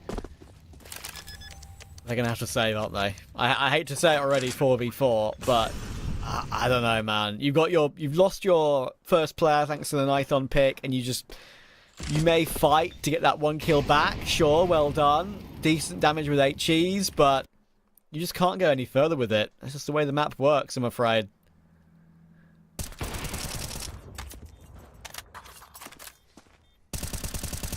Top shots out. Hang on a second. There. Is he trying to... He can ninja this. He just literally won. Get on it now. No. No! Bro! Man. Oh, I hate it here. Oh, my God. I was just staring at the mini-map, and I was like, jump, jump, jump onto the bomb, jump onto the bomb. And he didn't. What a shame. In another life, in another timeline, maybe he gets away with that. That's 2 what-if rounds. Yeah. 2 could've, would've, should've. And now Solid just really being, you know, not gifted, but certainly not making it much harder for them to win out in these rounds. It's been decided in the first 30 or so. In every single moment, in every turn, they find that opening pick. They waste no time on their snaps, with B site now being the commonality.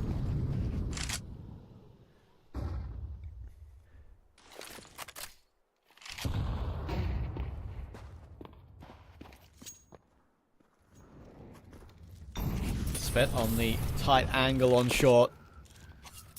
Pull back away. This utility is thrown. QBB will now choose to make his way up mid and maybe join up with DRG. He's going to join up as a trio now. With Nighton just watching through the mid doors. And Tunnel's presence as well. Pretty normal default. That's going to be a decent incendiary actually. It's going to force them back, but I don't think they take any tags to that, so there's no sound cues at all. Probably they'll know they're up toward that position on the map, but won't know exactly where. A little boost in towards CT box will get assembled. But now I feel like Solid are in a pretty good position because they can just pounce on a timing, and I'm not sure Patines will be ready. Ooh, one jump seen, heard, made known is not only him, but the player in the back of Goose. And yeah, I mean, Misfit was not going to be long for this world on that reface. Moretz now needing to take much deeper position thanks to that Molotov, but one that's supported by a flashbang for the fight. Not really worried as the planter, though. Would have taken a major jump shot from a position that no one was in, but a late lurk might have just cemented this round in, and a longer spray from TRG. This site is his, and one bullet the difference, and through the box, it's in the head. Absolutely lethal is the captain in that moment. Following the plant, he finds himself all the more useful to the squad as they continue their reign. What more can the Patines do? But in this position right here, when that extra flash got thrown in, I was like, oh, okay, he's actually managed to stall them pretty well and keep himself alive and get flash support from long. But I'm afraid Solid just won the duel straight after that, and especially with that late lurk through B tons, just catching one more player on the rotation. Just adding a freebie to the list.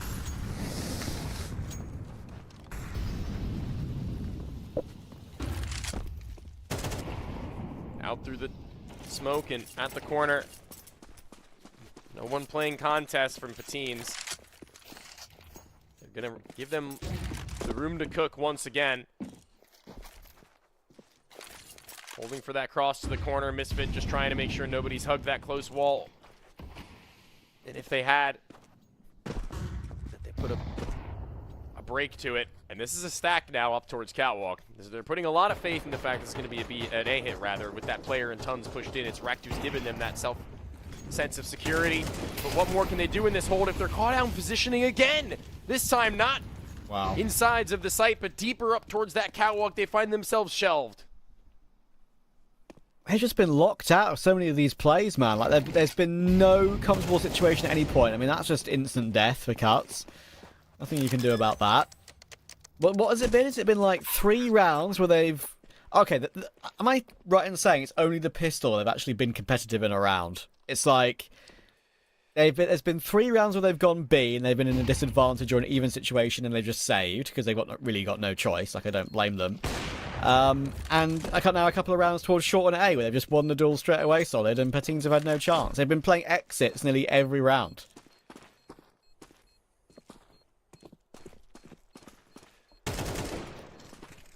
Yeah, they're just getting absolutely hound dog now, dude. Like, at every single turn. That ain't gonna work, mate.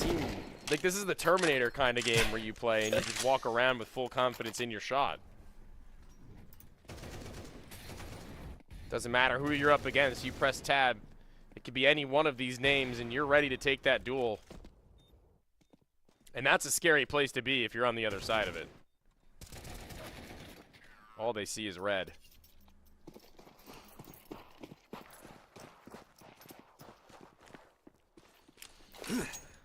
Only red, but only green lights for Solid. They have not been at any sort of traffic lights that are halting them. It's been pure full speed ahead.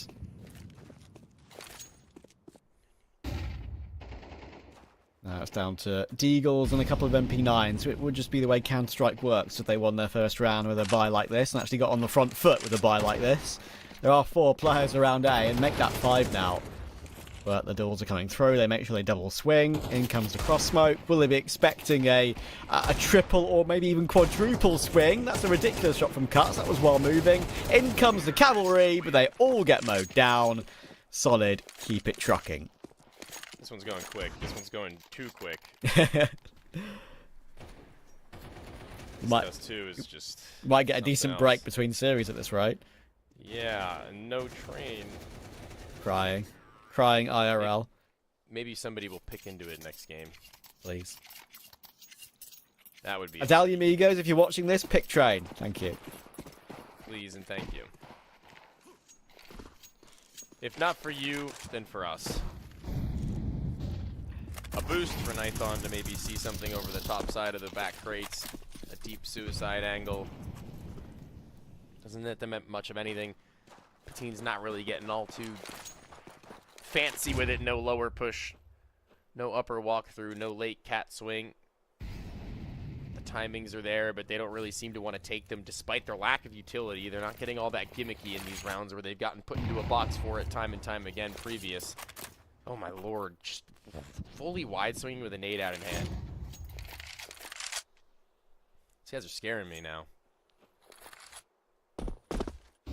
Misfit yet to frag, has his sniper for the 3rd time, maybe even 4th in this game already. Will it come to matter? Will he put it to any use? We smoke. Positionally, he's in a space to do it. Yep.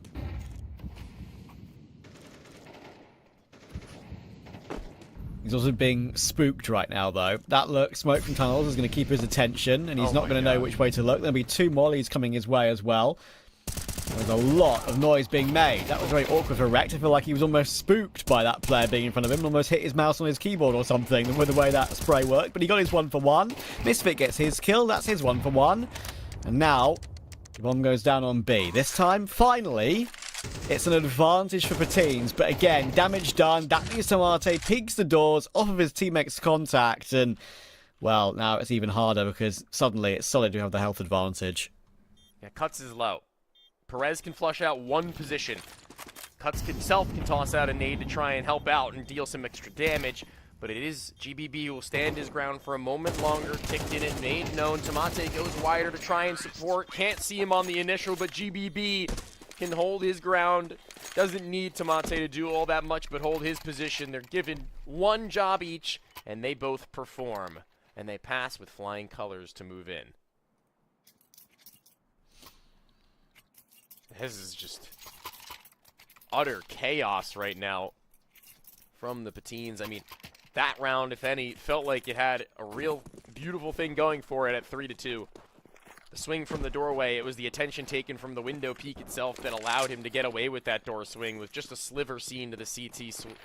And, I mean, that 1 for 1, I mean, if they had gotten the window player, it wouldn't have really mattered, right? Like, that deep kill that Tomate gets doesn't really come back to bite them all that much. But just the fact that it goes into a 2 versus 2, that's where things, in a B site, Dust 2 retake in general, you never want it to be an equal man.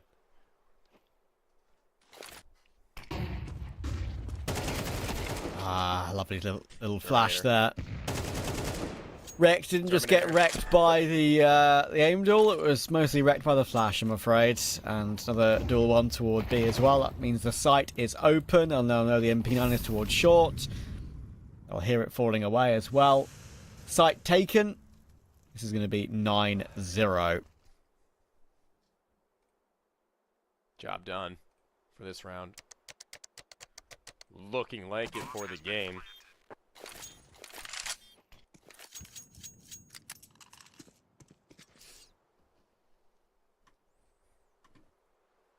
Generally speaking,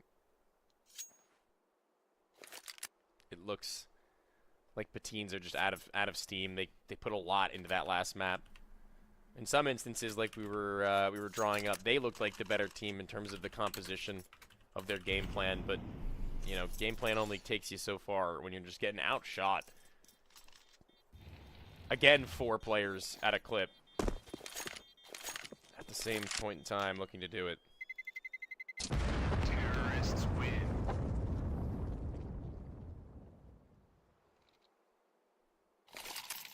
This has been a painful game for Patines. I mean, it's one of the worst feelings when the game is completely out of your control, right? Like, I think maybe 8 of the 9 rounds, maybe 7 to be fair. I think 7 of the 9 rounds, they have just been disconnected from the site and not even had a chance to sort of aim duel and fight their way in to win the round. You know, they've just been outplayed, outmaneuvered. 1 kill has lost on the round. They've had to fall back and save, etc., etc. It's not been fun. It's almost a bit like Inferno in that way, when you just get constantly outmaneuvered and outplayed, and you can't even go for retakes or go for round wins. You know the right decision to make is to save. You can't just throw yourself in and hope for the best. It's not how professional Counter-Strike works. If you want to try and do your best in a professional setting, sadly, it's just the way it is when you're playing up against a team that's maybe a tier above you.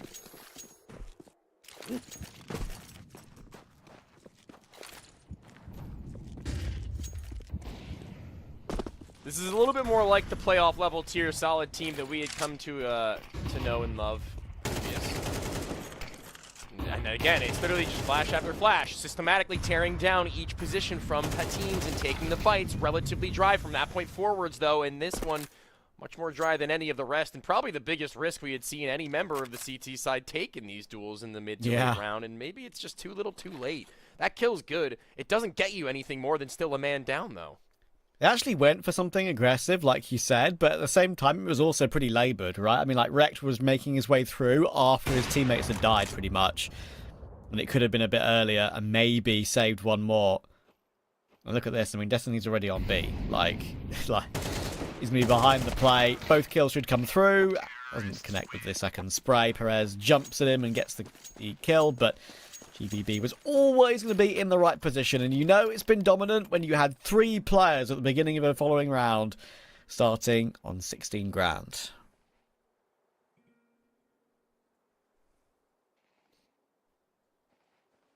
That's Moolah. That is Moolah.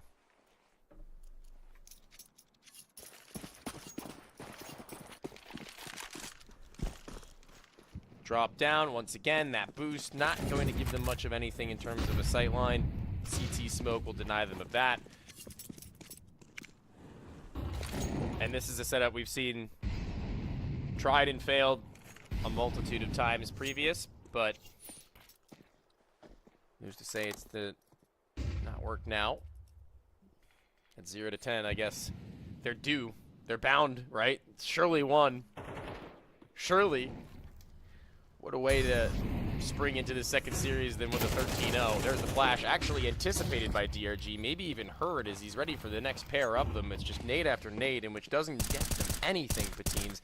And Cuts is just desperately attempting to send bullets out through the smoke to bring something back into their way, but might actually end up just losing his own head if they push him back and call his bluff. Oh, Patines, I'm rooting for you to get 1 round on the half here. Make it respectable. They're going to make their way up towards short now. 1 player sight, 1 player long. They're splitting it 2-2. Probably the only thing you can do in these sort of scenarios. Just hoping 1 player goes above and beyond. It's a FAMAS. And an M4 with no util. And they've already spotted the first player on site as well. Lovely duel won by Destiny. Premium may have got himself in position, but he's now going to be mollied out of that position. And look at the man. Damage that molly is done. It's a combination of 2. Destiny runs him down. 5 versus 2. That's 11.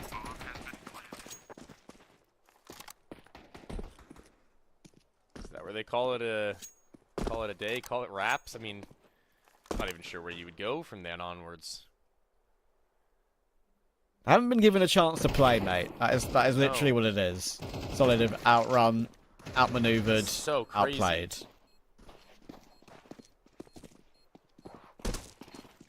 I just love and hate seeing, you know, one flashbang tossed in from Solid, and then it's just, there's a kill, another flashbang toss, there's another kill. And they keep saving in these same positions in which Solid hard clear. It's now so many a time to which, oh my lord, they have no other inch of the map that's yet gone unturned, no stone. And Solid now up to half point. Oh god. What is that I see? Oh god, I see two of them. Don't. It's been a long time since I've seen this, I've got to say. I'm surprised these players even have them in their T loadout. Like you just don't have this in the loadout anymore. The sound of them, bro. all for 33 HP. Well, they had the money to throw away, didn't they? Why not? Yeah, they sure do. And the rounds. Should have kept them, bro. Entry with them. Yeah. Really make him upset. Why an M249 Yes. entry with it? That is the pure. There's not really many troll guns, I feel like, in CS2 anymore. Like at that point, you're trolling. it's like the Bison and the M249, and the M249 is absolutely only a troll gun, considering how stupidly expensive it is. Here we go. Nice flash. Nearly all of them are blind, and Rek gets away with 2, and finally 5v3 for the CT side. 1 minute. Audible reroute. Premium's MP9 hears them, calls in the troops, and now they can afford to stack up their numbers with the pair of kills they've already found. But will they just hard clear this once again as they've done before? Yes, he will. Destiny snaps. Premium's gone. CT not open with a player falling out. But not a great weapon for him to just walk through for some favorable fights. Gonna need Cuts Moretz to take that first point with 30 seconds now, though. They've got to make their next move. They've got to make something of this. And there's the AK. Will he hard clear up above him, though, is the question. Oh, they're creeping in from behind, though, and that's just going to be an easy duel because Wrecked was only 40 HP. Thankfully, the trades are even. It means it's all down to GBB to get a clean half for his team. And there we go for Patine's DeFerrari. It's one. It's something. We got one. They made it. They did it. They can at least go down with some level of dignity. Dropping the bomb at that time, with that time left on the clock, is definitely what won that round for them. If GBB had the bomb, for example, in that play, and he could plant, you know, I'd definitely favour him winning a 1v2 from that position, but that wasn't the case. Yeah, he had to run it out. He had to put it all on the line. Really solid effort there from Destiny, though. Good adjustments onto both the door player outside and then boost top tons. A night and day performance from him from Ancient. I'll say that. Skyrocketed. 15 and 7. One out towards long, just waiting for his time to walk it out. It's Misfit. All alone. And the rest up through catwalk, and they're flying, though. Oh my god. And pinned. Absolutely pinned. Bro, that is just like utter deletion. That's crazy. Poor old Cuts Moretz. He's about to get cut down. There we go. Tomate gets the kill. Beautiful taps from Sight and from Cart. They were set up beautifully for that, but you still had to hit the shots on pistol rounds. He certainly did that.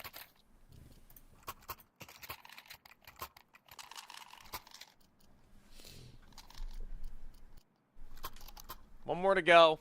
Series on the line. Not tournament life. It's the Patines who will find themselves 1 and 2. Solid who elevate themselves to that brink of playoffs at 2 and 1. From then on, it'll be a battle for DeFerrari. And a little bit of smooth sailing for Solid for at least a game before they really have to get sweating. But right now, a little bit of a decent warm-up at the very least and an official to say that they've gotten themselves prepped and ready. The flashbang's ineffective for the car to start. The second, a little bit more so, but late and delayed as they're walking through the smoke with vision not there as DRG can adjust for the 3. But there's nothing that he needs to worry about with everybody else quick enough to the rotate thanks to the work that he had done. And the captain clears it and calls it a day for another map, another series. Well, we said Solid are probably going to be one of our locked-in playoff teams. It was actually a vague surprise in the Swiss stage. They are currently 1-1, right? You would think maybe they'd get through 3-0 with the sort of look of the teams in this particular South America CCT number 6, but that sort of shows what they're all about, right? This is the level they're at. They're a tier above some of these other competitors. And although Map 1 was actually a pretty decent contest, Map 2, I'm afraid, for Patins da Ferrari, they're skating out of here. Yeah, I mean, unfortunately for the Patines, it just didn't really ever go to show on Dust 2. I mean, there was little bits and pieces of hope to be seen over on the last, but, you know, maybe this new composition of Solid has got a little bit more left into the tank to be left and seen, as Train would have been that decider. It's a map that, for all teams, for the most part, seems to be a little bit of an unknown factor and a question mark as to what they can bring. But with that not having yet been shown, maybe there's even more, you know, in the cards for them in the near future for if they do display themselves on that map. Yeah, I mean, we'll have to see. I'm looking forward to seeing how quite a lot of these sort of, you know, decent tier 2 South American teams sort of implement Train. Was Vertigo one of their favourite maps? Do they go straight into Train, or do they try and maybe sort of start playing their permaban? You know, all sort of stuff like that. So we shall see, but of course we do have one more game to bring you tonight. It's another one of our 1-1 Swiss stage matchups. It's Shinden from Argentina versus Adalia Amigos from Brazil, and that is obviously a roster that's got a lot of very, very well-known names from the history of Brazilian Counter-Strike. We'll be back in about an hour and a bit. That was a very fast series for that one, but for now, see you in a bit.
track, can I let it go? We're running from the past, wanting to be sure. Chaos in my mind, constant deja vu. But every time, it comes back to you.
One more game left today in CCT Season 2 South America Series 6, and there's a lot of well-known Brazilian names in this next series, going up against more unknown but grinders from Argentina, Tony. Yeah, absolutely grinders. These guys have been cooking for a little while now together.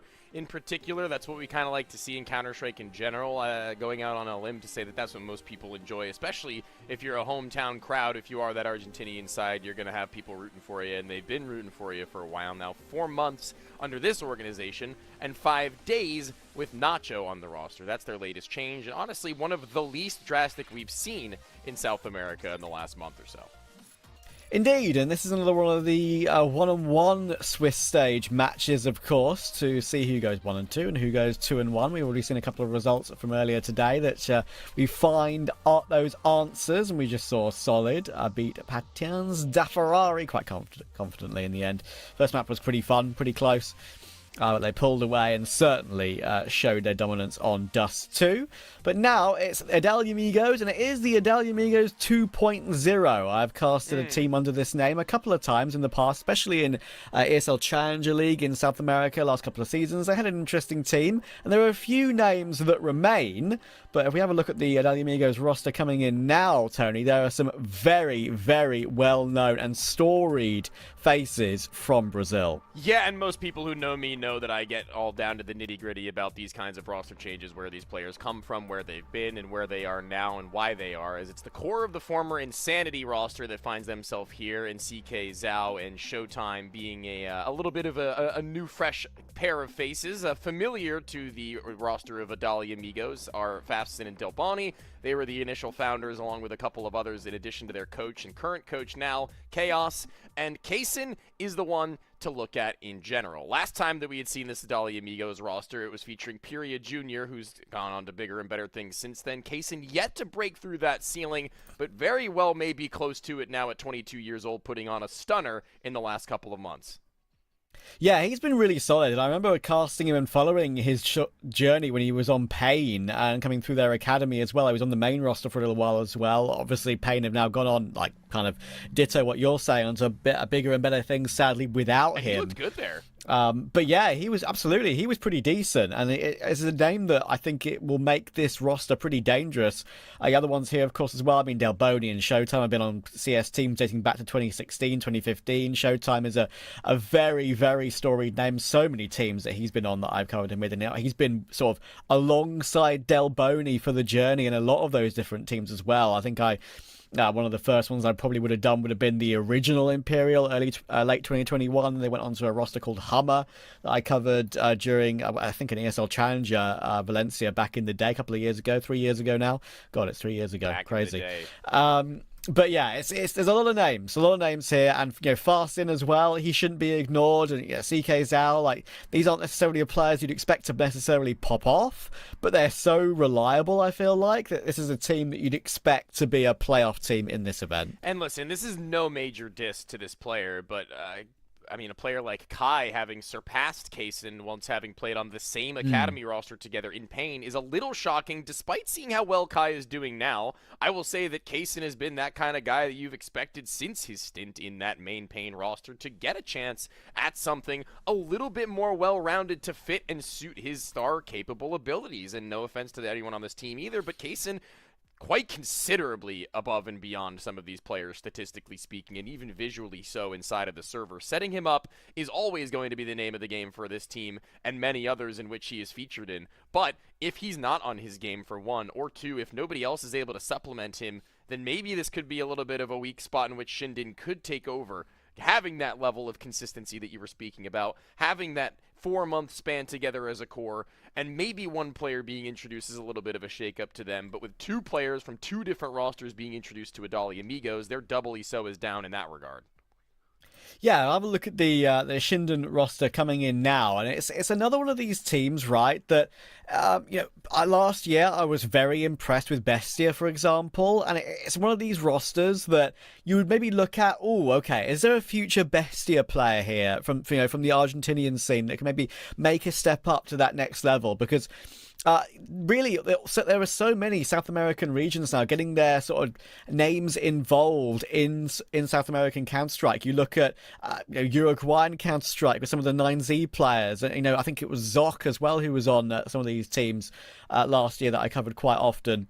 You look at Chilean Counter-Strike now, Davides going to Pain from Red Canids. He was always a name that I loved. And, looking at the next Argentinian player coming through, remember when it was like pretty much only Mayan from that had that stint on MIBR? It was kind of a doomed stint in the end.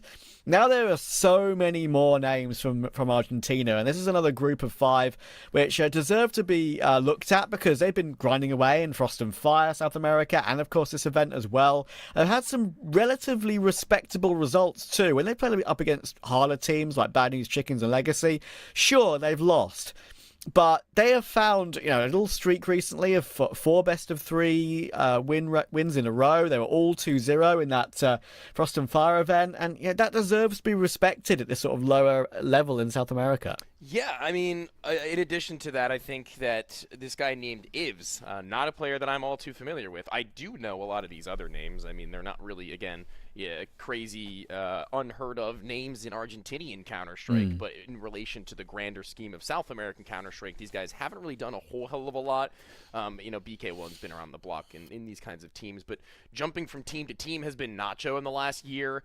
This Ivs guy, though, rooting back to my initial point, was going to be that these guys have been not necessarily stable in showing results, but Ivs, in terms of showing numbers and showing capability at a relatively young age, could very well be one of those Argentinian breakout players. And we've seen a number of them before. We've seen these players break through that threshold, make themselves a name, and again, this is what I was saying, the grander scheme of South American Counter-Strike, where they can broaden their horizons a little bit. Your 9Zs, your Tries, I mean, not Argentinian, but Guatemalan, your Malbs.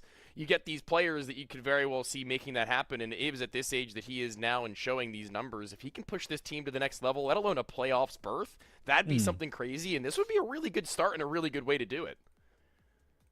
Yeah, for sure. And I think as well, like whether this, events like this, whether they're ranked or unranked in the VRS, I don't actually necessarily think that they'll be too bothered. Obviously, it's a shame that that news has come out that what has come out, but reality is this is experience to play. Reality is that this is good experience against some very, very storied names in South America, right? So you take what you can get in officials at this level, and that's hopefully we'll get to see them, sort of prove themselves ever further as they play it more and more in these particular cups. Let's have a look at the veto. Let's see where we're going to be playing. Unfortunately, we didn't get the third map of Train earlier, and sadly, we're not getting it here either. Shinden are the ones who banned out that one, so we can now call them our least favourite team because they banned it first. How dare they? Joking aside, we start with Dust 2, and the pick for Nalimigos will be Nuke. Yeah, I mean, not exactly where I wanted to have this one go. I would have liked to have a little bit of that Train, but you know what? We're a little bit warmed up on Dust 2, you and I, and a little bit of Nuke to shimmy into something new with a finisher, Mirage if need be. We've gotten just a little bit of that old and just about enough of the unknown to really delve into. But Dust 2 earlier today, we were seeing a very, very distinct lack of CT-sided aggressiveness, I think, from the which team was it? I think the Patines.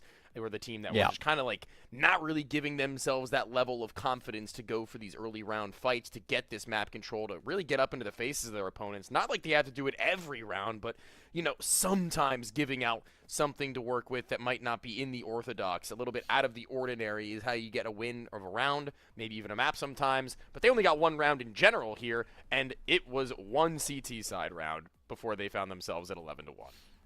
I know, right? I mean, it was a struggle. It's when you see good CT aggression, it kind of tells you that there's a situation that this team's actually got something that can take them to that next level, right? Sometimes the really static CT sides sort of show that maybe they're focusing so hard on their T side that they're kind of relying on individual level alone with some of their CT sides. Sure, they might still have good teamwork, good flashes for each other, etc. But you need a little bit extra these days in CS2, especially on some of the maps where if you don't do any CT aggression, you're pretty much screwed, right? So we're going to be going into map 1 of Dust 2. Let's see how this Dust 2 looks compared to the one we saw earlier on. There are some players here that have been playing this map for pretty much their entire careers, and which span over 10 years at this point. So let's see what that looks like against careers of some younger and newer Argentinian stars. My career has been around for 10 years, and I can't find these heights. What's wrong with me? Why does Maybe I'll get signed to a South American team soon enough and be able to show my stuff. I believe. Or American. I could also. Can you speak Portuguese though? I can say Kyoto. That's all you need, mate. I'll figure it out over time. Elige did it. True. Kaysen has gotten very aggressive in through this long house. A Furia sticker-littered USP soon to meet the barrel of a Biz as they're going to lock horns. It's a really interesting off angle to hold in which Kaysen reads relatively well, but not quick enough to the shot to where a Biz was ready and awaiting to push through another on the other end. CK Zhao playing this one low and slow. Will they anticipate the next? No, they will not. And that's big info for CK Zhao, and it forces the hand of Shinden either forwards or back. And with Ivs actually making the decision on his lonesome, not really supported by anybody else in the meantime, leaves them in an awkward spot where they've got to force themselves into B, and all the player in the back of the site has to do is stay alive, but Showtime doesn't manage. Neither will the car player if they both swing simultaneously. But ammo enough in the gun for Roy, but aim not quite on the mark and money to where Nacho needs to clutch. Some clean shots early on, but a bit whiffy toward B afterwards. Nacho, 11 HP, with the bomb on his back. Less than ideal. 30 seconds to try and push in toward the site. Delboni just checking back and forth, holds the angle, spots the shoulder. Only needs one body shot, but there's a goosh, and there's a rundown from Nacho. Okay, CK Zhao was already really, really close. He's going to fake it out. Oh, and his crosshair placement was almost spot on. But CK Zhao will take the headshot. That was a pretty interesting pistol, right? Very, very slow, very patient from Shinden early on. They get their reward, and unfortunately, after that opening reward from the aggression toward long doors, Amigos just pincer from nearly every single angle, and they weren't ready for that. You never expect the second. I really like that bait from CK Zhao. I mean, obviously, after that first kill, you would expect the T to maybe go peeking in and peering towards the doors to see if anything else is going on, but didn't happen. Didn't quite show. And from that point forward, it was all but a dream, a pipe dream for them to slip back in towards the top side of mid. Ivs again making that interesting decision to walk through the B doors alone. It seemed a little bit disjointed in what the game plan actually was. And from that in, it'll be a little bit more of a unified effort in through these doors later on. A little too late, though, as CK Zhao arrives with a fully automatic rifle to take a pair and the pistol pulled. Not enough damage dealt to deal with him. Money looking pretty decent, and now Trav, it's going to be this gun round buy-in to where, I mean, they gotten enough kills and to where AK-47s are all available, everyone with what they need, but no head armor for Ivs. That could become problematic, seeing as 3 SMGs for one, but also the fact that no AKs have been received based on the money scenario. It could just be an instant headshot. Out long, though, and making sure they get it done super aggressively, but Showtime goes back in. Everyone was blind. Everyone was jumping around. Somehow, BK1 survives on 1 HP. Don't ask me how, but Delboni goes back in for more with the Cassim flash, but he can't get one more. And now, 2v3, but in comes the re-aggression. It just keeps on coming toward long. Shinden don't expect another reface with another MP9. Now, Nacho needs to clutch 1v2.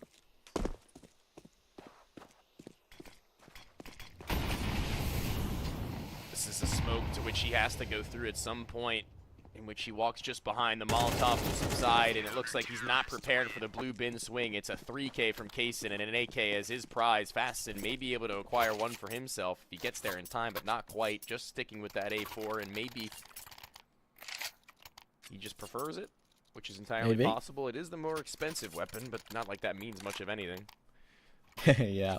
Do they have the same firing rate, the AK and the M4? I don't think they do. I think the M4 is the higher firing rate of all three. I could be wrong. I know the A1S is pretty slow, but the A4 is pretty fast. Slower than the A4, yeah. So yeah, I think the A4 is faster than the AK, if I'm not mistaken. And Mo might see an example of that here. Oh, the mowdown, the combination of the two different variations of M4. Shinden try and go for a rush through a smoke, and that's never going to really work out for you in most situations. The short player will get caught out by CK Zhao. As he'll hop up onto Xbox, and now it's only Nacho with his Deagle holding toward lower. Now spotted out, so they can pinch from sight and from lower. 3 players here, Goosh through the wall, it's painful, and it's a quick death. It is faster. You can fire 666 rounds per minute for the A4. You can shoot 600 rounds per minute with the AK. Yeah, and the A1S is slower than both, right? Considerably. Yeah. I believe I'm going to go off the top of the dome and say that it's probably closer to 500 rounds a minute, but I'm going to look it up too. Let's see. We've got... Oh, 600. It's equal to the AK. The A1S. Okay, there we go. That actually does ring a bell now you've said it. I actually remember talking about how those two are equal and the A4 is faster. But nice to be reminded. Appreciate the research. And appreciate the opening shot from Ivs down Suicide. Taking Kaysen out of the round. Important scalp to take.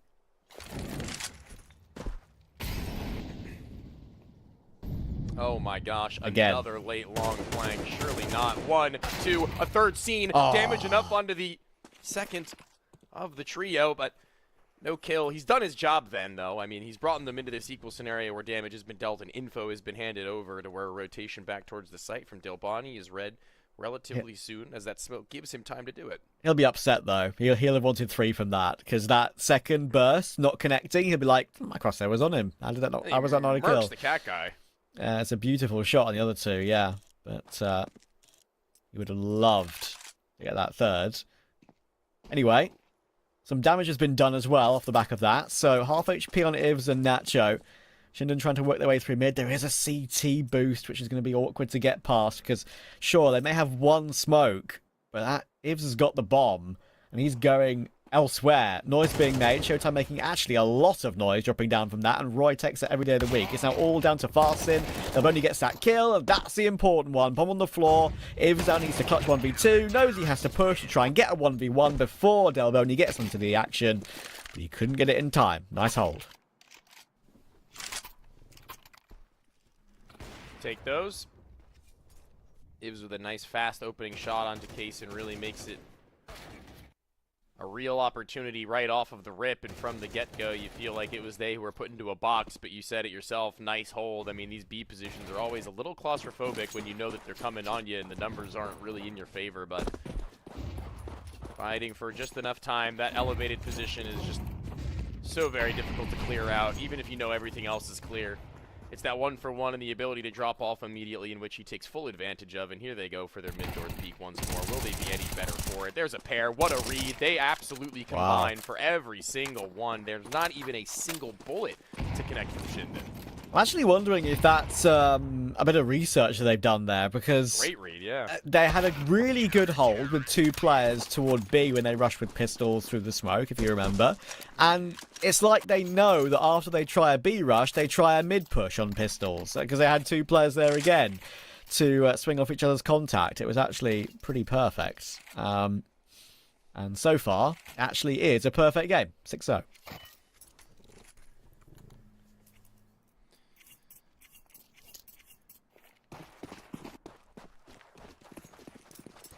Very reminiscent to what we had seen over on the last Dust 2 game, to be honest with True. you. Except turn it onto its head. It's the CT side that's gone very quickly into this game with aggressions from, honestly, truthfully, probably the last place you would expect it from so consistently, those long doors, in which Shinden have kind of left it vacant. Aggressive into the tunnels as well, up and through lower, in which they don't overextend their hand. They clear it out.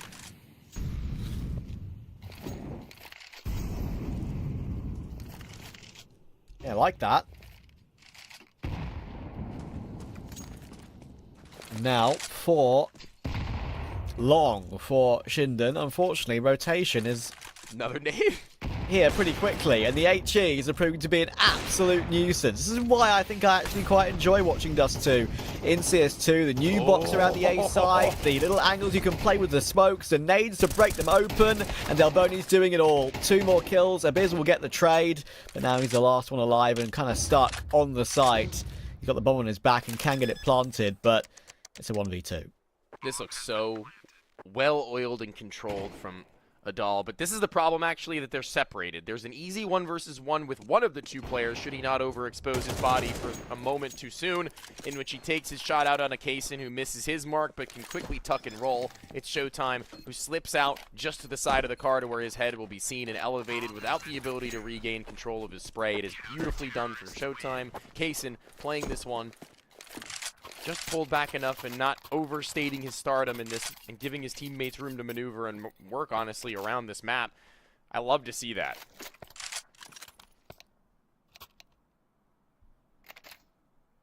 Tactical. We're getting tactical with it. It's about time. And the right time, yeah, for sure. Without a doubt. 7-0 behind. The game's already almost away from you.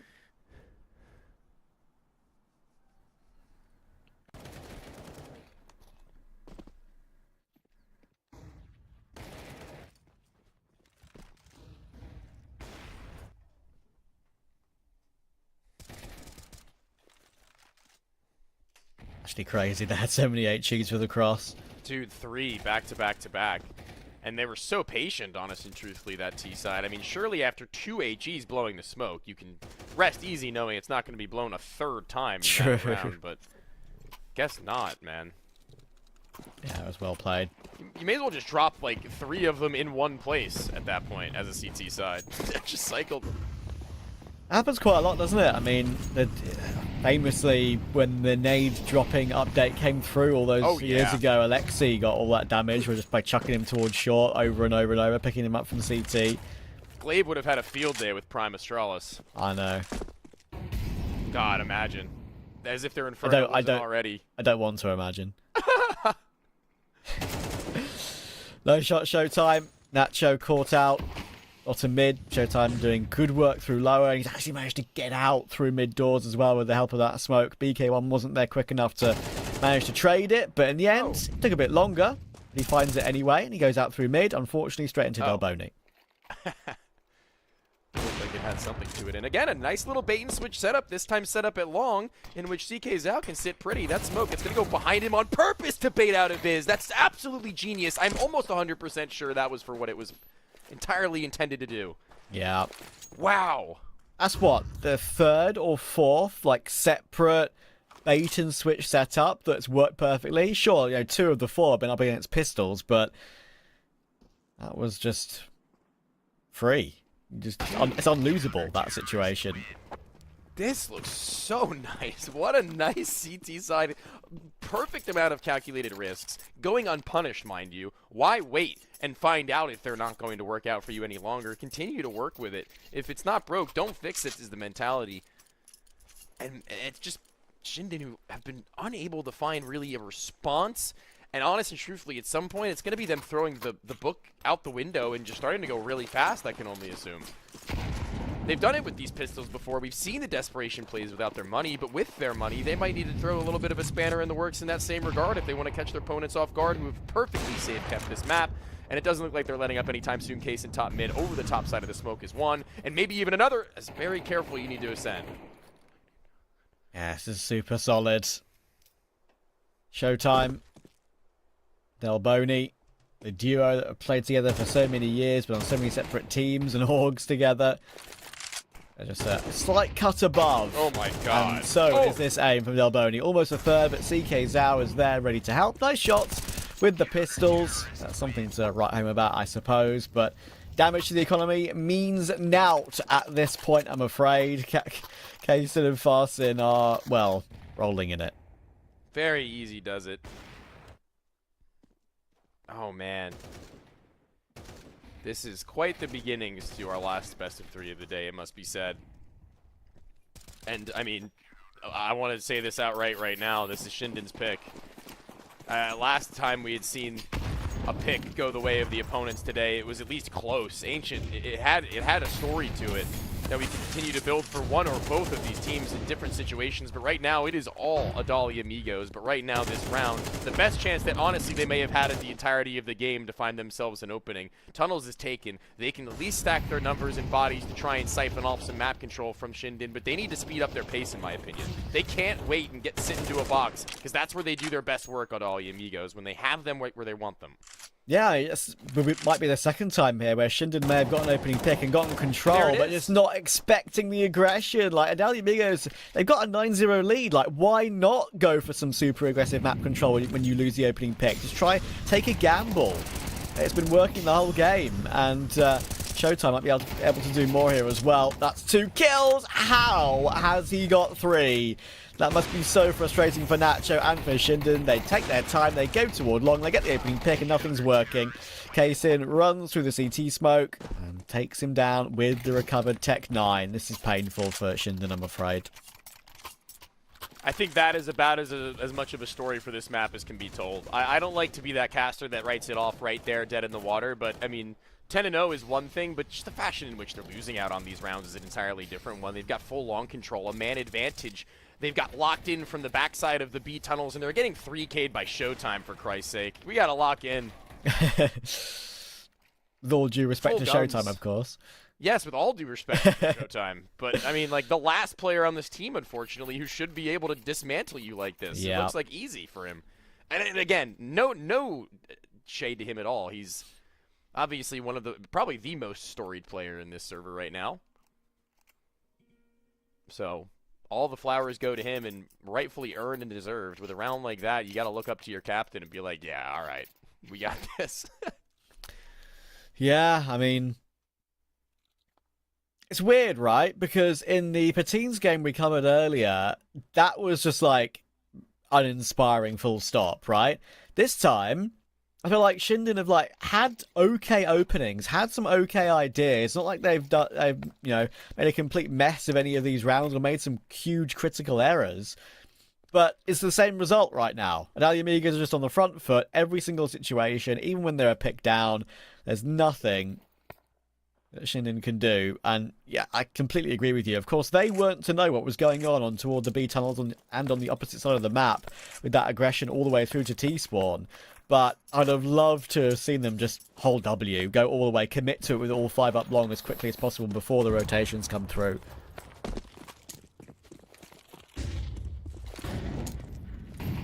I will say that despite it being a stomp in more ways than one, at least we've got something to, speak about, right? Like, it's a good stomp. It's a good stomp from Adal. And I was saying it in the pre-show, I'm very excited to see what this combination of players is capable of. It could very well have been a sideways move in relation to where the X-Xanity players had played with before, right? Showtime and Delbani taking the place of, I believe it was Maluk and IDK, the former Team 1 duo. Now it's a little bit of an unfamiliar territory with a separate pair of players who hadn't been working together before. It's a new formula in almost every regard for a team, and maybe that's exactly the kind of scenario they needed to get through with. And so far, I mean, so good. CK Zhao and Showtime showing up with their weight in gold, and we built up Kaysin to be that star. I mean, look at him. He's not having to really lift that much of a finger. He holds his line. Oh no. Oh no, they're all lining up through the smoke. They're all going through the smoke. I take back everything I said. And he's just tapped him with a Tech 9 from that range. Another one. Oh, stolen. How dare you, Kaysin? What are you doing, bro? Come on. Come on, man. Come on. It's headed 2, though. Bro has died twice. He just doesn't need to do anything. That's crazy. When it comes to saving or whatever, he's just been alive and getting these double kills, singular kills, round after round.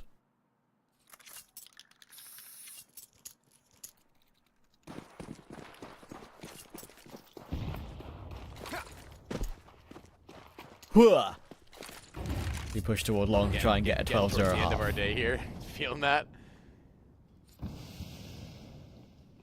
Getting the gears moving though, or Adal, they're trying to get you and production back on track in your sleep. doing everybody a favor. We've been pretty on time today so far in general, and I mean this one has just been what, less than a 30-minute series actually, as it stands. We're approaching, I think, the 22-minute mark of it beginning. And Ivs at least giving them a run for their money on A with a scout, but not really anybody else giving them much of anything to worry about because it's a smoke spam. No need to even blow it. As they take these duels high and dry, it's Del Bonnie on the top side of the site who swings out as far as he wants. His Showtime shows his. Flops it out on the table and leaves nothing on it any longer as Adal, they get themselves 12. Oh dear, the clean sheet's intact. It could be a whitewash in map 1. Shinden haven't even really played that terribly, I feel, but No. there's just a bit of a quality difference overall, despite the fact they've played quite a lot in these sort of lower tier cups in South America. Frost and Fire is a great example of that, trying to sort of push their way to the next level, get some results, and they did, absolutely did. It wasn't against players with sort of name value like this, sort of in tier 2 South America. As you can see, not a single player on the team has got more than 5 kills, and that is not going to get you anywhere, I'm afraid. Kaysen already giving a message over to Shinden that this one is done, tapping away with the P250 and at least giving away some semblance of a read that they can work with for the remainder of this round, but not shifting their weight really all that much. It's still going to be a separated A hold of 2, to which outside of the B doors will reside Nacho, who takes matters into his own hands to slip in, and might have given BK1, a little bit of room to fight for himself as they have to worry about Nacho center site. Seems to have worked out as they've gotten a pair. It's 2 for BK, it's 1 for Nacho, looking to double back, but it's Showtime who's arrived. And he's dealt with it all. A double. And Kaysen continues his reign from the beginnings of the round, puts the P250 to good use, and puts them down at 13-0. That was out of 2v4, right? Oh, I'm in pain. I really thought for sure they had that pistol sorted and we might get... True. And I thought, okay, maybe we get a 12-1. There you go, 12-2. They could get an eco. They could, if they force, they could maybe make it 12-3, 12-4. No. Absolutely cancelled out and just completely obliterating Shinden there at Amigos. That was, well, completely... I would say not expected. I actually thought that would be maybe a 13-6, 13-7 game. Even looking at some of the rounds that were played earlier, I was like, okay, they're in the game, they're getting an opening pick, just Adali Amigos are making good moves, but they made good moves the whole map, and there was nothing the Argentinians could do. Yeah, unfortunately for us, and as well as for Shinden, there isn't really much more to be said about that map that hasn't already been. It's looking towards the future that we, as well as you and the teams, are going to have to, with Nuke on the horizons. The pick of Adali Amigos, though, it's a little bit of a bouncer maybe in this series, but we'll have to wait and see in just about 10 minutes' time. We'll be back.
And we're back. But the question is, are Shinden back? I get the impression they're going to have to do a lot of work to do something in this series because the Amigos have looked solid as a rock and honestly completely unbeatable. And, you know, I had a quick look through the annals of history, Tony. I'm still scrolling because Showtime has had so many games over the course of his career, but I'm down to 2019, 2018. I've been scrolling basically the last minute and a half. Yeah. I have not seen a higher rating than a 2.37 than he just got. That could be his career highest in 10 years of playing the game. I am going to, you know me, I am going to fact check and just double confirm. I'm still scrolling. But once I see it with my own brain and my own two eyes, then it'll be something to behold, because that is going to be a pretty solid omen as what is not a kickoff, but at least a tournament debut for this team as it stands. And going into the future, I think it'll be a pretty nice feeling to see. As I said in the game, that you can rally around your captain with rounds like the ones that he was having. You can certainly rally around your captain for the games to come, knowing the heights that he can achieve individually and the heights that you can achieve as a unit. A 13-0 here to push themselves that one step closer to the one bracket. I found it. I found the game. That's, I think, if I'm not entirely mistaken, that 2.37 in map 1 versus Shinden today, that's his second highest rated game in his entire career. First, the America's Minor 2017 for PGL Krakow. He played a team called Rush with Silent and Caboose on it. I found it. And he went on a 2.54 31-9. That was the Luminosity team with Destiny, PKL, Yell. So yeah, if I'm not mistaken, that's second place we've just witnessed in 10 years of Counter-Strike. Funny enough, just to, you know, tie things all together, I guess, is that we were speaking before about that Immortals roster that had come together with Destiny, who was featured here, right? Yeah, so basically, this core in which we're speaking of, the last time that he had that kind of a performance was scooped up by Immortals. it was literally that team that got picked up. Yeah, it was really funny to see that was how it all transpired. It was kind of an awkward moment, definitely, as well, that they had picked those guys up. You know what I mean? Where it was like, yeah, I mean, they're hitting their strides, they're hitting their highs, but now look at him. He's right there again. He's right back where he had gotten it all started. Yeah, pretty crazy. I mean, you know, a lot of the games back then, of course, you got to kind of remind yourself that it was a slightly different rating. Some of the ones way back were rating 1.0. Some of the ones now obviously most of them are rating 2.0. So yeah, but that all makes a difference when it comes to the Showtime rating. But I don't think it's pretty cool that we've witnessed like something impressive after. You know, you like it too, just like how I like it, looking through the annals of history. Yeah. For over 10 years of being professional, to drop a game like that is pretty cool. Sure, it's only Counter-Strike history like that. It's only Shinden, sure, don't get me wrong, but it still counts. It's basically the same level of team as we had seen he had taken down last time, to be honest. Such names as Ruru. Yes, true. Such established names in Counter-Strike, but here we go. The ramp pop looking to be set up and ready is, I think it's on the outer extremities right now. Just a single man lurking on that P250 once again. Kaysen just trying to make a statement of some capacity. And now at the ramp, look, a read from Shinden, and a pretty strong one as well. A solid read in their own regard to clear him in the cubby corner. The PK1 with a nice little triple and a biz can take that in stride, knowing that their attention is not on him. Let's go. We're getting off the board on round 1 of Nuke. Easy peasy. They're all 5 alive. All 5 headshots. 3 for BK1. And Shinden have a round in this series. And you know what? I just get a slight feeling that they could make a game of this one. Well, you're giving them these credences as early as they can get them, and I'm not opposed, but I only hope that for their sake that they can hold that same level together. I'm feeling like a 13-7 at Amigos, this map. Okay. I feel like it's going to be pretty respectable. This is a run, sprint, full dash to the outside from Delbany, and BK1 on a cheeky little angle. just tucked enough to where on that sliver gap he's going to hope to catch them, and on a fully moving pistol it's a good enough reaction, and where Kaysen's got knowledge and map awareness enough to know where he'll drop without cratering to the ground beneath. Loses none of his HP, gives away a minimal sound cue, but not one he'll be all too worried about in the near future.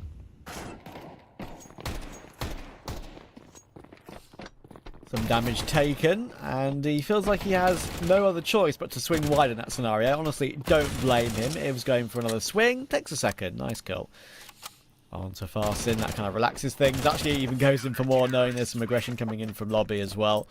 Distraction. And Ivs makes it look really nice with the FAMAS there. Fair play to him. 4 kills. Very nice indeed.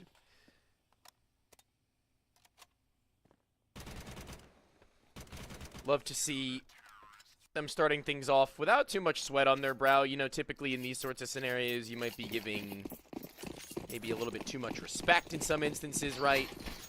You just kind of got shellacked on your own map pick, so not always the easiest full mental reset, but it looks as if they have.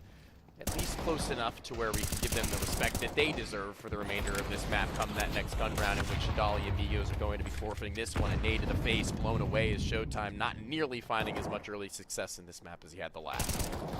That's okay. Time enough.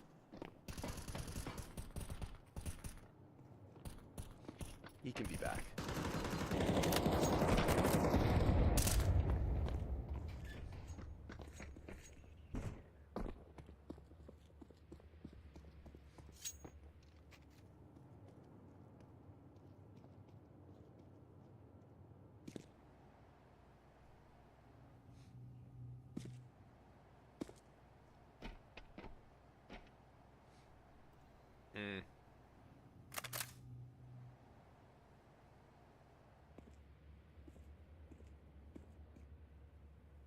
Not too worried.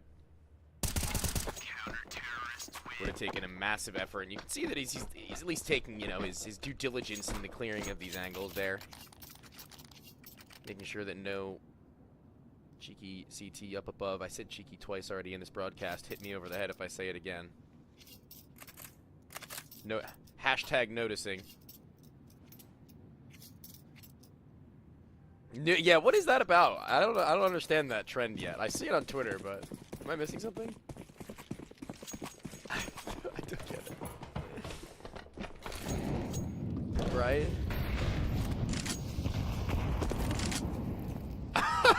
So it's just like the one that we accept as funny, but without really like much of a thing behind. Okay. Oh. I get it now. Hashtag nudicing.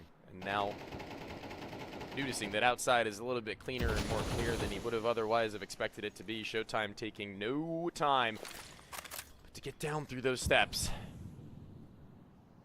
Sent himself solo and, you know, called upon the rest a little bit later on with the bomb on the shoulders of Kaysen, strapped around. And they want a head ramp maybe late, and I guess they're separated to where one is a late activation on A, one late activation on ramp, and the rest to go down through lower, and hoping to come in unison together towards that B bomb site in a bit. And I think it'll be upon that glass break that Delbany is going to make his move, and maybe CK's out to join him. That'd be wise. Interesting, though, that they've got 2 ramp right now, Shinden. So they have got a very fast rotation down toward that ramp area. It's just a question of whether they catch that lurk or not. Is player number 1, Abiz, going down to check it. Is he ready? That's a good duel to win. Oh, wow, he almost gets to second. Thankfully, Farsin did peak from that single door position in the end, but CK Zhao always being a nuisance right now. That's a naughty right-click flash. Roy tries to fight, has to look up, stares at the flash, then CK Zhao peaks, and it all falls apart.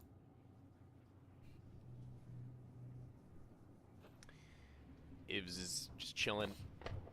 He's got 6 kills to his name right now. I didn't notice that he was doing as much work as he has been these last 3 rounds. EK1 notably on the pistol round above all else, but are they going to go hunting for him? I think they just might. I don't know if I would. Their money isn't beautiful. It could be one of those kind of hunt situations where if he walks into your crosshair, then great. But I don't think they're going to be going all too far in looks. Obviously, at this level of play, you do a little bit of that research, you should know where a majority of these players are playing from, and if you don't do it prior, then during the match you can kind of take that apart piece by piece and understand it. So I'm sure that they know where he would logically have been playing from. Terrorists win. Pretty clean win, having been 3 down.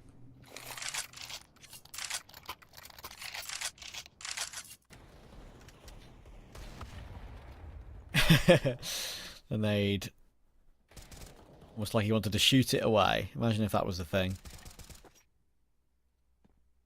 But here is the kill here. If he gets the spray down on the second, that would have been super cool, but the single door player just realised quick enough what was going on. The fight was going down.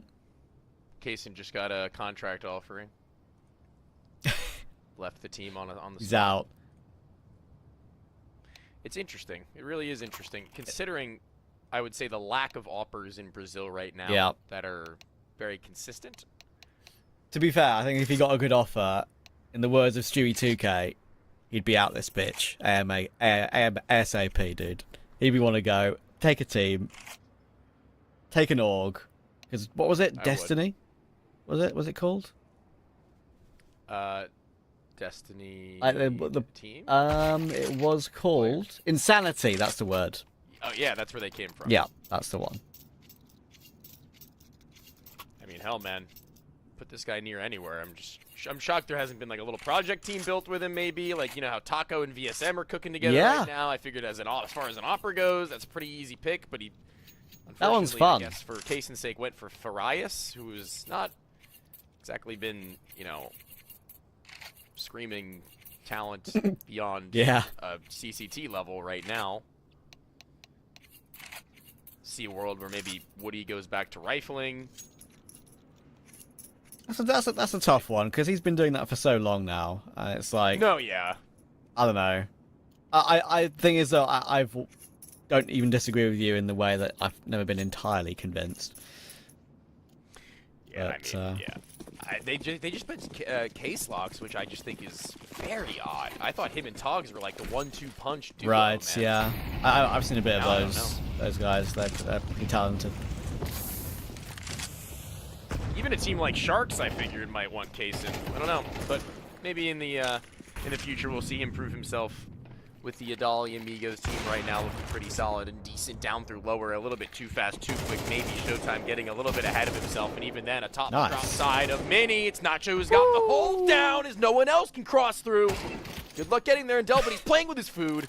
A 1 tap, but 3 more to find. He's known. He's not really got the room to be playing like this on this ladder. He's got an op he could save, but it's 1 minute and 10, man. You're not really getting anywhere else. They know that you're down in the doldrums below.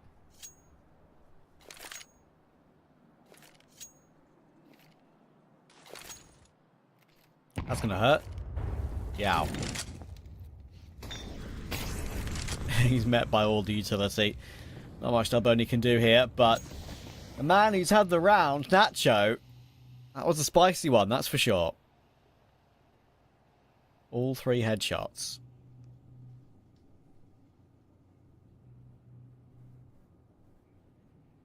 That's what you want to see.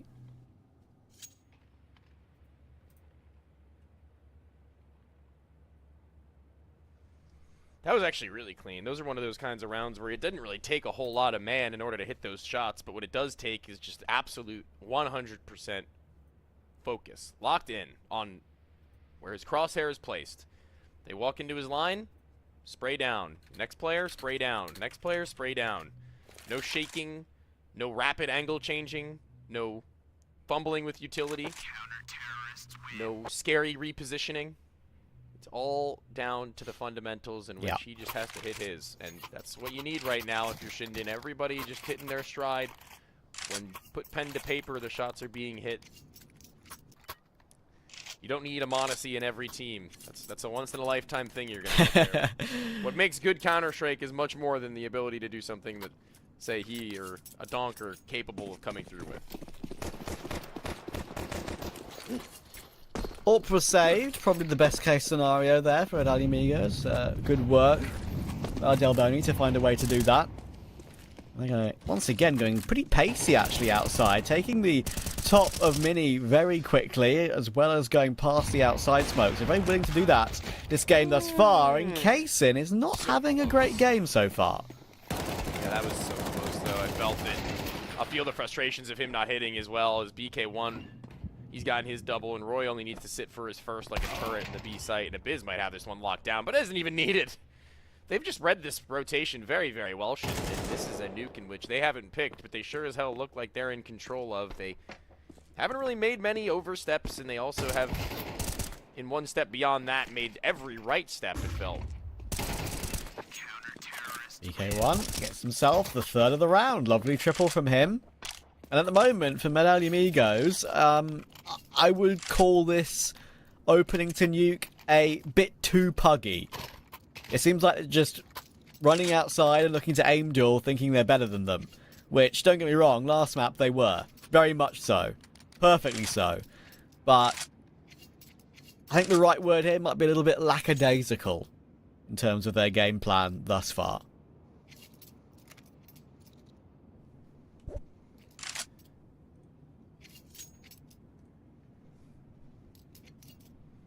Just a little bit of a tech timeout here to relieve any stressors of the game as it stands.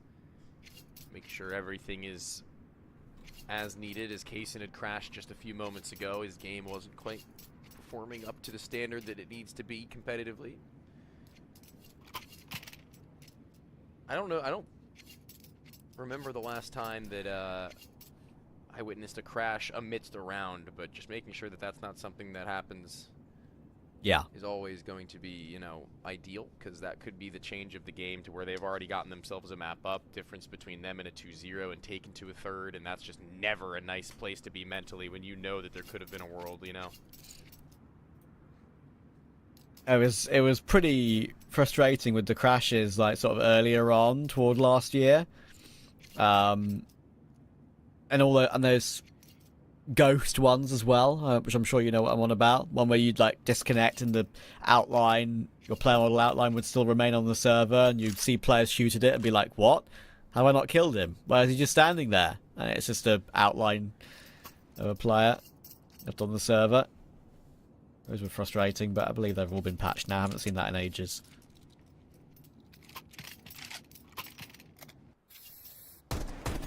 We're back underway. Happened to me before, personally. Sorry? Say that again? It's happened to me before, personally. It stinks. Oh, yeah.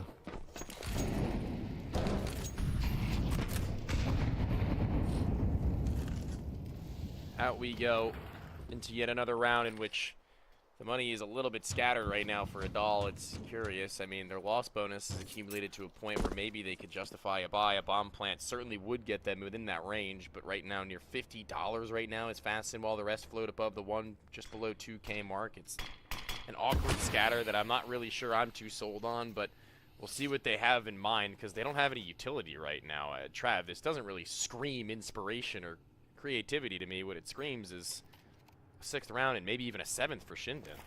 Yeah, I said this sort of feels like it could be like a 13-7 for Medallion Amigos, not like anything like the last map. Well, right now, they're nowhere near that. This has been a very good opening on the defense from Shinden. Now, a little bit of a pinch with these AKs in play. This could work out for them because the mini player has been completely distracted. They could just overrun the A-site defense. Roy's doing really good work right now. He's found one more with the USP. He's picked up the AK and he almost gets another. How has he done so much damage? It's now the quick rotation through lobby for Abiz. Is door open? That's what he'll go and look for. It is. And he'll choose to go through there. 10 HP on Kaysin, 100 health on CK Zao with the picked up AK. And the bomb plant will finally be committed to.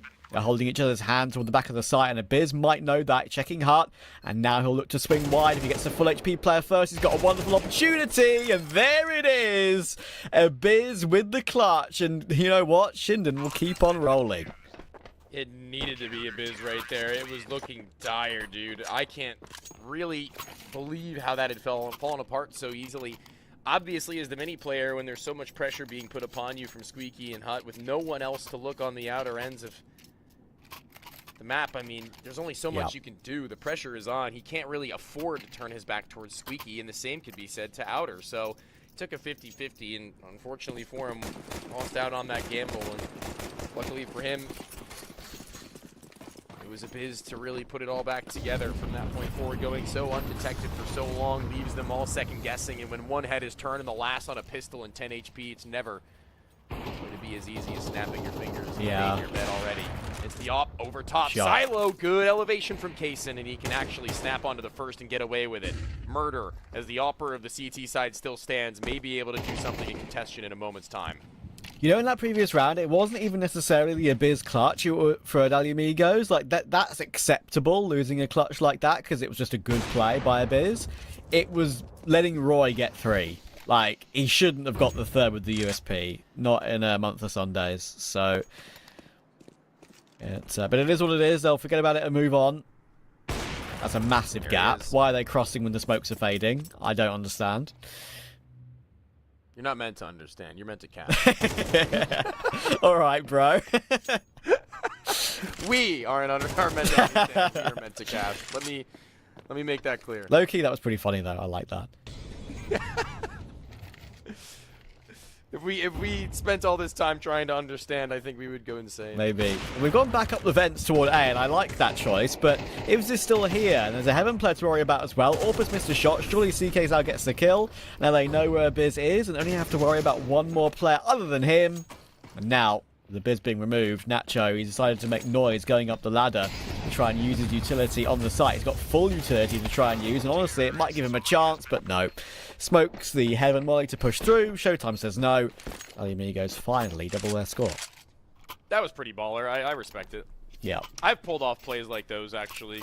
Literally exactly the same as Nacho, where they expect something else, and they just pull a nade or something, and then I just swing out while the plant. It happens.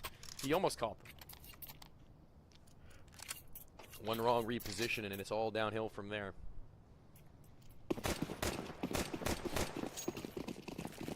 I am at least happy to see that one round of economic scare for what was a force buy effectively did come back to give them at least that bomb plan I was speaking of, and 4 kills to go along with it. It keeps them in contention economically for a good span of this time, but Kaysen starting to heat up little by little. He said he wasn't having the greatest of games in the last 2 rounds. Since then, he's at least been able to cobble together 3. There's no telling how much farther that might go once we do make that switch up. But here, it's a push-up inside of the lobby in which Delbany is going to need to read pretty hard. I mean, he's meant to play this position, but his read isn't as important as theirs, as Nacho's heard him get tagged with that smoke. This is a really important round for Adalia Amigos. You might just think, oh, it's pistols, whatever, but this is a chance to close the gap to just 2, as this is a proper force buy from Shinden. Eagle, crosshair placement, lovely. Farsin goes down, and again stomping down towards Secret, making it very obvious where to look for BK1. And now they know where Delbony is. They might choose to try and run him down. There's 1 headshot, and there's 2. Nice. Oh, really clean. BK1 will fly up the vents, but only into his demise. That was actually round saving from Delbony. Yeah, I mean, very well controlled. He's not shattered or scattered in that moment mentally when he spots those 2 players. They're lined up enough to where he knows them, relatively speaking. He's got the power of position behind that wall in which he can tuck for at least after that first headshot. And good head on his shoulders and a good 3rd. We're approaching a respectable enough scoreline on a T side of Nuke to where they shouldn't be all that stressed out. I mean, obviously, if they do manage to get to a 6-6, that'd be wild, but an 8-4, rather, is still pretty decent. Assuming they don't fumble to 1 flashbang. True.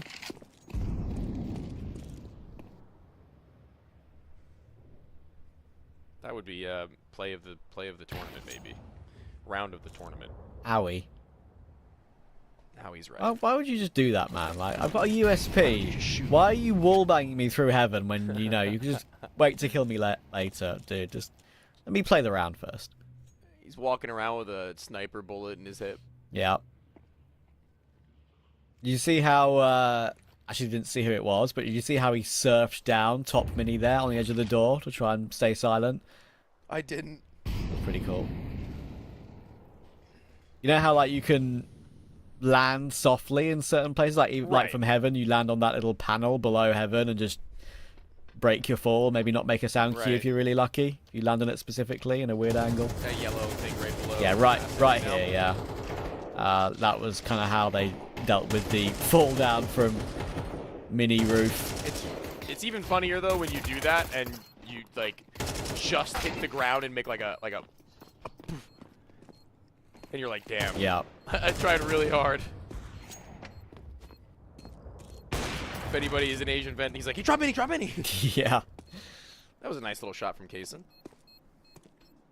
Can he finish the job on Roy though? Shoot through the wall, you won't. Oh, Goodness my. gracious. Got there in the end.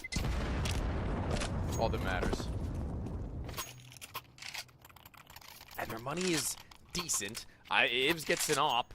The rest, though, I mean, scattered bits and pieces of utility. It's not going to be full belts on any member of the team as it looks, and that could come back to haunt them depending on how much the Adalia Amigos can flush out in the beginning stages, how much of a read they can possibly have on what their money situation is looking like to burn out a smoke or a molly at the ramp, a door molly. Always, obviously, going to be necessary from the CTs on a map like Nuke to deter a rush. It's already, you can see just nade after nade after nade, and they're already at almost a piece per player, and there it is. It's pretty much all dumped.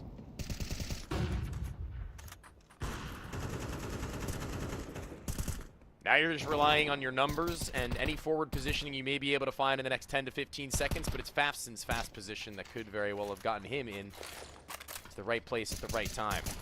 Pretty similar sort of ideas to what we saw earlier on, except maybe this time Farston's a bit more separate from the rest of his team. Often we saw Showtime sort of run down there pretty quickly towards Secret, but yeah, this time Farston just gave it a little bit more of a delay, and he'll just wait there rather than push further forward. We've seen a couple of times they've just charged down and not got a reward because they've made so much noise. But Nacho, he'll drop to Delboni. Another important headshot from him to open up this round. And CK's out, looks like he's ready to pounce toward A. Roy is going looking, but it might not be the right timing. That's perfect crosser placement from CK's out. And in comes the mini pinch again. There's not much you can do about this, I'm afraid, if you're Shinden. The trades are too good. Ivs is trying his best, to be fair to him, but Kaysen, a double. Back to it. 7 to 8 KD for him after a 0 and 5 start. Super solid.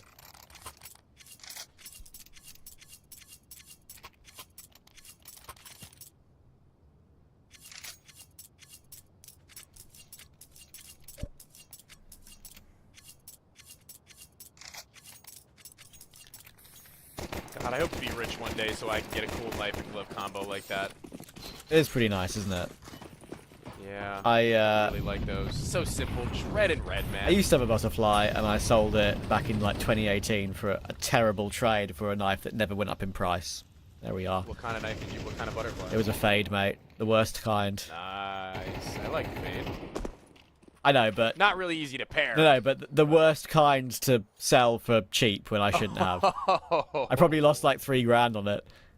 Dang, dude. I sold it when it was like 500 or something, even if not less. I don't know. And then That's a shame. skyrocketed years after. Here goes the walk-in.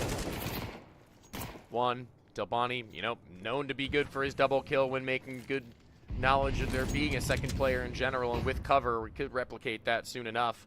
It's Nacho who's got to slip the net on him, though. He hopefully gets this kill before he loses his teammate. Actually, Delboni reading the scenario. Simply not able to get there in time. Maybe a nice shot in chat being sent out from BK1 as you hear the ticks going off, but now it's just going to be the clears. Don't get lazy! Don't get lazy, Showtime! It could be the last time you get the chance to show it in this half. One player is remaining for each team. I was almost about to scream. Oh, he's out of the game. Ibs in the clutch. Oh, he's not. Has he been brained on? Has CK Get brained on! Has CK Zhao? Is he inside the mind of Ivs right now? That Molly could be everything in a few moments. If he makes a sound cue right now, Ibs, he's going to be in for a hard time, but he hasn't. So now it's CK Zhao who's got to guess where he wants to lob it, if he takes it out at all. But he's stuck. Okay. He's made a little silent jump up. Those little, like, sort of cushion sound jumps. If you're really, really close to your opponent, I think they are audible. But oh, he's figured it out. Well done, Ibs. That was nice little jiggle for information there. Sees CK's position and grabs the kill. So that's actually a very, very respectable half for Shinden. I gotta respect that. I guess. Devil's advocate, winning out on pistol round just as Adalia Amigos had on the last map. It kind of nets you those 3 rounds with the economy decisions being made. Like, yeah, they're freebies effectively, but true. Could very well have been much worse. And now going onto this one, I just wonder what kind of a stretch Adalia Amigos can get on if they get their money up and they get Kaysen on the opposite. He's only just now started to heat up as the last 5. That definitely worries me, and also considering the fact that Ibs has been one of the biggest pieces to their success on this map thus far with these kills that haven't always been, you know, like big multis, like huge multis, but definitely like the silent 30 bomb approaching right now to where he's finding his impact in every round in one way, shape, or form, even if you don't notice it by its end. Yeah. I think if so it's going to be a clash. I think after the 13-0 of map 1, if you asked Shinden, listen, we're going to go into map 2 and you're going to win the half, they'd rip your arm off for that. 100%. Can they not? I'll give it back. It's fine. I'd be really cool with keeping it and just not asking the question. I'm fine with that. Yeah, I do wonder what the issue was, because obviously we heard that like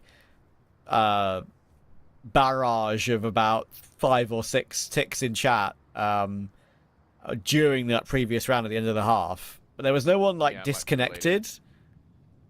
Everyone was live on the server, so it was only Del Bunny and BK1 who were dead at that point. yeah, everyone was still moving. No one was like frozen or anything, so not sure what it's about.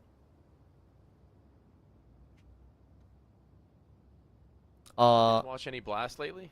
I did, mate. I did. Yeah, I've been keeping an eye on a lot of it. Which games have impressed you the most, or have you enjoyed the most? I haven't really gotten to watch myself very much more than like one map per series because of the hours. Yeah. But the other day I think it was day 2. I watched the Mouse vs. Bet Boom maps 2 and 3. That was fun. Fun game. That was really fun to watch. Yeah, I've been very impressed, and honest and truthfully, like, what a major upgrade Bet Boom got in Exile and Boomich, man. Yeah, definitely one of my ones to watch this year from like tier 1.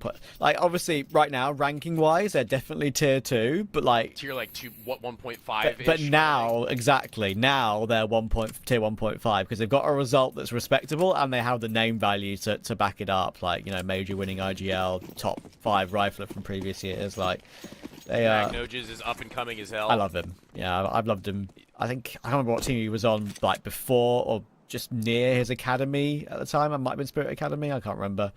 I think he was on K23 before Spirit Academy. Yeah, it was one of those teams exactly. I remember watching him back then. I was like, "Ooh, okay, yeah. I can see this. I can see something here." Nice tap from Nacho. What do you see here? Hello. Look at the flank. Can't even hear it. There's too much noise going on. Run down is a biz. Nacho's like, damn, dude, I just hit that P250 clapper for what? Surely Delpity doesn't just go swinging for fun without his teammate. Yeah, all right. Oh, nice, man. Delpity's looked pretty surgical in this game so far. Not as surgical as Dr. Molbs, but, you know, not many people are. Malbs wasn't even as surgical as Dr. Malbs for a while. True. I think it's wild how good he got in such a short frame of time. Not like he wasn't good, but like how consistently he showed his highest level. Yeah, being like, you're right. Every now and then he'd have a pop off. Because he had that little fall off when he went to 00 Nation with Cold Zero, if you remember. And that did not did not go well for him. Then the paycheck was just bounced back to Team 1. Yeah. Like, yeah, all right. I'll go back. It all worked out in the end. It did. It did. Shot.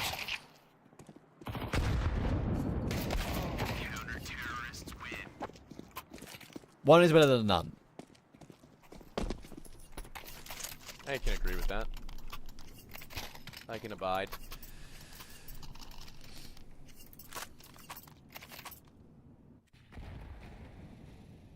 Malbs is the kind of player that, as an aside, I guess, while we have a second, I thought would try to, like, find his way into, like, a 9Z. Yeah. At some point. I wasn't expecting the pathway to be 0-0 Nation or, like, an M80 before it was a 9Z kind of team. An amalgamation of all these players from different Spanish-speaking countries. I do wonder, like, knowing the sort of decent progression that M80 team made, even like after Morbs, like how far they could have like pushed themselves up the rankings if they somehow found a way to keep him. But at the end of the day, we got Lake, baby. Yeah, North America has Lake, and he'll be yelling, "Look at me, Ricky." Well, not Ricky, because Floppy's gonna not been playing for a while, but Dang, dude. look at me, someone.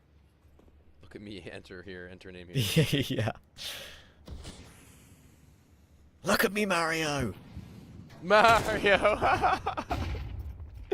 That's awesome. I hope he says that at some point. That'd be really funny. But oh, BK1, what a stunner. A headshot back into both directions, and he almost changes his elevation to find Showtime, who's stuck in it. Needs Delbani, who takes a second to go up the ladder and actually wastes a second too long. Showtime goes down in that transitory period and leaves it to Nacho's outside flank to try and wrap back in before they make their hit, but it's Red and Delbani again with a stunner. What a read out from this guy, and that might have just been enough as Fasten's trade is not met with a second, and Delbany's got it all to do, but who else but him in a round like this? Massive effort for him. Wow, he's just everywhere, isn't he? Like, he's getting the trade toward outside, I guess, you know, being that sort of rotator through heaven to deal with sight and outside. You put yourself in the midst of the action, and right now he's dealing with it beautifully. Great work. He's taking the role of rotator to another level. Yeah, he's in all the positions that he can be in that short period of time. He was, and he delivered. Very little in the way of a refractory period between fights, and now as it's a pop into this A site, it's a round that could very well have gotten them their lead. A blind Fapson drops the center, and they've not flooded him. They've not gone in and through a delayed flash, though, just as effective in a flipping CK Zhao, and relies on Delpani to shoot through the smoke, and with no vision, covers his teammates' hindquarters. 10-4, good buddy, as Ibs is left with it all. Once more, now Shinden really feeling the residual effects of some of these moments where their money might not be in a position to walk through with. They've lost the lead, and now doubly so, as 9 is all but confirmed, and it's going to be Showtime to secure it. Comfortable. Now on the CT side of Nuke, it looks like they are back in action at El Amigos.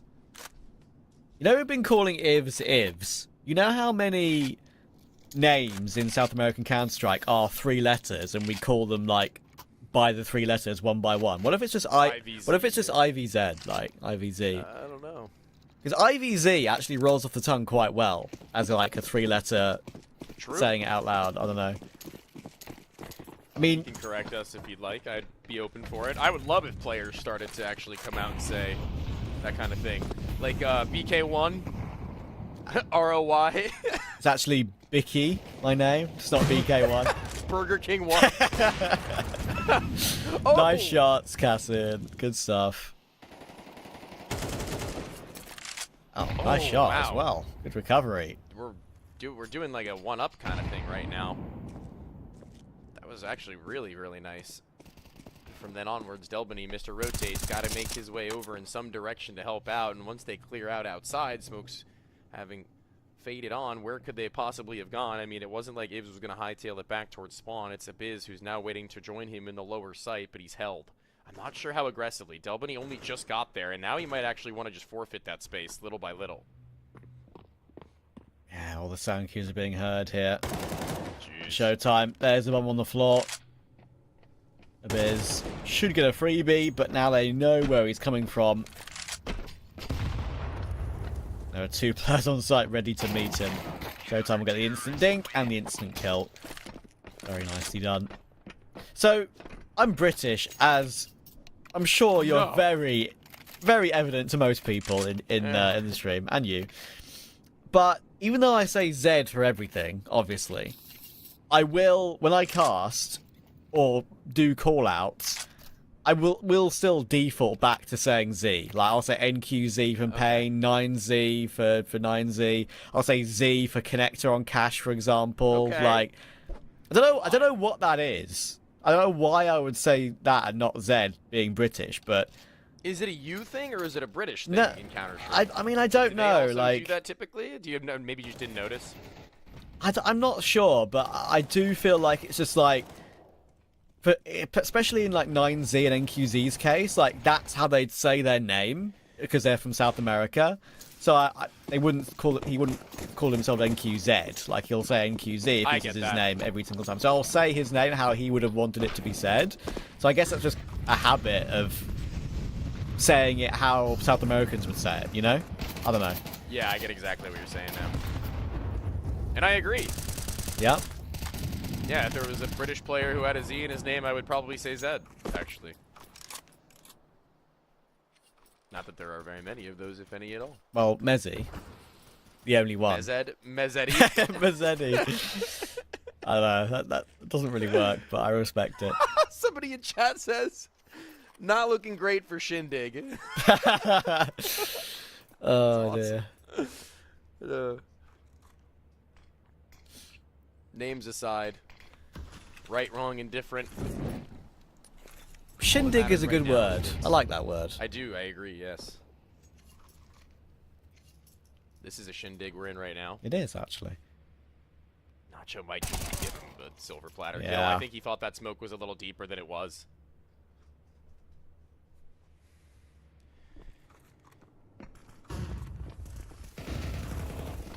Okay, can a Biz pounce on a timing where he's not being looked at? He can, but it's only a 1-for-1, and guess who's on the back of the site doing so much work? It's Delboni again. He takes down Roy. Up comes CK Zal, and there goes Ivs and BK1. Once again, it just seems to have a player over on a rotation in the right position every single time. No plant, no AKs available to them in this next round unless they want to have no utility going along with it for only one of these players, really, and everyone else just subsided, fallen into the background. And, oh, okay, we are going to be going for just that play. I see Roy had a Galil and sold for a Tech 9. They're really relying on the raid boss with no head armor. Yeah, I'm a little confused, but I've been confused before, and as previously stated, it's not my job to understand. It's my job to just read it out as it is.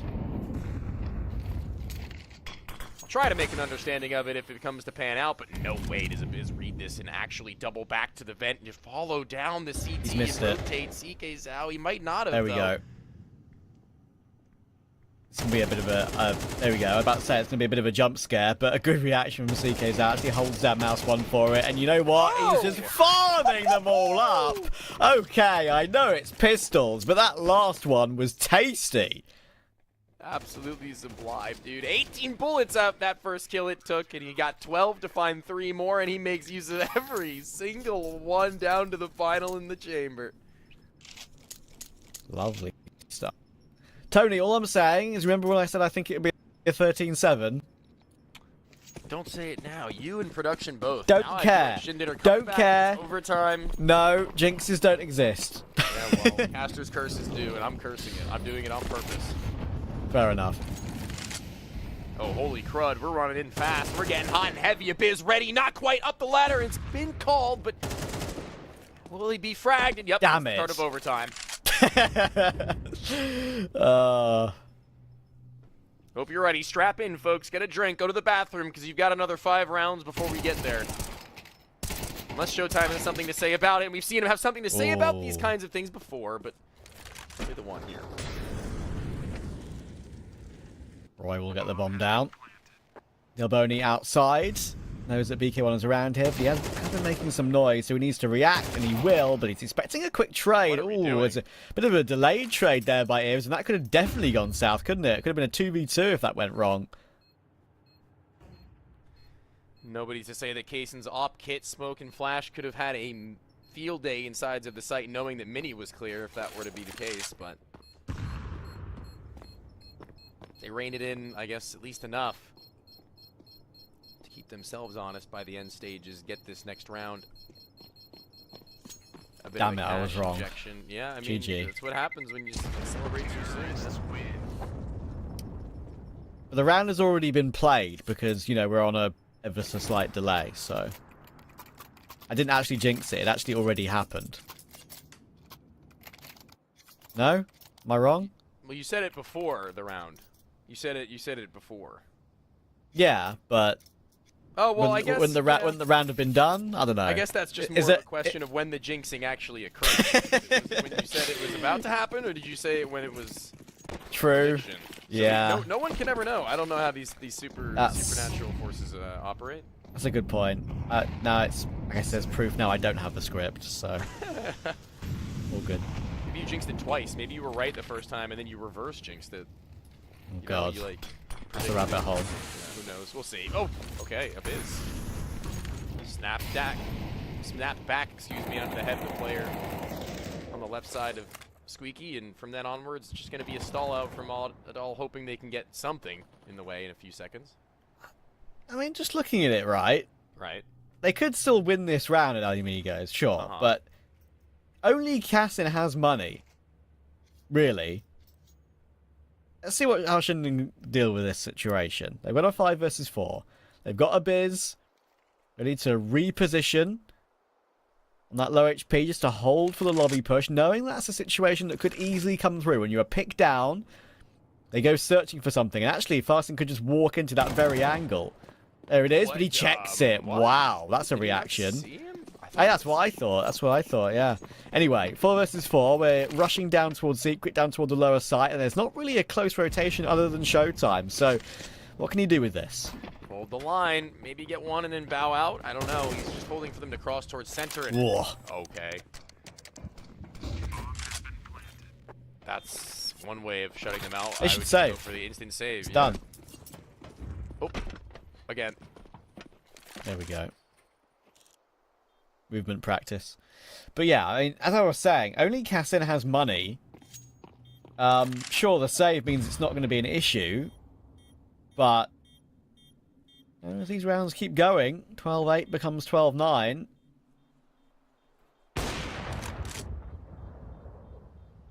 Maybe it was me saying that I cursed it that brought it to that point.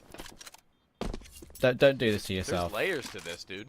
Don't. Or maybe it was the production saying they wanted it to be a 2-0. Stop adding to the layers. On layers on layers. So many layers.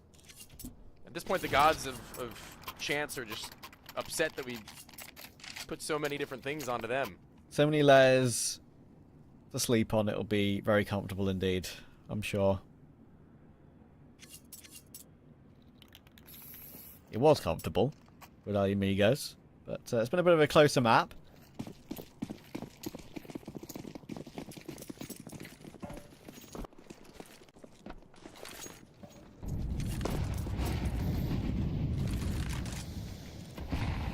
Made up.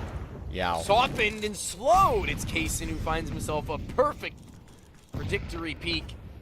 Nobody up high. No way he spots Nacho and frags him inside that smoke. I mean, Nacho's actually just going to walk through. He's going to try and take timing of yet another one of these smokes, and it's bit him before, and it'll bite him again potentially as he jiggles around. It's too slow for Kaysen, or maybe just slow enough as he's yet again given this kill and given a chance to cement them that 13th, as it looks all the more likely with Delbany entering the kill feed as he's done so very often in this game. Still a top side of the board at 21. Clean for Kaysen, but I do question what the plan was for Shinden in that round. It's going to be done, and that is the series for Adalia Amigos, as we suspected. And, you know, Shinden, sure, map 1 was an absolute wash, but there's some really good signs from map 2. You'd have to sort of look at some of the rounds they lost, the sort of the gun rounds, especially that last one there. It's like, what was the plan going into it? Sometimes it's very hard to tell and very hard to know, but yeah, either way, they did get over the line, and for Shinden, you maybe look at rounds like that and say, maybe that's what we can learn from, like just running outside, then peeking and up one by one when half a smoke is not there. Like, you question what that is. Yeah, I mean, this is going to be one to look back on for both maps 1 and 2, I think. Just a lot to take from in terms of plays that were working so consistently and gaps being abused by Adal Amigos. I think that definitely the long abuse got to be a little bit much on Dust 2. moments where, I mean, it was just like hyper aggression from the CT side in both extremities, caught them off guard in mid and late round situations where you have to have at least either a decision that you've already been ready to be made in the mid, or you know, a little bit of a lockdown, expecting there to be a walkthrough or something to come through in the way after 13, or rather, I guess on the CT side, 12 rounds of the same thing on different sides. It's a little bit of a pain. It's a little bit of thorn in their side. But again, both maps I think you can look back on with something to say, okay, guys, this is what we need to do better. This is what we need to alter. And this is what we need to actually focus on in our games. Yeah, and that means they, of course, will drop down to the 1 and 2 bracket. So they've got another chance in this particular CCT. So they're still alive for now. The Amigos go on to the 2 and 1 bracket. But that's going to probably do it for us tonight. Of course, it's 2 a.m. now for me, right on the nose, 2 a.m. And it's, I think, even later for production. So we'll give them a bit of a break. They've got some things to do. We've got some things to do. My thing to do is sleep. Hope you've enjoyed the games, and we'll catch you again very soon. Good night.